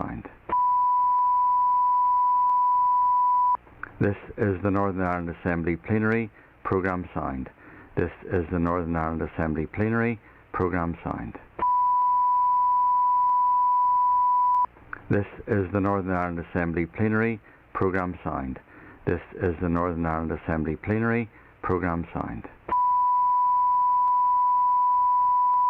This is the Northern Ireland Assembly Plenary Programme Sound. This is the Northern Ireland Assembly Plenary Programme Sound. This is the Northern Ireland Assembly Plenary Programme Sound. This is the Northern Ireland Assembly Plenary Programme Sound. This is the Northern Ireland Assembly Plenary Programme Sound. This is the Northern Ireland Assembly Plenary Programme Sound. This is the Northern Ireland Assembly Plenary Programme Sound. This is the Northern Ireland Assembly Plenary Programme Sound. This is the Northern Ireland Assembly Plenary Programme Sound. This is the Northern Ireland Assembly Plenary Programme Sound. This is the Northern Ireland Assembly Plenary Programme Sound. This is the Northern Ireland Assembly Plenary Programme Sound. This is the Northern Ireland Assembly Plenary Programme Sound. This is the Northern Ireland Assembly Plenary Programme Sound. This is the Northern Ireland Assembly Plenary Programme Sound. This is the Northern Ireland Assembly Plenary Programme Sound. This is the Northern Ireland Assembly Plenary Programme Sound. This is the Northern Ireland Assembly Plenary Programme Sound. This is the Northern Ireland Assembly Plenary Programme Sound. This is the Northern Ireland Assembly Plenary Programme Sound. This is the Northern Ireland Assembly Plenary Programme Sound. This is the Northern Ireland Assembly Plenary Programme Sound. This is the Northern Ireland Assembly Plenary Programme Sound. This is the Northern Ireland Assembly Plenary Programme Sound. This is the Northern Ireland Assembly Plenary Programme Sound. This is the Northern Ireland Assembly Plenary Programme Sound. This is the Northern Ireland Assembly Plenary Programme Sound. This is the Northern Ireland Assembly Plenary Programme Sound. This is the Northern Ireland Assembly Plenary Programme Sound. This is the Northern Ireland Assembly Plenary Programme Sound. This is the Northern Ireland Assembly Plenary Programme Sound. This is the Northern Ireland Assembly Plenary Programme Sound. This is the Northern Ireland Assembly Plenary Programme Sound. This is the Northern Ireland Assembly Plenary Programme Sound. This is the Northern Ireland Assembly Plenary Programme Sound. This is the Northern Ireland Assembly Plenary Programme Sound. This is the Northern Ireland Assembly Plenary Programme Sound. This is the Northern Ireland Assembly Plenary Programme Sound. This is the Northern Ireland Assembly Plenary Programme Sound. This is the Northern Ireland Assembly Plenary Programme Sound. This is the Northern Ireland Assembly Plenary Programme Sound. This is the Northern Ireland Assembly Plenary Programme Sound. This is the Northern Ireland Assembly Plenary Programme Sound. This is the Northern Ireland Assembly Plenary Programme Sound. This is the Northern Ireland Assembly Plenary Programme Sound. This is the Northern Ireland Assembly Plenary Programme Sound. This is the Northern Ireland Assembly Plenary Programme Sound. This is the Northern Ireland Assembly Plenary Programme Sound. This is the Northern Ireland Assembly Plenary Programme Sound. This is the Northern Ireland Assembly Plenary Programme Sound. This is the Northern Ireland Assembly Plenary Programme Sound. This is the Northern Ireland Assembly Plenary Programme Sound. This is the Northern Ireland Assembly Plenary Programme Sound. This is the Northern Ireland Assembly Plenary Programme Sound. This is the Northern Ireland Assembly Plenary Programme Sound. This is the Northern Ireland Assembly Plenary Programme Sound. This is the Northern Ireland Assembly Plenary Programme Sound. This is the Northern Ireland Assembly Plenary Programme Sound. This is the Northern Ireland Assembly Plenary Programme Sound. This is the Northern Ireland Assembly Plenary Programme Sound. This is the Northern Ireland Assembly Plenary Programme Sound. This is the Northern Ireland Assembly Plenary Programme Sound. This is the Northern Ireland Assembly Plenary. Programme signed. This is the Northern Ireland Assembly Plenary. Programme signed. This is the Northern Ireland Assembly Plenary. Programme signed. This is the Northern Ireland Assembly Plenary. Programme signed. This is the Northern Ireland Assembly Plenary. Programme signed. This is the Northern Ireland Assembly Plenary. Programme signed. This is the Northern Ireland Assembly Plenary. Programme signed. This is the Northern Ireland Assembly Plenary. Programme signed. This is the Northern Ireland Assembly Plenary. Programme signed. This is the Northern Ireland Assembly Plenary. Programme signed. This is the Northern Ireland Assembly Plenary. Programme signed. This is the Northern Ireland Assembly Plenary. Programme signed. This is the Northern Ireland Assembly Plenary. Programme signed. This is the Northern Ireland Assembly Plenary. Programme signed. This is the Northern Ireland Assembly Plenary. Programme signed. This is the Northern Ireland Assembly Plenary. Programme signed. This is the Northern Ireland Assembly Plenary. Programme signed.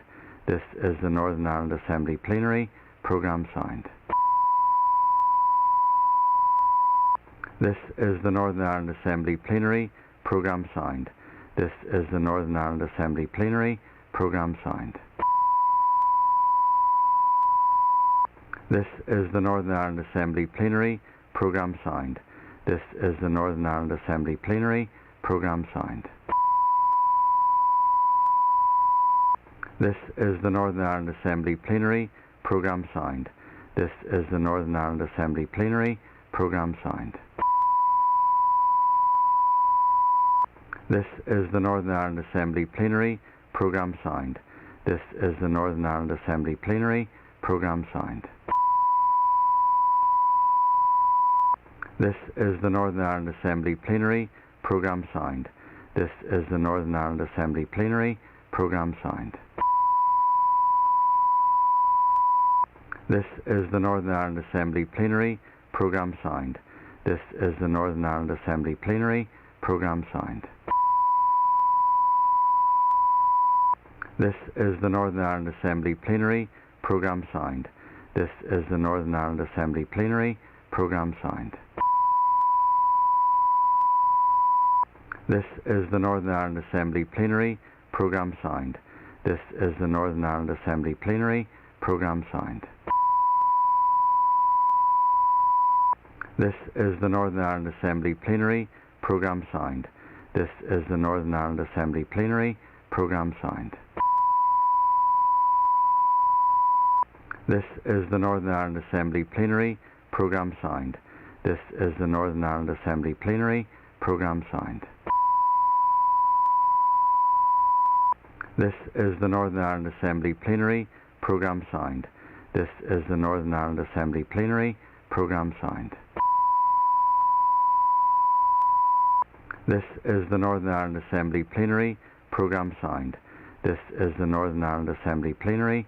Programme signed. This is the Northern Ireland Assembly Plenary. Programme signed. This is the Northern Ireland Assembly Plenary. Programme signed. This is the Northern Ireland Assembly Plenary. Programme signed. This is the Northern Ireland Assembly Plenary. Programme signed. This is the Northern Ireland Assembly Plenary. Programme signed. This is the Northern Ireland Assembly Plenary. Programme signed. This is the Northern Ireland Assembly Plenary. Programme signed. This is the Northern Ireland Assembly Plenary. Programme signed. This is the Northern Ireland Assembly Plenary. Programme signed. This is the Northern Ireland Assembly Plenary.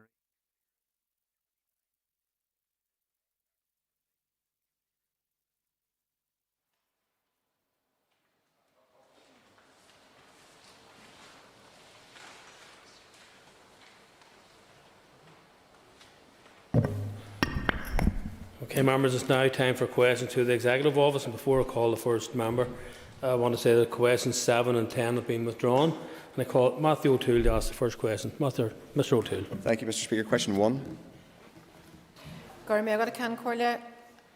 Whilst we have differing views on the decision to leave the EU and on the protocol, we are committed to working together to achieve the best possible outcome for our local businesses, and will continue to do so. As an executive, we regularly review the impacts arising from the end of the transition period, and we continue to raise the concerns with both the Westminster Government and the EU on many issues, including in relation to SBS checks. Any decision on veterinary arrangements in relation to goods checks is the responsibility of the British Government. However, in seeking the best possible outcome for our citizens and for traders, we have continued to highlight to Whitehall and to the EU the impact that these issues are having on our businesses. We have been clear that any solutions to these issues need to reflect the practical impacts and should also be developed in liaison with our business community, who have continued to stress that solutions need to be simple, need to be practical and need to be affordable. Matthew O'Toole, supplementary. Thank you, Mr Speaker. And before I ask the question, can I acknowledge this is the first time we've been in the Chamber since the First Minister announced her decision to depart, while she and I don't agree on very much. Perhaps we agree on a degree of frustration at times with the Democratic Unionist Party, but we'll leave it at that. Can I wish her and her family all the best as we move on? Deputy First Minister, we know there are difficulties with our post-Brexit trading arrangements. I'm glad that you agree that a veterinary arrangement will be good to smooth those issues, but we also need a focus on the positive benefits that our unique market access can bring us. Can I ask what you and the Executive Office more broadly are doing to reassure investors, given that a major multinational investor told the Financial Times this week that they've looked at the opportunities from the protocol, but the current scenes in Northern Ireland mean they think it might be uninvestable? That isn't good enough. What is the Executive Office doing, not just to reassure investors, but to get them here? Thank you. Well, firstly, can I say to the member that it's all of our responsibility, all of us in political leadership, to work to make politics work for everybody, and it has to deliver for everybody. None of us want to see the scenes that we saw on our streets over the course of recent weeks for that to reoccur, and we all need to go out of our way to make sure that's the case. Certainly, we wouldn't want that to be a factor in terms of determining people's decisions as to whether or not to invest here, to create employment opportunities and all the prosperity that comes with that. So I can say to the member that as part of recovery and moving forward, particularly in terms of economic recovery, the Department of the Economy have published a plan. The Executive are working on the new programme for government, the economic recovery package, the post-COVID response. And I think a combination of those things means that we need to be looking towards what are the opportunities that are now presented to us. You have referred to this yourself on a number of occasions, and there are opportunities now afforded to us, markets open to us. And I think we need to make that work for our advantage in the time ahead, and I will work with all executive ministers to make sure that's the case. John O'Dowd. Can I also wish Mrs Foster and our family all the best for the future? In terms of the protocol, as Mr O'Toole has pointed out, there are opportunities for businesses, there are also challenges for businesses. But would the Minister agree with me that the alternative of a no-deal Brexit would have been devastating not only for the economy here, but the economies across these islands? Yes, I mean, of course, and we've always said that from day one, and as the member noted, that we have been afforded special status, and through the protocol that facilitates our unique and continued access to the EU single market. And it gives us that opportunity to be the gateway for the sale of goods to two of the world's largest markets. Local businesses and manufacturers and our farmers and traders want to see the protocol implemented so they can avail of the protections that it affords them, and also the special status that it affords the North.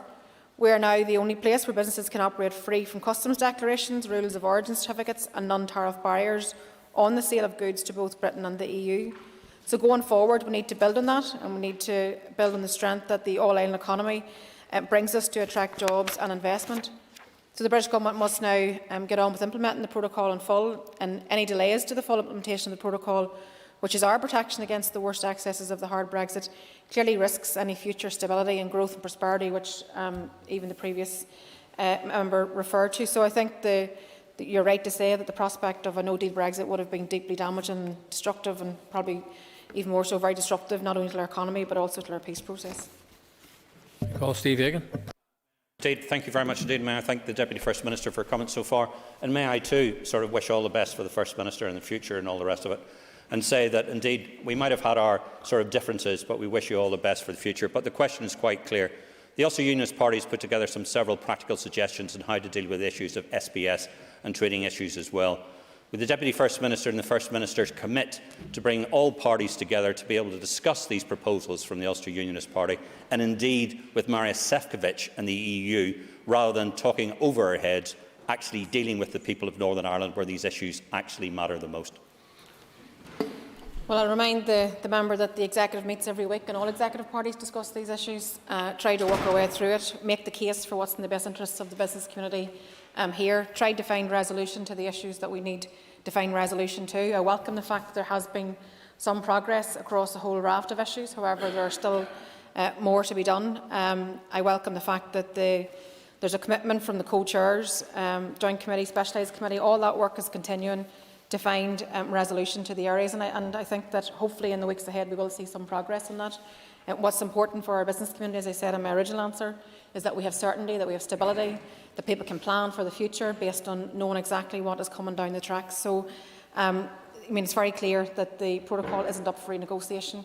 There are new post-Brexit realities that we have to work our way through, and I think that whilst there has been progress to date, there's still a way to go there.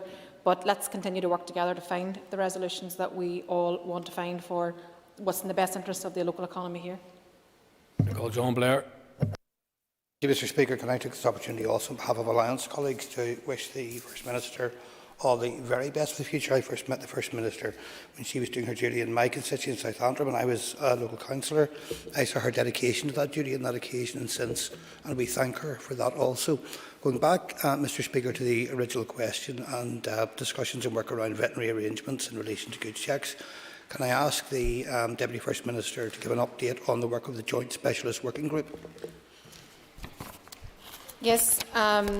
So the First Minister and I attended a meeting of the Joint Committee back on the 24th of February, and at that meeting I had welcomed the commitment from the co-chairs to the proper implementation of the protocol, and also on their focus on finding solutions acceptable to all, as well as highlighting that the Joint Committee is the forum for constructive discussion on these issues, and actually the mechanism which was agreed to iron things out.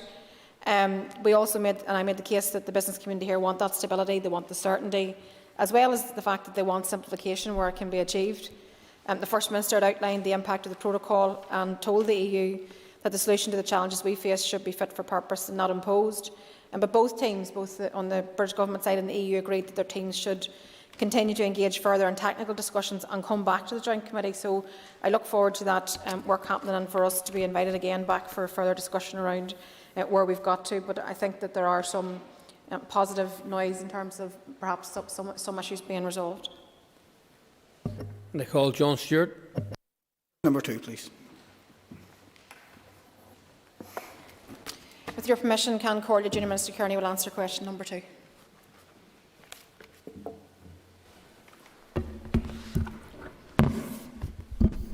The first phase of the cross-executive action plan on tackling paramilitary activity, criminality and organised crime ended on the 31st of March 2021. And within that plan, the Executive Office has lead responsibility for delivering actions B1 to B4. Actions B1 to B3 relate to the reintegration of those with conflict-related convictions who have identified obstacles to employment, financial services and travel, among other things. Good progress has been made, including adoption of the employer's guidance on recruiting people with conflict-related convictions by the civil service. Work continues to improve access to financial services and also international travel. In relation to Action B4, known as the Communities in Transition project, Phase 1 has seen contracts awarded for delivery of over 30 individual projects and 2 regional programmes across 8 areas of focus. A mid-term evaluation of implementation so far has been completed, which shows that a significant amount of good work has emerged through the project to date. The Executive has agreed to a further phase of the wider Tackling Paramilitary Activity, Criminality and Organised Crime programme to be delivered up until March 2024. The Communities in Transition project will be a significant part of the community-facing element of the programme in Phase 2.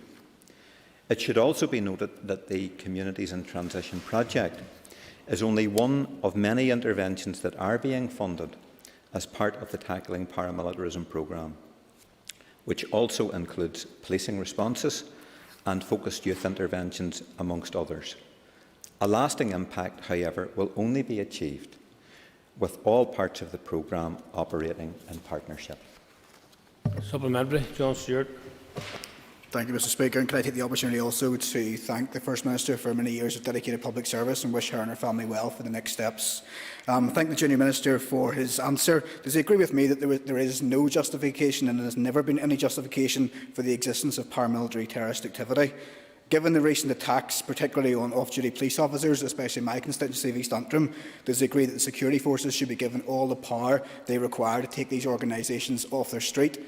And will he also assure the public that the policy of paying off paramilitaries will cease forthwith?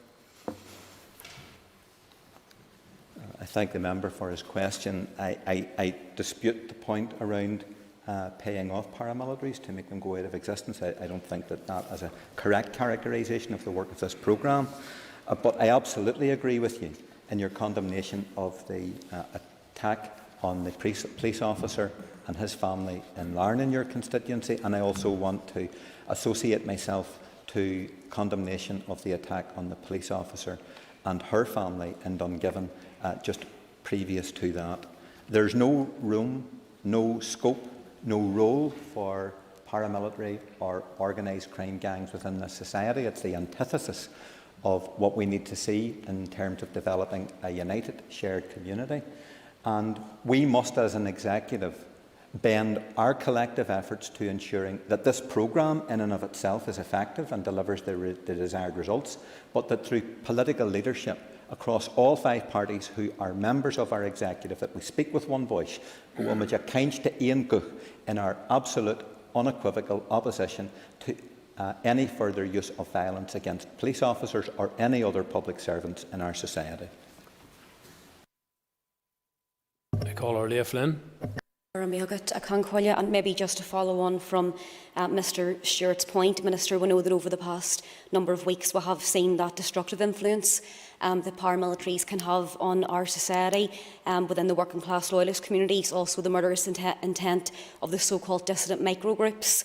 And would the Minister agree that these gangs need to be condemned outrightly and they need to be urgently removed from our society, and for those who refuse to abandon that criminal activity, that they must face the full consequences of our criminal justice system? Well, Maria has done quota a ceist, and it does complement the question posed by the previous member, and I absolutely agree. 23 years on after the Good Friday Agreement, there can be no place for paramilitary groups in this society, for criminality or for organised crime groups or for narco gangs. They neither care for or offer any type of future. And what we're seeing in terms of the manipulation of young people and the destructive violence which is being used, which has very, very serious potential implications for life and safety within our society, all of that must be removed. Just like sectarianism and all forms of bigotry and intolerance, these elements are a cancer in our society. So I have a very clear message to echo what I said in response to Mr Stewart. Those involved in violence, criminal damage, manipulation of our young people and attacks on the PSNI must now stop. There should be no ambiguity around that issue whatsoever. They must be brought before the courts and made amenable and held to account, because they are enemies of our peace process. And making politics is key to building a future free from paramilitarism, criminality and organised crime and the influence of these narco gangs. So we are at a point, there's a choice to make, the choice of either race to the bottom or a peaceful, democratic, political way forward. and safer communities, and that will be found through full implementation of the Good Friday Agreement. And as I said earlier, Mr Speaker, all of our parties on the executive working together in concert and in lockstep. Thank you. And I call Christopher Stalford. Mr Speaker, mention was made about making politics work. What message does it send when a party on the executive names constituency offices after those who have engaged in terrorist criminal acts, or when elected representatives of that party hail and eulogise those who engaged in terrorist criminal acts, including most recently a member of the European Parliament?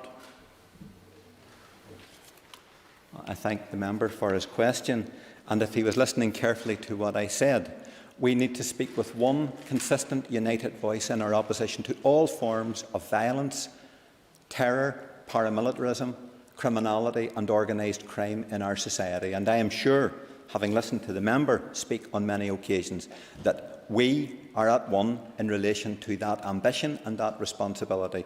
And Sinn Féin will not be found wanting in our responsibility, along with other executive colleagues, in taking that agenda forward and ensuring that this paramilitarism, anti-paramilitarism programme, which we have responsibility for seeing delivered, is in fact effectively delivered, and that it becomes a foundation stone for how in fact we can have a stable, functioning society with good politics at its heart and proper power sharing. I call Jim Allister. The hyperbola. How does the Minister reconcile proclaimed dedication to tackling paramilitarism with continuing glorification of terrorism, as highlighted by Mr Stalford? We all know that a Sinn Féin MP still has the name of his office glorifying two individuals, McNulty and McGorrian, who lived and died as terrorists. So long as there is glorification of terrorism, it will be nothing but cant and hypocrisy to talk about tackling paramilitarism.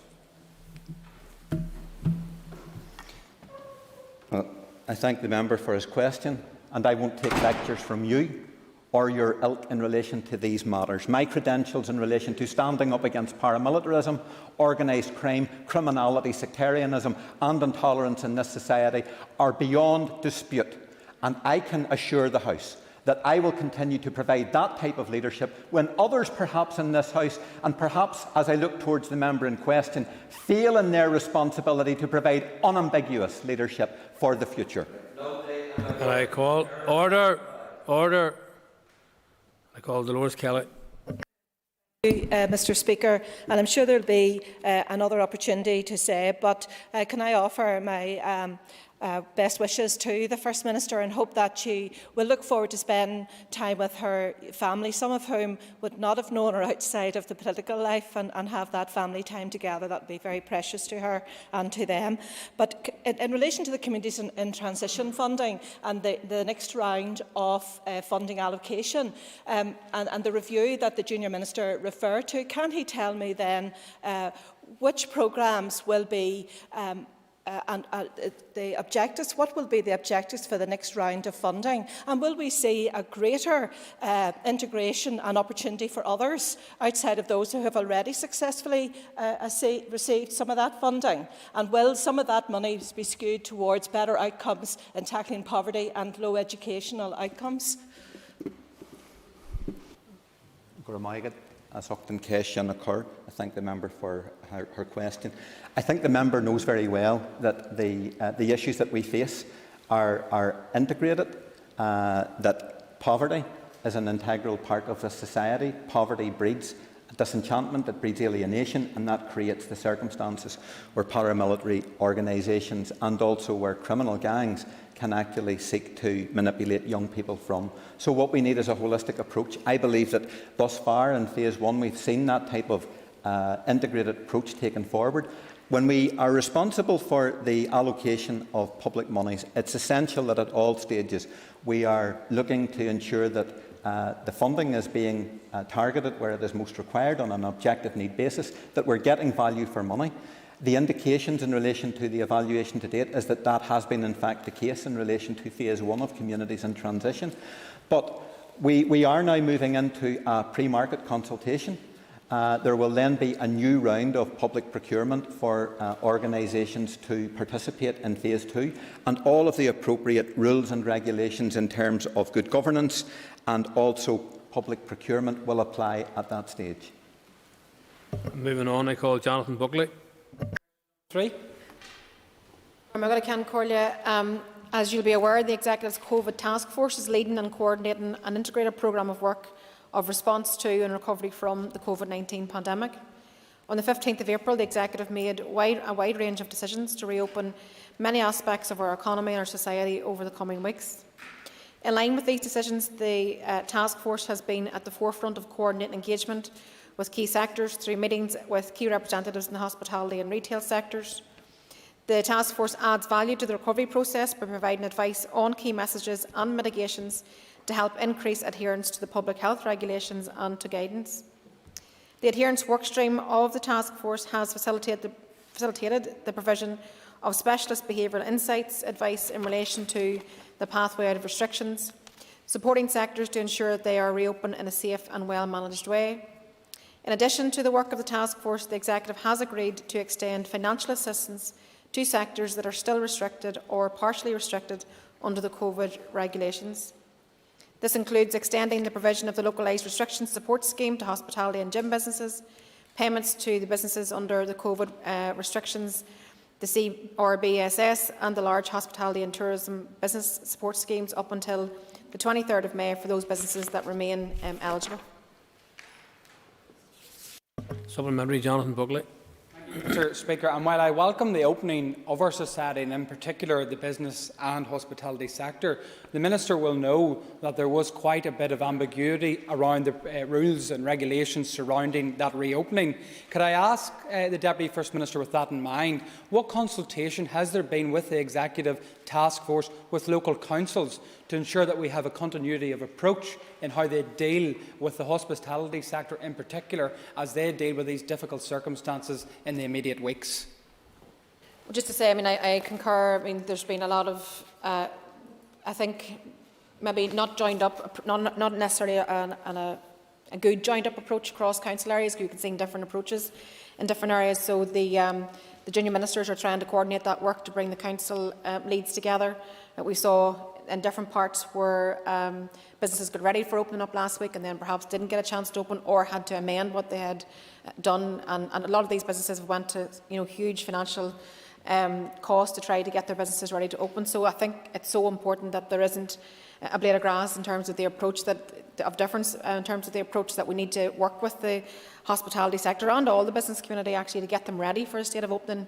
Last week was a good news story. We've got a great place in terms of the COVID response. We are winning in the battle against COVID, and with the public continued support, we'll continue to, in this positive vein. However, there does seem to have been some disparity of approach, and we will try to rectify that. I also, and I know that the First Minister agrees with me in this, that we want the strongest possible communication with both the Task Force and the hospitality sector itself to make sure that where there are issues that need to be resolved, that they can be resolved. Call Pat Cabinet. May I also take the chance of offering our First Minister time to reflect as she moves into that most beautiful of counties, Fermanagh, and no doubt you will, and wish you all the best going forward. Mr. Speaker, I wanted to ask the Deputy First Minister or the First Minister outlined in the actions taken by the COVID-19 Task Force to facilitate the reopening of businesses and of hospitality. Can you tell how that is going to help or what they are trying to do in order to keep those businesses afloat and open?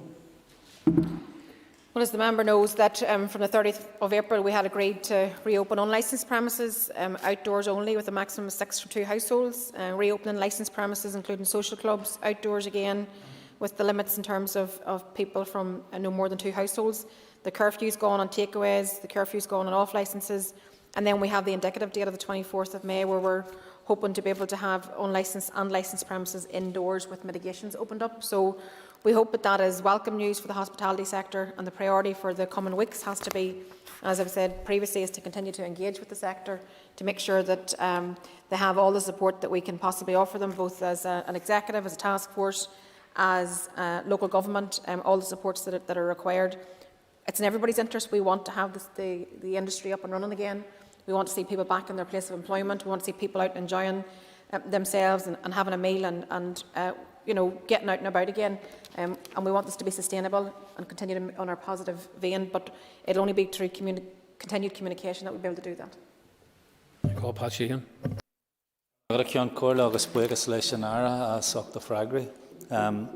Enormous progress has been made in terms of tackling the virus, and as we move forward to further ease restrictions, would the Minister agree with me that care and caution need to be the watchwords, especially when we take account of what is happening in India at the minute, and even here the news that a number of people who have already been vaccinated have ended up in ICU with COVID-19. Thank the member for his question, and you're absolutely right. I mean, COVID has no respect for timetables or for dates, and there's also no doubt that this has been one of the toughest times for people, for families, for businesses, for workers, and for all in our community. And when you look towards examples of across the world of how the pandemic is behaving, I think we have to continue to be careful, continue to be cautious, make steady progress, keep going in the one direction. But you know, the restrictions that we've had in place have been necessary at a point in time to suppress the virus and continue to save lives and to protect our health service. So we can only continue to keep moving forward whenever we've received or we've maximised the mitigations that are in place, and make sure that we do not go backwards. So we want to continue to be positive and give people that hopeful message, but I think it's important to say that we do face risks from variants of concern. We're not out of the woods yet. We do face risks from people getting together and perhaps being too relaxed. So we need to encourage people to continue to take all the possible steps we can as individuals to protect ourselves and others, and to be mindful of the continued public health message around washing our hands and wearing our face coverings and limiting our social contacts, and also that when we are out and about, fresh air and ventilation are part of our protection. So let's not be complacent, and we can continue to make progress. I call Stuart Dixon. Mr. Speaker, first of all, if I can just add my words to those of others in relation to the First Minister and wish her well in the future. Minister, looking forward from where we are in relation to recovery from COVID-19, you have a task force. The Minister for the Economy has a High Street task force, and the Minister for Infrastructure has responsibility around planning. Can you tell us what joined-up actions you will be taking in relation to all of those areas to reimagine our public spaces, particularly in the delivery of business on the High Street? And all those pieces of work are, they have to interact with each other. I mean, they can't do any of these things in a standalone way. To have an economic recovery package, it has to take into account, you know, the actions which the Economy Department have identified. However, as you rightly identified, we also have the High Street Task Force, which I'm glad to say, after maybe perhaps a slower start than we would have wanted, is now off to a good pace. But these things have to talk to each other, have to complement each other. And you know, there's no doubt the implications of the pandemic on our society have been immense, and on our economy have been immense. And as I've said on many occasions in this chamber, there are some sections of our economy that have been hit worse than others, the hospitality sector being one, tourism completely on its knees. So we have a huge amount of work there to do to be able to rebuild, and it's going to take us collectively working together. So we see it very much as the economic recovery package, the programme for government, all these things coming together, and as an executive planning our way out of this. I call Mark Durgan. Unfortunately, there will be no time for a supplementary. Question 4. Your permission, I'm going to ask Minister Kearney to answer this question. I thank the member for his question, and after some very disappointing and erroneous reporting about the Communities in Transition project, I do welcome this timely opportunity to remind members and the public what this important project aims to achieve. Communities in Transition is about helping communities to break free from the grip of paramilitarism. It's designed and delivered to empower and support those within communities which have been negatively affected by paramilitarism, criminality and ongoing coercive control to bring about positive change. In stark contrast to one unhelpful and grossly inaccurate media report. It is not designed to assist paramilitary and criminal organisations becoming community organisations. Any such suggestion is an insult to those working to support communities on the ground. Funding for the Communities in Transition project, which is part of the Executive's Tackling Paramilitary, Criminality and Organised Crime programme, was due to end in March 2021. During the first phase of delivery, that's from November 2019 until March 2021, the project had a budget of £8.5 million, which has had a significant impact within local communities, from helping establish local community safety fora to re-imaging murals, for example. In July 2020, the Executive committed to extending the programme for a further 3 years, up until March 2024, subject to budget availability and match funding support for the programme.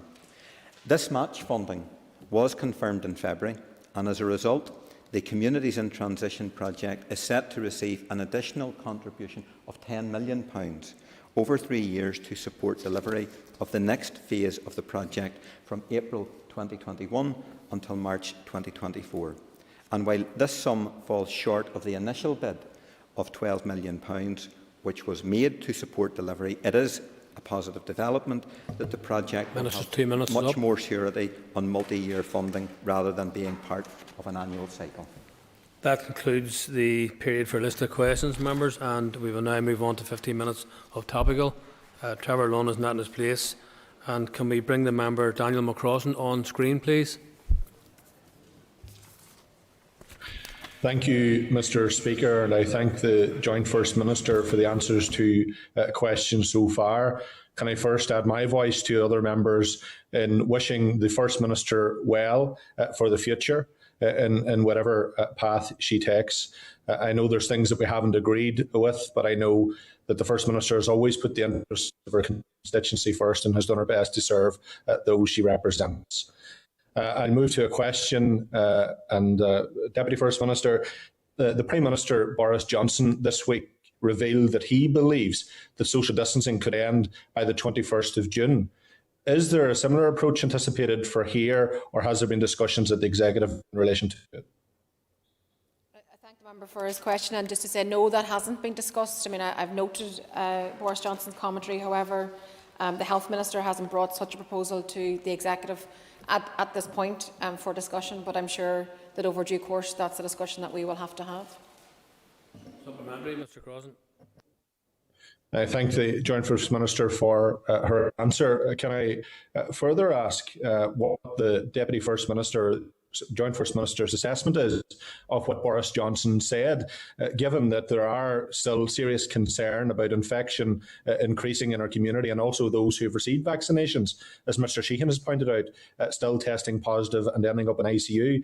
Was this premature and unhelpful? Well, certainly I haven't always agreed with Boris Johnson's approach in terms of the COVID crisis. So let me say this, we make our decisions based on the advice from our own public health team, and certainly at this moment in time there's no advice that suggests that this is where we can change things. Ultimately, of course, it's where we want to get to, but it has to be done in a safe and steady way. It has to be done in a way that doesn't walk us into a corner where we'd have to reverse. Again, we want to make sure that we make steady progress. There are still risks out there. There are new variants. We need to be very, very careful. Let's continue to make progress and build on the positivity of where we're at in terms of our vaccination programme. We understand from an economic point of view how, in order to make hospitality business, for example, sustainable and profitable, that they need to be able to get back to the numbers that they would have had prior to COVID. We want to get them there too, but I think it's going to take a bit of time, and we need to be continuing to make progress and a bit of steady as you go over the course of the next number of months. I call Paul Frew. Speaker, we are the only part of the United Kingdom that has an isolation period after travelling around the country. Can I ask the Deputy First Minister how this can be justified, considering the impact on people being stranded from close family members for so long? So again, the public health advice, we've had this discussion now on a number of occasions at the Executive, and we continue to keep it under review. We actually had this discussion last week, particularly around the travel in the common travel area. There is now a situation where, for example, you can travel from Scotland to here, but not vice versa. And there are families that have been, distanced for over a year now, and we want to get that remedied as soon as we can. Health have asked us to keep us under advice, to keep coming back to it, and we've decided that that's what we'll do. So I would expect we'll have further discussion on the common travel area over the course of this week's executive, and it's probably into next week as well. Supplementary, Paul Frew. The Deputy First Minister for her answer. Given that hospitality has paid a high price to protect people's health and it will need interventions well past reopening, does the Minister support Hospitality Ulster's modest request to establish a ministerial cross-departmental working group to oversee its recovery? And if so, what will that look like? The member probably wasn't in the chamber just when we were speaking of this earlier, and I made the point that there needs to be strong communication between the hospitality sector and the Executive Task Force and all of our departments who've got a remit in some way or other around hospitality. We need to make it as viable as we can for them to be able to open up. We want to be able to keep them opened up, so that's why we need to be careful and sustainable, but communication is the way to do that. And unfortunately, over the last week and a half, certainly we've seen where there was disparity across different council areas in terms of approach. We're trying to get that ironed out. I think that's really, really important. But both, as I said, myself and the First Minister have raised the issue of the need to engage with the hospitality sector in a more meaningful way if we're going to help people to be successful in opening up during these challenging times. You call Philip McQuiggan. Collier, if I could ask the Joint First Minister if she agrees with me that misogyny and sexism in public life, such as that referred to last week by the First Minister and also by the disgraceful and disgusting comments directed at yourself, Minister, by a DUP councillor from Mid and East Antrim Council, are totally unacceptable and a real deterrent to women in public life?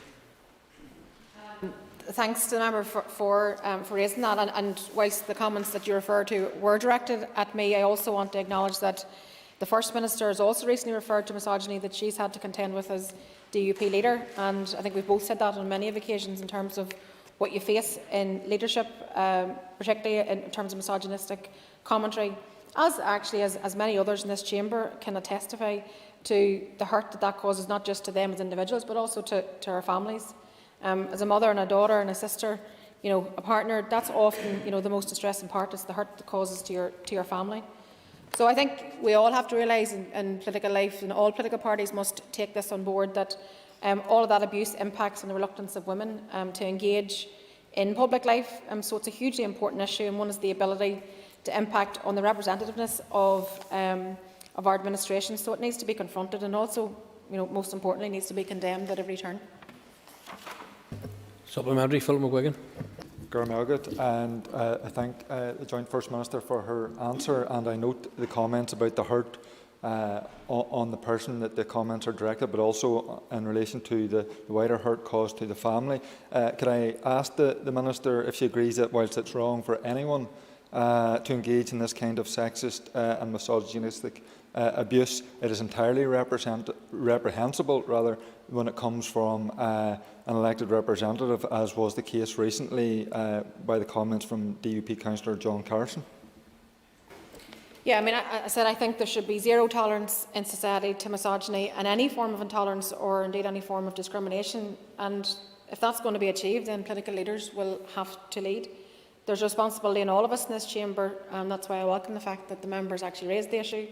To be very clear that misogyny will not be tolerated within political parties, and to speak out against it whenever we see it in society.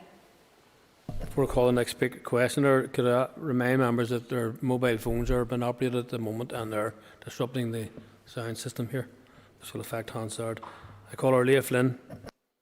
And maybe just before I ask this question, I would like to send my very best wishes to the First Minister.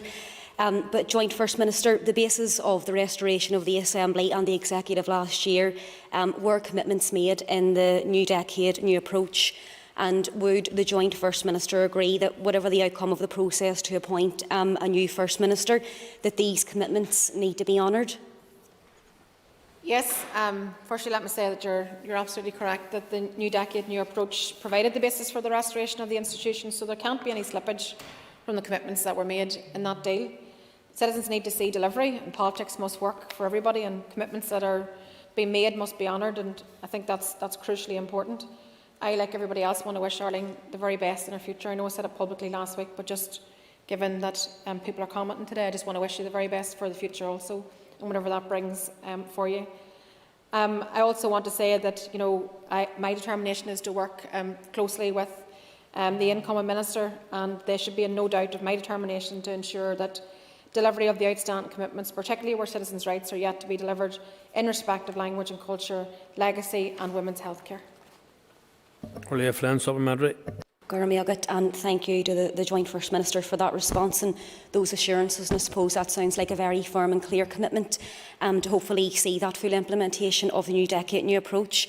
But could the Minister also maybe provide an update on what discussions are taking place with the two governments in relation to their own commitments in the agreement?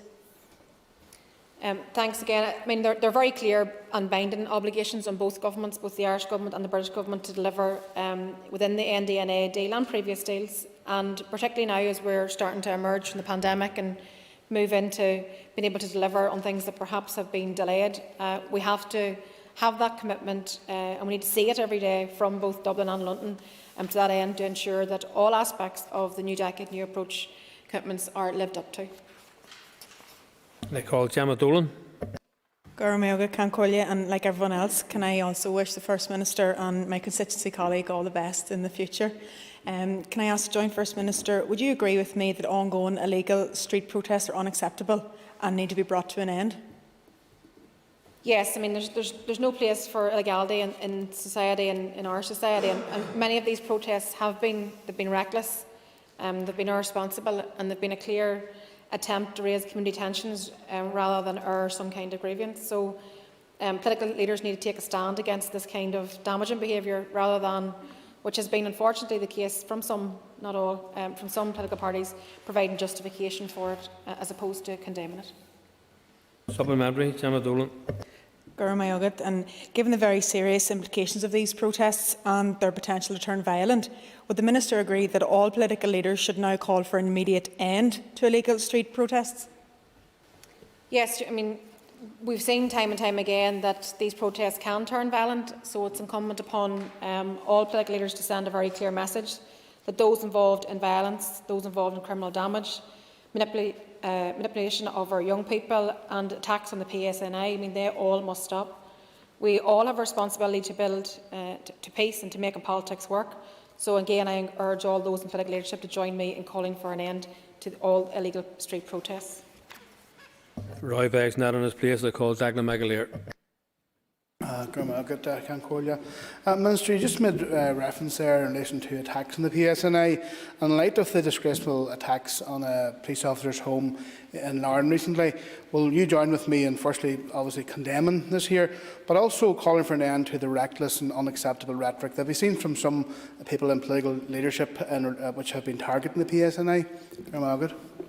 Thank the member for raising that, and of course all in political leadership have a responsibility to unreservedly condemn this despicable attack on a police officer and his family in the place that they should feel safest. I mean, that's their home. And again, even the week before that, also the attack on the female officer as well.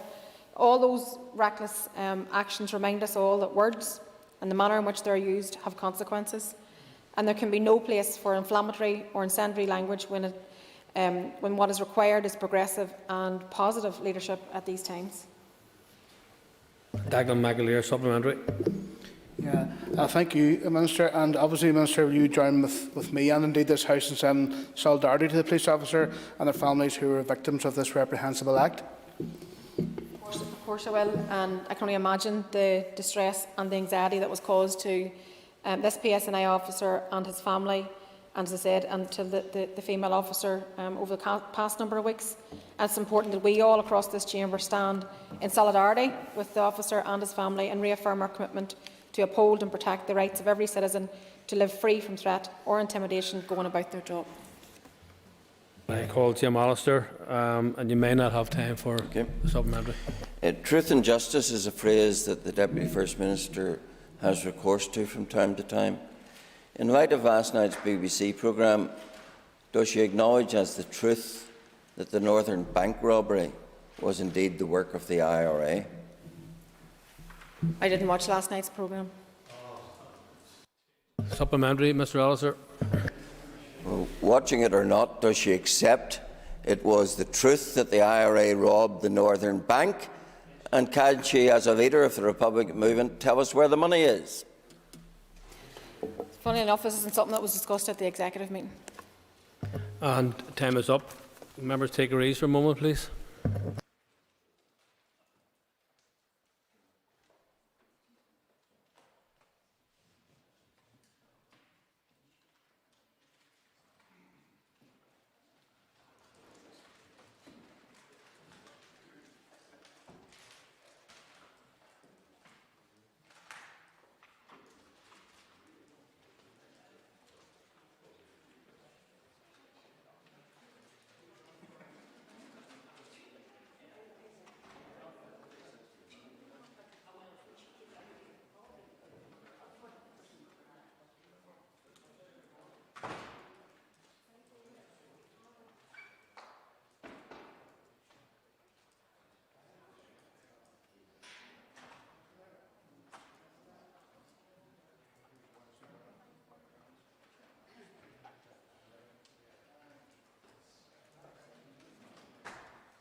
Okay, members, we now move on to questions to the Minister of Agriculture, Environment and Rural Affairs, and I call Patsy McGlone.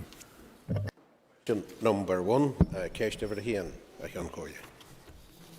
With your permission, Mr. Speaker, I wish to group questions 1 and 5 together. Under the terms of the UK Withdrawal Agreement Bill, which embodies the Northern Ireland Protocol, Northern Ireland is required to align with the European Union's sanitary and phytosanitary rules, an agreement made by the UK and EU, which was not supported by any unionist party in Northern Ireland and runs contrary to the Belfast Agreement 1998. I am opposed to the detrimental impact of these additional rules on Northern Ireland businesses and consumers, specifically the barriers they place on the movement of animals, goods and products from Great Britain to Northern Ireland. I will therefore continue to engage with ministerial colleagues and the UK Government to press this position. Ultimately, the protocol needs to go. I am firmly of the view that any product which enters Northern Ireland as its end destination should not go under any checks. There are practical solutions for products which enter the EU single market via the Republic of Ireland. There should be no barriers to trade within the UK internal market. Any barriers are wholly unacceptable and go against the requirement of unfettered trade underpinning the Act of Union.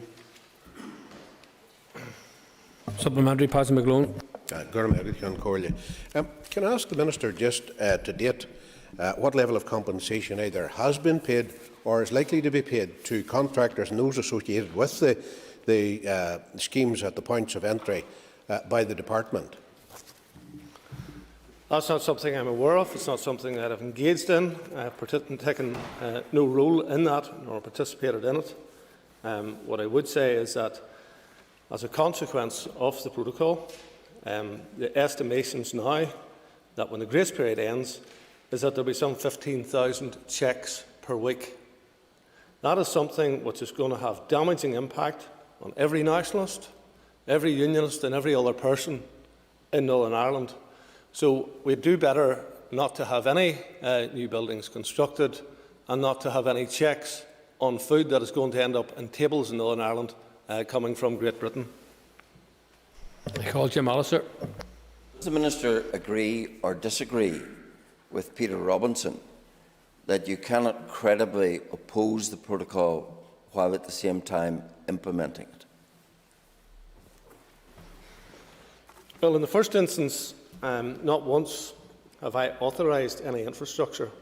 This has been imposed by Westminster, paid for by Westminster, to hit the demands of Dublin and indeed the pro-protocol parties, that is Sinn Féin, SDLP, Alliance and Green Party. And as a result, every consumer will feel the pain of this protocol. We're still not satisfied with the onerous burdens and checks that are being imposed. These parties want more because they want the rigorous implementation of it. And one might expect that from Republicans, because they don't mind wreaking damage on the wider community for their own ends. But for the Alliance Party to be co-conspirators and cheerleaders for things like locking up ponies needlessly, for ensuring that pets have medical interventions which are not required, for the food in your cupboard to cost more, for supplies to business to be disrupted, for parcel deliveries to be detrimentally impacted. So what I would say is that is what the Alliance Party and the Republicans are delivering. I want to see it removed. I call Alan Chambers. Mr. Speaker, could I ask the Minister what consultations have taken place with the pedigree societies in GB over the issues involving the protocol, such as animals with a UK prefix tag having to be re-tagged with a Northern Ireland prefix tag? Mr. Chambers raises a very valid point, and all of the pedigree societies are being impacted as a consequence of the protocol. And in terms of what they're selling, the integrity of the product that they're selling is being impacted because of the very issue that he raises about tags having to be changed from being UK tags. And this is something that, again, is unacceptable, again is something that we are raising, but it demonstrates that we have raised numerous issues in regards to this protocol. The problem isn't that it's got issues wrong with it. The problem lies at the heart of the protocol. It is wrong, and it needs to go. I call Keith Archibald. Can call you and I thank the Minister for his responses so far. Does the Minister agree that the obvious solution to restore unfettered movement of goods from Britain to the north is for the British Government to align with EU standards and regulations, and, for example, on SPS? That is a possibility, and it is for the British Government to consider that. But what is also a possibility is that any goods which is being consumed in Northern Ireland, any product that is coming to Northern Ireland which is going to remain in Northern Ireland, will have no detrimental impact on the European Union single market. And Mr Coveney, Mr Varadkar and Mr Martin could tell the European Union that that is the case and support us in getting this protocol removed. I call Stuart Dixon. Thank you, and thank the Minister for the answers to his question. Minister, could you outline to the House what your plan and timescale would be to remove the protocol, given the possibility that you're likely to end up as First Minister in this House? Well, I think I've indicated that I have no desire to hold that position, and that's one thing. But at every opportunity, I have raised the damage that the protocol is doing to Northern Ireland, both verbally and orally. The UK Government and the European Union are aware of the harm that it's causing and the significant further pain that will be inflicted as a consequence of the end of the grace periods, because it is self-evident. And they know that the protocol is not fit for purpose, it's been a mistake and must be replaced. So in January of this year, I instructed my officials to get senior counsel opinion from a top UK constitutional lawyer, and on return to office, an eminent QC was appointed and is currently scrutinising every aspect of that protocol. On completion of that piece of work, it is my intention to lodge judicial proceedings against the protocol. I would hope that the Department for Economy and indeed the Department for Health, because this is having major implications for both medicines and medical devices, will join with me in taking an action against the European Union and the UK Government for the damage that it is inflicting on all of the people of Northern Ireland. Questions 2 and 4 are withdrawn, and I call Trevor Clark. Question number 3. With your permission, Mr Speaker, I wish to group questions 3 and 7 together. The eradication of bovine TB is one of my top priorities. I can recognise the devastating emotional and financial impact a BTB breakdown can have on farming families across Northern Ireland. A new BTB eradication strategy for Northern Ireland will aim to reduce and eventually eradicate BTB by comprehensively addressing all of the recognised key factors in the maintenance and spread of the disease. I can advise that my officials have completed the business case required to support the implementation of a new strategy, and I have now received final advice on a proposed way forward. This will assist me in deciding on the next steps necessary to tackle BTB in Northern Ireland. It is my intention to launch a consultation on my preferred way forward in the very near future, and I welcome the opportunity that this will provide for stakeholders and the wider public to express their views on how we can best work together to tackle this disease. Trevor Clark, supplementary. Thank you very much, Speaker, and can I thank the Minister for the answer. Can the Minister outline maybe when he foresees the consultation actually been launched and the agreed way forward in relation to what is probably widely known as a costly disease to both animal and human health, and never mind the actual cost to the taxpayer itself? Thank the member for the question. It did cost the Northern Ireland taxpayer some £37 million last year, and that has been something which has been in and around that ballpark for quite a number of years now. And I believe that roughly £40 million could be better spent elsewhere than doing the same thing over and over and over again and not actually dealing with bovine TB. So work is continuing apace. The business case for the strategy has been completed, and I've now received final advice for my consideration. So it is my intention to engage with officials with a view to launching a consultation on the preferred way forward imminently. And once I have considered responses to that consultation, I'll finalise the strategy and have made it clear that I wish to see the implementation of the new BTB strategy as soon as practically possible in 2021. I call Gary Middleton. Mr. Speaker, and can I thank the Minister for his answers so far. Would the Minister agree with me that we need to tackle TB both in wildlife and cattle to actually deliver a healthier wildlife population? Absolutely, and wildlife intervention has already happened both in England and the Republic of Ireland. I have spent considerable time with the veterinary scientists in both jurisdictions, and their advice is very, very clear that if we are to rid the wildlife population of TB and we are to rid the bovine population of TB, then you have to take actions in both the wildlife and bovine population. Up to now, we have only taken actions in the bovine population, and therefore the logic of continuing to do that and not tackling the issue at the wildlife part, it just does not exist. So I think that the definition of madness is to keep doing the same thing and expect different answers. And some people would suggest that I do that. I'm afraid that I cannot do that, because we really need to get on top of this problem, stop wasting public money, and stop putting individuals through immense stress and mental health issues as a consequence of doing nothing about a long-term problem. I call Pat Ketney. Thank you, Minister, for your answers so far. Minister, will you publish the final concluding report on the test to vaccinate or remove wildlife intervention study on badgers and bovine TB? And can you tell this House, have you secured the additional funding to replace the £5.1 million lost from the TB eradication programme as a result of Brexit? Thank you.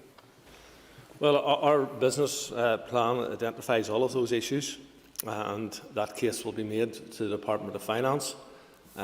If we require additional money, it will be on the basis of invest to save, because ultimately we will be driving the costs of TB down, but there's a course of work to be done there. The TVR was a useful scheme, gave us a lot of scientific evidence of the links between wildlife and indeed between bovine populations. And the strains, and there's a large number of strains of TB, as there is, we learnt a wide range of strains of COVID-19, for example. But the range of strains will exist between the wildlife and bovine population in particular areas. So the linkage is irrefutable, and therefore the evidence base for moving forward is something which is very clear. I call Rosemary Barton. Okay. Minister, thank you for your answers so far. Minister, has any progress been made on the biosecurity of cattle ear tags, given that occasionally the carcass of an animal in a meat factory is found infected with BTV, and yet the DNA does not match that of the mother? It is highly unusual. It can happen, but it is highly unusual. I call Tagla McAleer. Can I ask the Minister will be aware of the recent animal health law that has come into effect. Has his department carried out any impact assessment of the implications this will have for farmers? Yes, this is a piece of European legislation that has been brought forward by the European Parliament and the European Commission, which we have no role in making that legislation. We have no role in amending that legislation, and demonstrates the perversity of the situation that we find ourselves in, and that we're expected to implement legislation where there has been no representation. And I join with the nationalists of many years ago in saying that that is wrong. We cannot have legislation without representation, and that's entirely inappropriate. And it does have an impact upon the farming community, in that they will be required to engage in testing at own cost before taking their animals to a livestock mart, and that will have significant impact for those farmers. Nicole Paula Bradley. Thank you, Mr. Speaker. Question 6. I thank the member for the question. And DAERA Tackling Rural Poverty and Isolation programme currently funds the rural support charity, the Farm Family Health Checks programme, and the Spring Social Prescribing project, which supports mental well-being in farming communities. The Rural Support Charity operates a telephone helpline and signposting service for farmers and their families. Their experienced volunteers and mentors also meet with and provide continuous support to clients with a range of issues pertaining to farming matters and mental stress. Their ongoing outreach programme is targeted at farmers and farm families to help strengthen the farm business and build personal resilience. The Farm Families Health Check programme also provides support to farmers and has to date screened the physical and mental health and well-being of over 20,000 individuals, primarily farmers, farm workers and farm family members attending marts and community events. Rural Support and Farm Family Health Checks programme staff recently collaborated to create an initiative called Protecting the Asset That Is You, which is providing key health messages to farmers, farm families and rural communities using social media platforms. The Spring Social Prescribing programme, which is delivered in partnership with 8 rural healthy living centres, links medical care to non-clinically local delivery services by enabling medical professionals to refer rural patients to social prescribers and ultimately to a range of activities and services. Although the Department of Health have lead responsibility for mental health services, I believe that across government we all have a role to play. As well as those specific schemes that farmers can access, we're supporting a range of activities to make outdoor recreation more accessible, encourage greater community participation and engagement, and as we emerge from the challenges of COVID-19, getting people outdoors and active will greatly enhance their mental well-being. DAERA are currently developing a new rural policy framework to shape future priorities and includes a draft goal to reduce loneliness and social exclusion in rural areas, to minimise the impacts of rural isolation and to promote the health and well-being of rural dwellers, the outworkings of which will promote positive health and well-being for farmers and indeed the wider rural community. Paula Bradley, supplementary. Thank you, Mr. Speaker, and can I thank the Minister for a very detailed answer. Minister, we know within those families there are many women, and women play a very important role within this industry. Can I just ask what specifically engagement you've had with those women involved in agriculture? Well, in terms of the engagement that we have across the board, it is quite extensive. Rural support would in particular provide a lot of support for the female members of the rural population. I'd have to say that on most farms, women are very often the backbone of the show. So very often the man is out seen on the front line of it. But the women tend to do an awful lot of the paperwork provide an awful lot of the supporting work, and keep the show on the road as such. And they face immense pressures as well. Farming is a difficult business at times. Cash flow can be serious problems. Weather conditions can cause problems. And the subject we've just concluded on, TB, is one that is causing huge mental stress as people lose substantial parts of their herds, and the mental health impact of that is massive. That impact that is on the gentleman who happens to be leading the farm is perhaps more evident. But the lady who may be a bit in the background, it is also there too. And we need to ensure that the support is available to every person that needs it in the rural communities. And the women in our rural communities are absolutely vital to its well-being. I call Robbie Butler. Mr. Speaker, can I just take the opportunity to wish my Lagan Valley colleague all the best in his leadership competition with the MP Jeffrey Donaldson in Lagan Valley. Minister, you've been asked every week about mental health, which is good in your role as the Minister for Agriculture. What are the clinical and non-clinical findings from the rollout of the wellbeing and mental health programmes? In terms of it, we have identified that mental health in rural areas is a considerable problem. So we have identified issues such as isolation, loneliness, anxiety, financial hardship, and we're focusing on community development approaches, seeking to rule out preventative activities to address matters identified at a local level. And over 75,000 rural dwellers have benefited from this initiative from the December 20 to March 21 period. And we have other TRIPSI-funded initiatives, such as the enhancement of forest parks, development of community trails, utilisation of school facilities for community use, regeneration of disused historic buildings in rural communities, access and inclusion grant aid scheme to enhance disabled access and usage of public buildings, continued funding for rural support networks and small grant schemes to assist rural community and voluntary sector. So we take these things seriously. Nicola Brogan. And I thank the Minister for his answers so far. On the topic of mental wellbeing, many anglers and locals in the Dromore and Fenton area of West Tyrone have been left completely devastated by the major pollution incident at the weekend, which resulted in thousands of fish being killed along the 5-kilometre stretch of the Ahalisk River. Can the Minister outline what actions his department are taking to deal with the serious incident? This is a pretty shocking pollution of that waterway, and it is something that I am absolutely appalled that has happened. My officials are on the ground in the area, seeking to assist, seeking to mitigate, but essentially there's huge damage done and won't be rectified for years as a consequence of almost certainly someone not doing their job right. So we will go through the process of identifying, go through the process of taking them to court, of ensuring that all costs are attributed to the individual who caused the pollution. But all of that doesn't undo the damage that is done.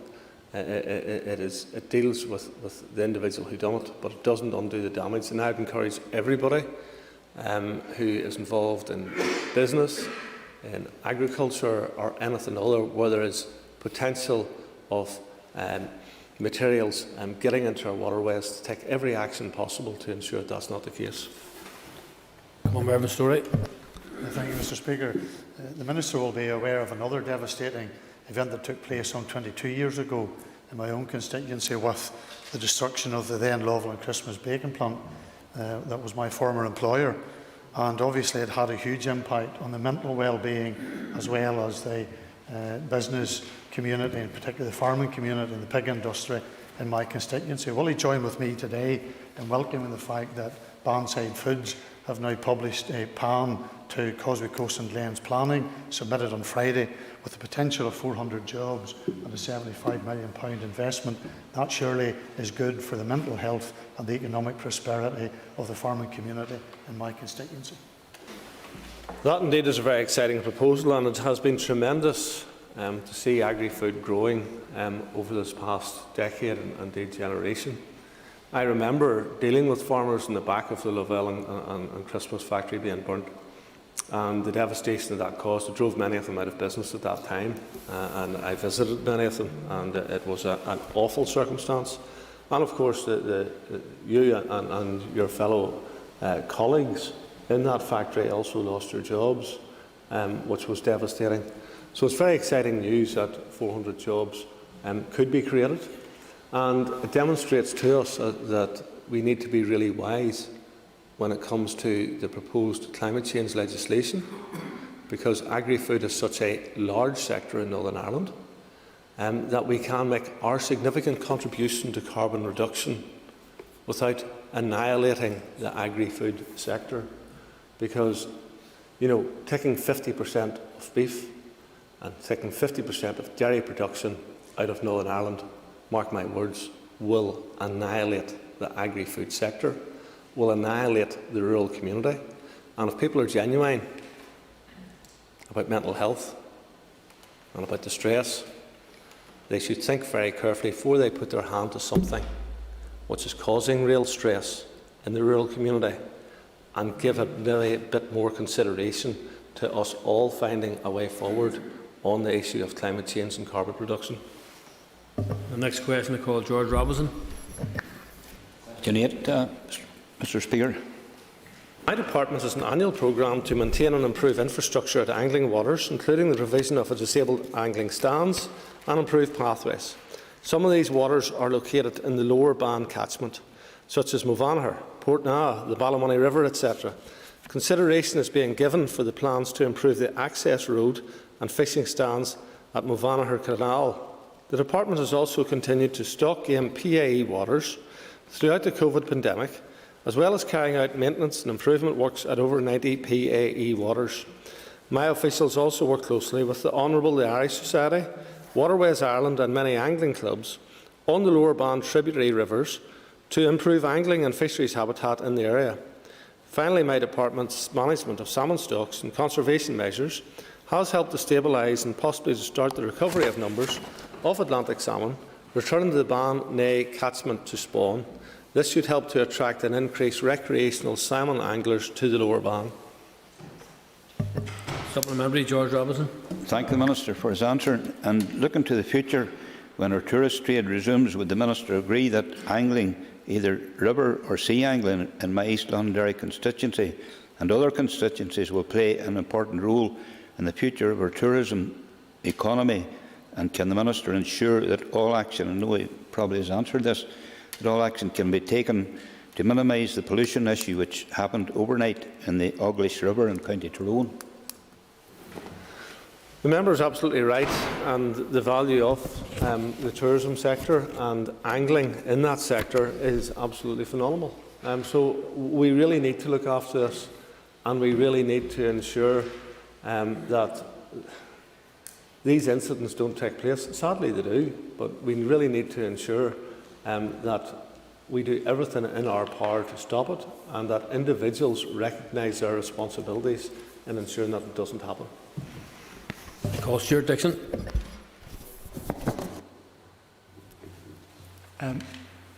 Minister, for question number 9, the member John Blair hadn't indicated prior. Question number 9. I've moved on. Under the terms of the withdrawal agreement, the Northern Ireland Protocol and domestic legislation, Northern Ireland must continue to align with the European Union's sanitary and phytosanitary SPS rules. I am firmly opposed to the detrimental impact of these newly mandated rules on Northern Ireland business and consumers, and the barriers they place on intra-UK movement of animals, goods and products from Great Britain to Northern Ireland. As such, I believe we must get to a position whereby we must minimise the impact of these checks and remove them entirely. Discussions are ongoing between the United Kingdom Government and the European Commission via the UK-EU Joint Committee, aiming to find what I hope will be viable solutions on a range of issues related to Northern Ireland Protocol, including SPS checks.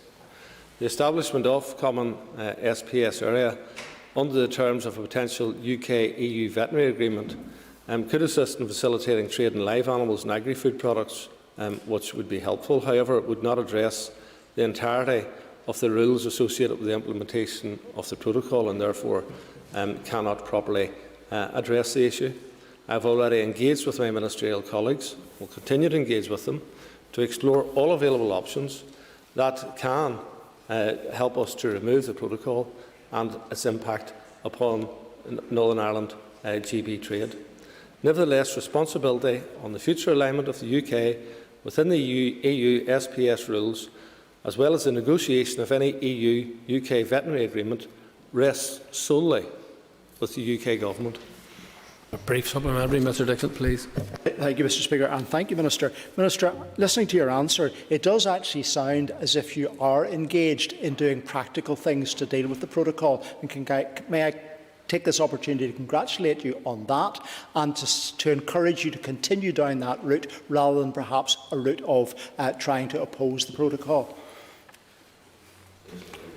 Well, the member welcomes doing things which reduces the impact of the protocol, and I welcome those things which reduce the impact of it.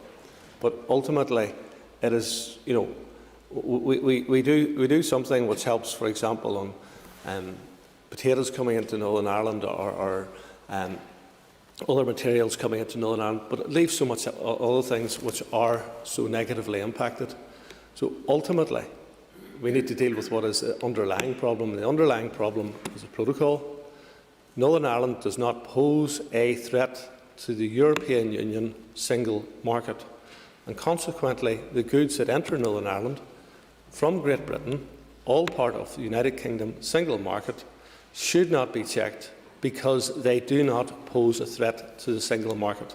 This is a political decision that was taken at the behest of the Irish Government, but it is damaging Irish people who live in Northern Ireland, and they need to pull back from it and ensure that Northern Ireland is treated fairly and equitably within the United Kingdom. That ends the period for list of questions, and I will now move to 15 minutes of topical questions, and I call Keith Archibald. This is Firefighter Memorial Day, so would the Minister join with me in recognising those firefighters who have lost their lives in the line of duty and sending solidarity to their families today, and also in expressing our gratitude to all of our heroic firefighters and also the Irish Air Corps for their efforts recently in tackling the devastating wildfires in the Mournes? I thank the member for the question, and what she says is entirely valid and correct. I spent time with the firefighters in the Mournes just around 10 days ago, and it was a devastating fire, but it wasn't the first, and our firefighters have been out since that, and we're out before that this year, and are out every year, and it doesn't get the media profile because they don't, the wider public don't see it as more localised. So well done to our firefighters, who not only are out on the mountains fighting fires, but they're rescuing farmers who've got themselves into trouble, for example, slurry tanks, very dangerous circumstances, all sorts of things they're called out to in terms of farms and in terms of rural communities. And I think particularly of a lot of the road traffic collisions that take place on our rural roads. And the first people who are there are the fire and rescue service, cutting people out of cars, doing spectacular work. And saying very little about it, just getting on with their job. It's a very stressful job, and I think it's something that you're absolutely right. They do need all the praise that we can give them. Supplementary, Keith Archibald. And I thank the Minister for that response, and I concur with what he says. And given the crucial north-south aspect to tackling these fires and the many other cross-border issues relating to agriculture, the environment and our rural communities, will the Minister give his commitment to working cooperatively and in a collaborative way through the North-South institutions, and in particular the North-South Ministerial Council, on all those issues within his remit which affect our communities north and south and which impact on an all-island basis? Well, in my role, I have every desire to work with colleagues in the Republic of Ireland. That is something that I don't have an issue with at all, where it is in the mutual interests of both our countries. It is in the mutual interests of both our countries that people in Northern Ireland are not experiencing the damage and impacts of the protocol, and therefore I think that colleagues in the Republic of Ireland, political colleagues, would do well to reflect upon that and work with us in doing so, and work with us on other key issues which can help both Northern Ireland and the Republic of Ireland prosper. That's what we want. Stuart Dixon. Thank you, Mr. Speaker. Minister, could you explain to the House the reasoning, the rationale and the stage that you're at in relation to your proposal to scrap the Agricultural Wages Board? Well, for years we were told, and virtually all parties said, we needed to reduce quangos. Now, this is a quango. So I actually haven't went back on my word in terms of reducing quangos. And this particular one, it doesn't exist in any other sector.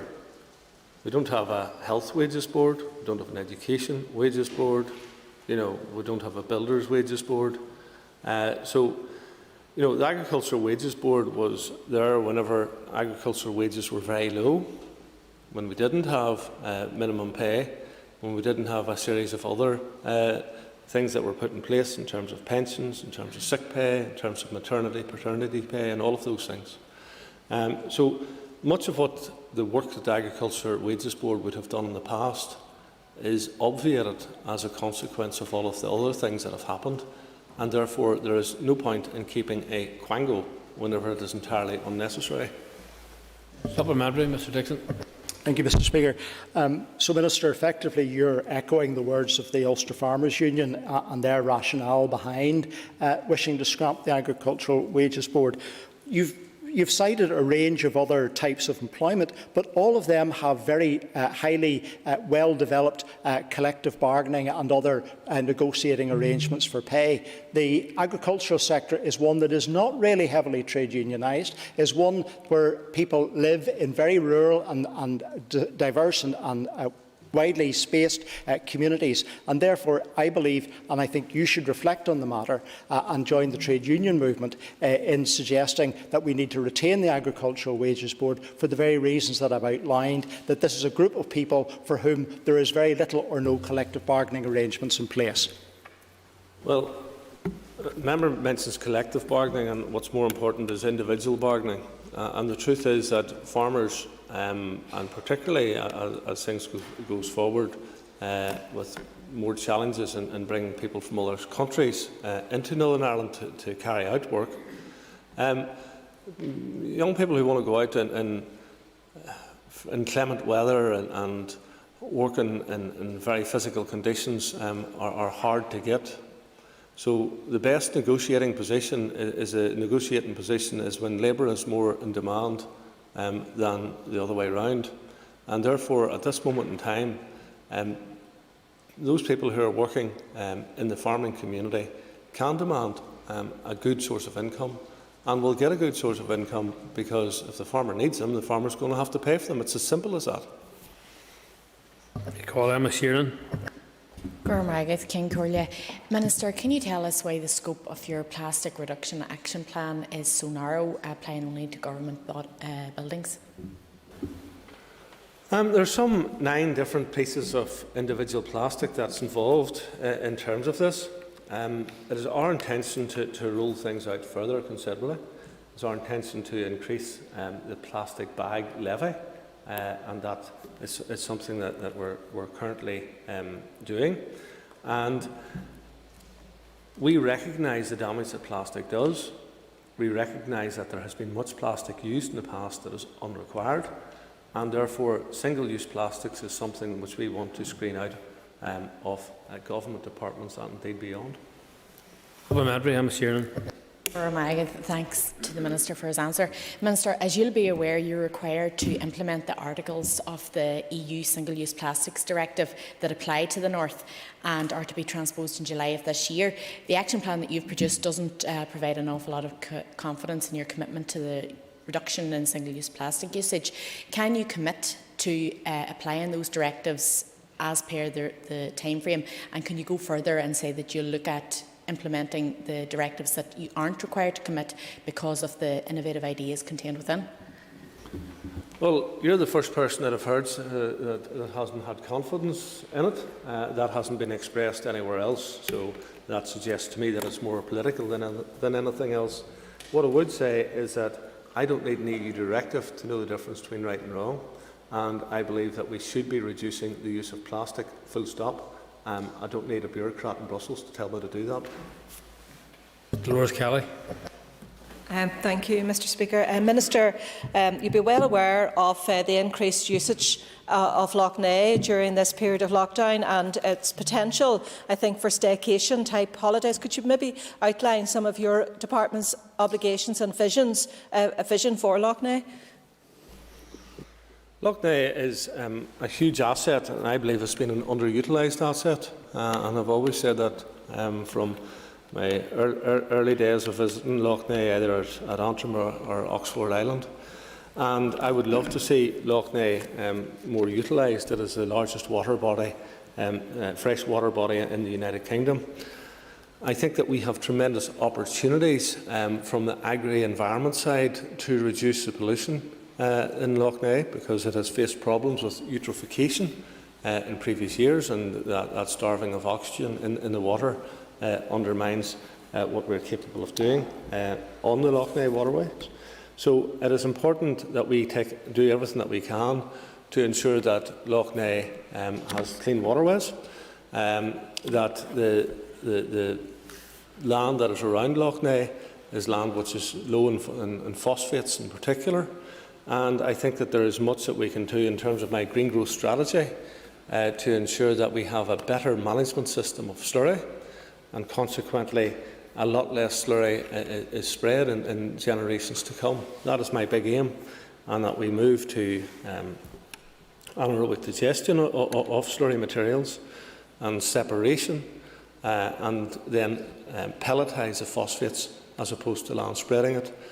We do our LIDAR assessments, we do our checks in terms of the nutrients in the soil, and what is applied appropriately. And therefore that would be of great assistance to Lough Neagh going forward. Supplementary, Dolores Kelly. Thank you, Mr Speaker. I welcome the Minister's outline.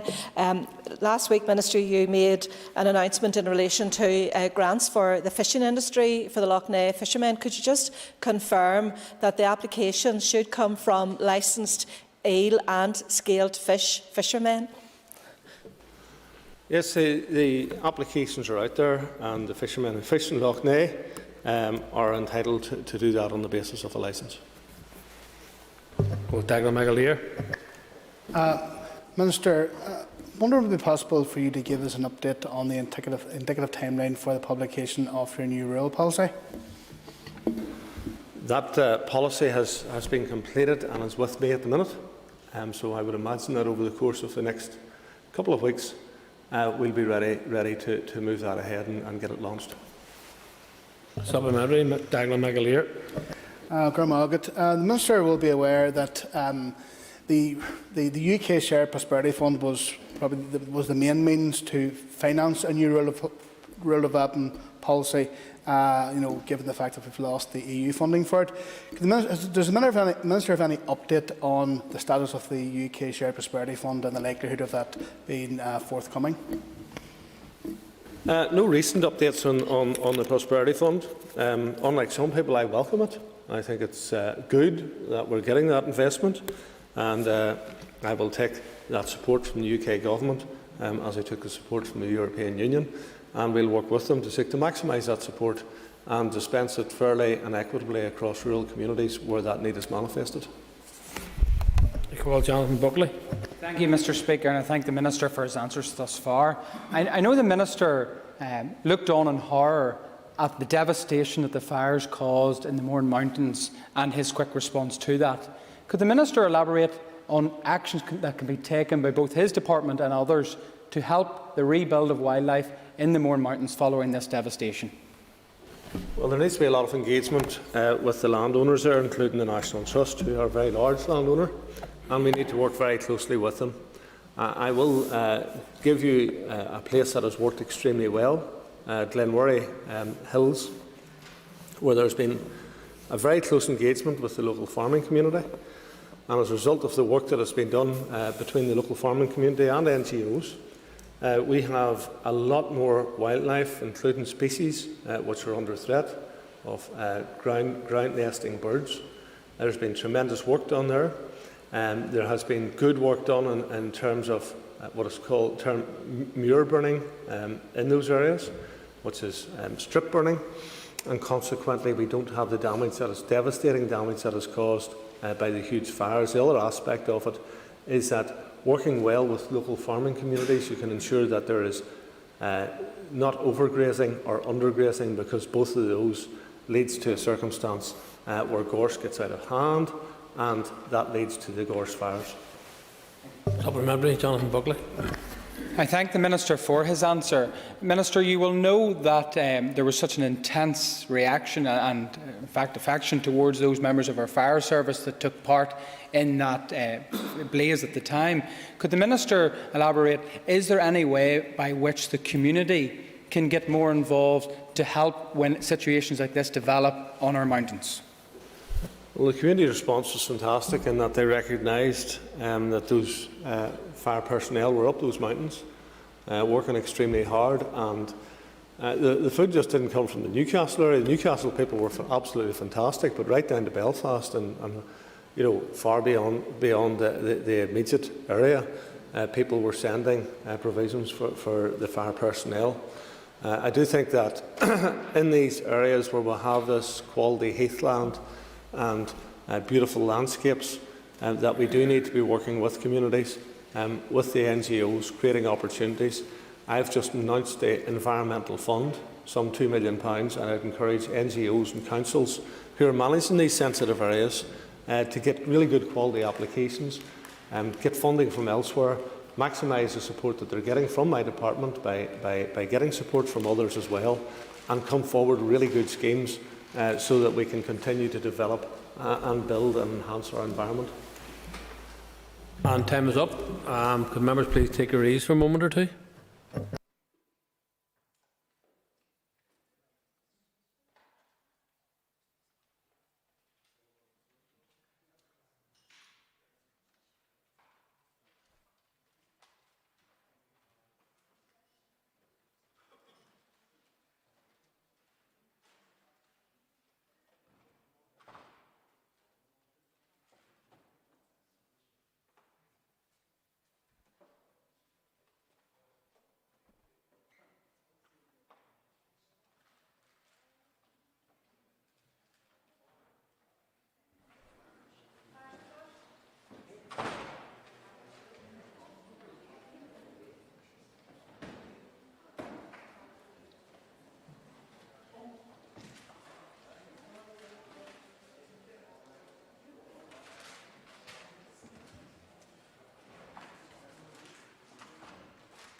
Okay, members, the next item on the order paper is a motion to approve a statutory rule. I will ask the clerk to read the motion, please.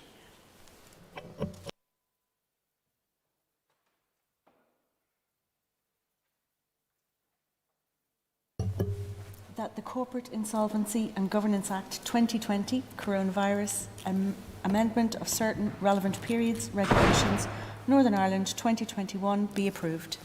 Thank you. I call the Minister for the Economy to formally move the motion. Minister. I beg to move. Thank you. The Business Committee has agreed that there should be no time limit in this debate, so please open debate on the motion. Thank you, Mr Deputy Speaker, and thank you once again for facilitating this. I am seeking the Assembly's approval of a statutory rule which has been made under powers contained in the Corporate Insolvency and Governance Act 2020. Members will recall that this Westminster Act includes temporary modifications to insolvency legislation applying in both Northern Ireland and Great Britain. Mr Speaker, it is recognised that the restrictions imposed to prevent the spread of coronavirus could seriously impact on the finances of companies which had previously been viable and solvent. The temporary modifications are therefore aimed at assisting such companies and to protect them from the threat of winding up proceedings by their creditors. At the time the Act was made, it was not known how long the crisis would last. As a result, Mr Speaker, I have sought extensions to a number of these temporary measures over the last months as the impact of the pandemic continues to affect local business. The regulations which I am now asking you to approve extend the periods during which 3 of the temporary modifications are to apply until the 30th of June 2021. The first temporary modification is an exemption for small suppliers from a requirement to continue supplying goods and services to companies which have entered insolvency proceedings. The Act inserted provision into insolvency legislation to oblige suppliers to continue supplying companies that have entered insolvency proceedings. This requirement to maintain supplies overrides any contractual terms which would allow the contract to be cancelled.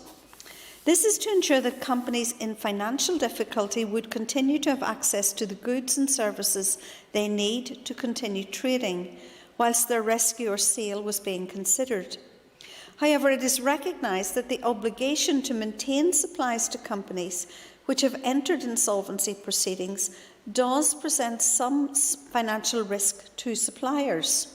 The impact of such a risk could be expected to be proportionately greater in the case of small suppliers.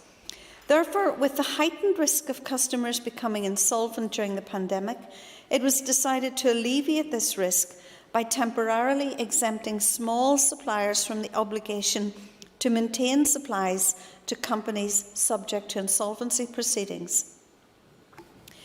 Mr Deputy Speaker, the remaining 2 modifications to be extended are aimed at helping businesses by temporarily removing the threat of winding up proceedings where debts are due to the impact of the coronavirus. The first of these is the suspension of the right to petition the High Court to have a company wound up on the basis of a statutory demand served during the relevant period. This will give businesses a breathing space and an opportunity to reach realistic and fair agreements with all creditors. The final measure prohibits creditors from petitioning for the winding up of a company unless they reasonably believe that the company's inability to pay its debts is not the result of coronavirus. If they do present a petition, the High Court will not make a winding up order unless the creditor demonstrates that the pandemic is not the reason the company cannot pay its debts. The aim of this temporary measure is to allow businesses that are otherwise profitable to continue to trade through the current difficult economic circumstances. The regulations which I am asking you to approve were made on the 25th of March 2021 and must be approved by the Assembly within 40 days of that date. They have been agreed by the Economy Committee and the Executive was advised prior to this debate. The extensions to the temporary provisions made by the regulations will ensure that our insolvency legislation is kept in step with that applying in Great Britain. This will ensure that local businesses will benefit from the same easements and for the same periods as those in the rest of the United Kingdom. Thank you, Mr Deputy Speaker. Agus na sírim Sir Cahill Coiste Economic and Dr. Keith Archibald, and I call Dr. Keith Archibald the Chair of the Economy Committee. Gurmargaret Lascan Corlia, and I rise to speak just briefly as Chair of the Economy Committee to support the motion on its behalf. As the Minister has indicated, the amendment of certain relevant period regulations will further assist companies affected by the coronavirus pandemic. The regulation extends the duration of the temporary measures restricting the use of statutory demands and winding up petitions introduced by the Act from the original date of the end of March 2021 until the 30th of June 2021. The Committee considered and approved the SL1 for the regulations at its meeting on the 23rd of March. Members agreed the SR itself at the Committee's meeting on the 14th of April 2021, subject to the Examiner's report.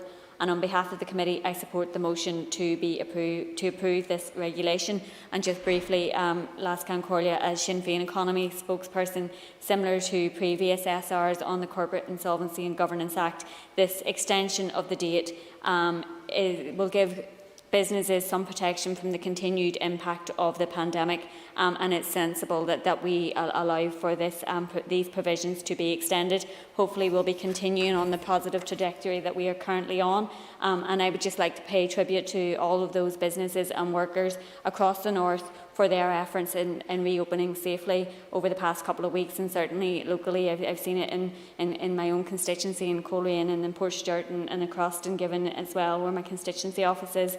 It's clear that the care and attention that is being taken, and there is a real recognition that we do need to move forward carefully so we don't end up going backwards again. So it's important that we all do remind ourselves to follow that public health advice and of course to support our local businesses. So on behalf of Sinn Féin, I support the motion. I call Christopher Stalford. Thank you very much, Mr Deputy Speaker. On behalf of the DUP, I'm rising to support the motion and to thank the Minister for bringing it to the floor of the House. This statutory rule will extend the periods during which some of the temporary modifications to corporate insolvency legislation that were included in the Corporate Insolvency and Governance Act will apply until the 30th of June this year. Modifications are restrictions on the use of statutory demands, winding up petitions and small supplier exemption from termination clause provisions. Clearly, Sir, COVID has had a longer and a deeper effect than many had originally anticipated would be the case, and it's right, therefore, that we do take account of that in providing breathing space to our businesses. I welcome, therefore, the provisions that the Minister has brought before us today. I congratulate her for the ongoing work that she's doing to help get our economy open, to help get people back trading and generating wealth, which ultimately pays for all of the public services that our people enjoy. Thank you. I call the Minister to conclude and wind on the motion, please. Can I thank you, Mr Deputy Speaker, and indeed the Chair of the Committee and my party colleague for their support for this measure. It is important that we allow businesses time and space to try to become profitable and trade through these very difficult circumstances. And again, like the two previous speakers, can I also say how pleased I am with the way in which we've been able to continue to open up our economy, and I hope that that progress continues so that we can see a much more freer and open economy for the future. It is only then that we will really, really protect jobs and services. So thank you to the House. Members, as we're in quorum, before I put the question, I ask that the bells be rung, and I won't put the question just quite until we have a quorum.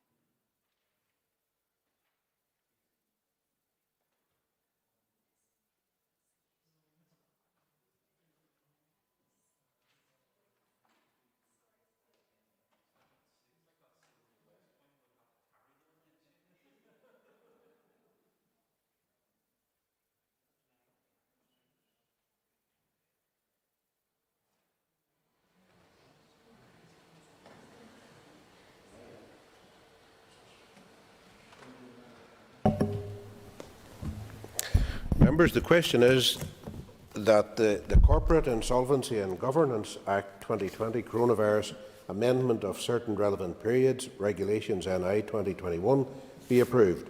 All those in favour say aye. Aye. Contrary, no. The ayes have it. The ayes have it. Thank you. And now we move to adjournment. Okay, members, we now move to adjournment. And here we are. Item 4 on the order paper is the adjournment. The question is that the Assembly do now adjourn, and in conjunction with the Business Committee, well, no, sorry, that bit's not. We're now adjourned. Okay, thank you. I was about to read out Gary's bit there.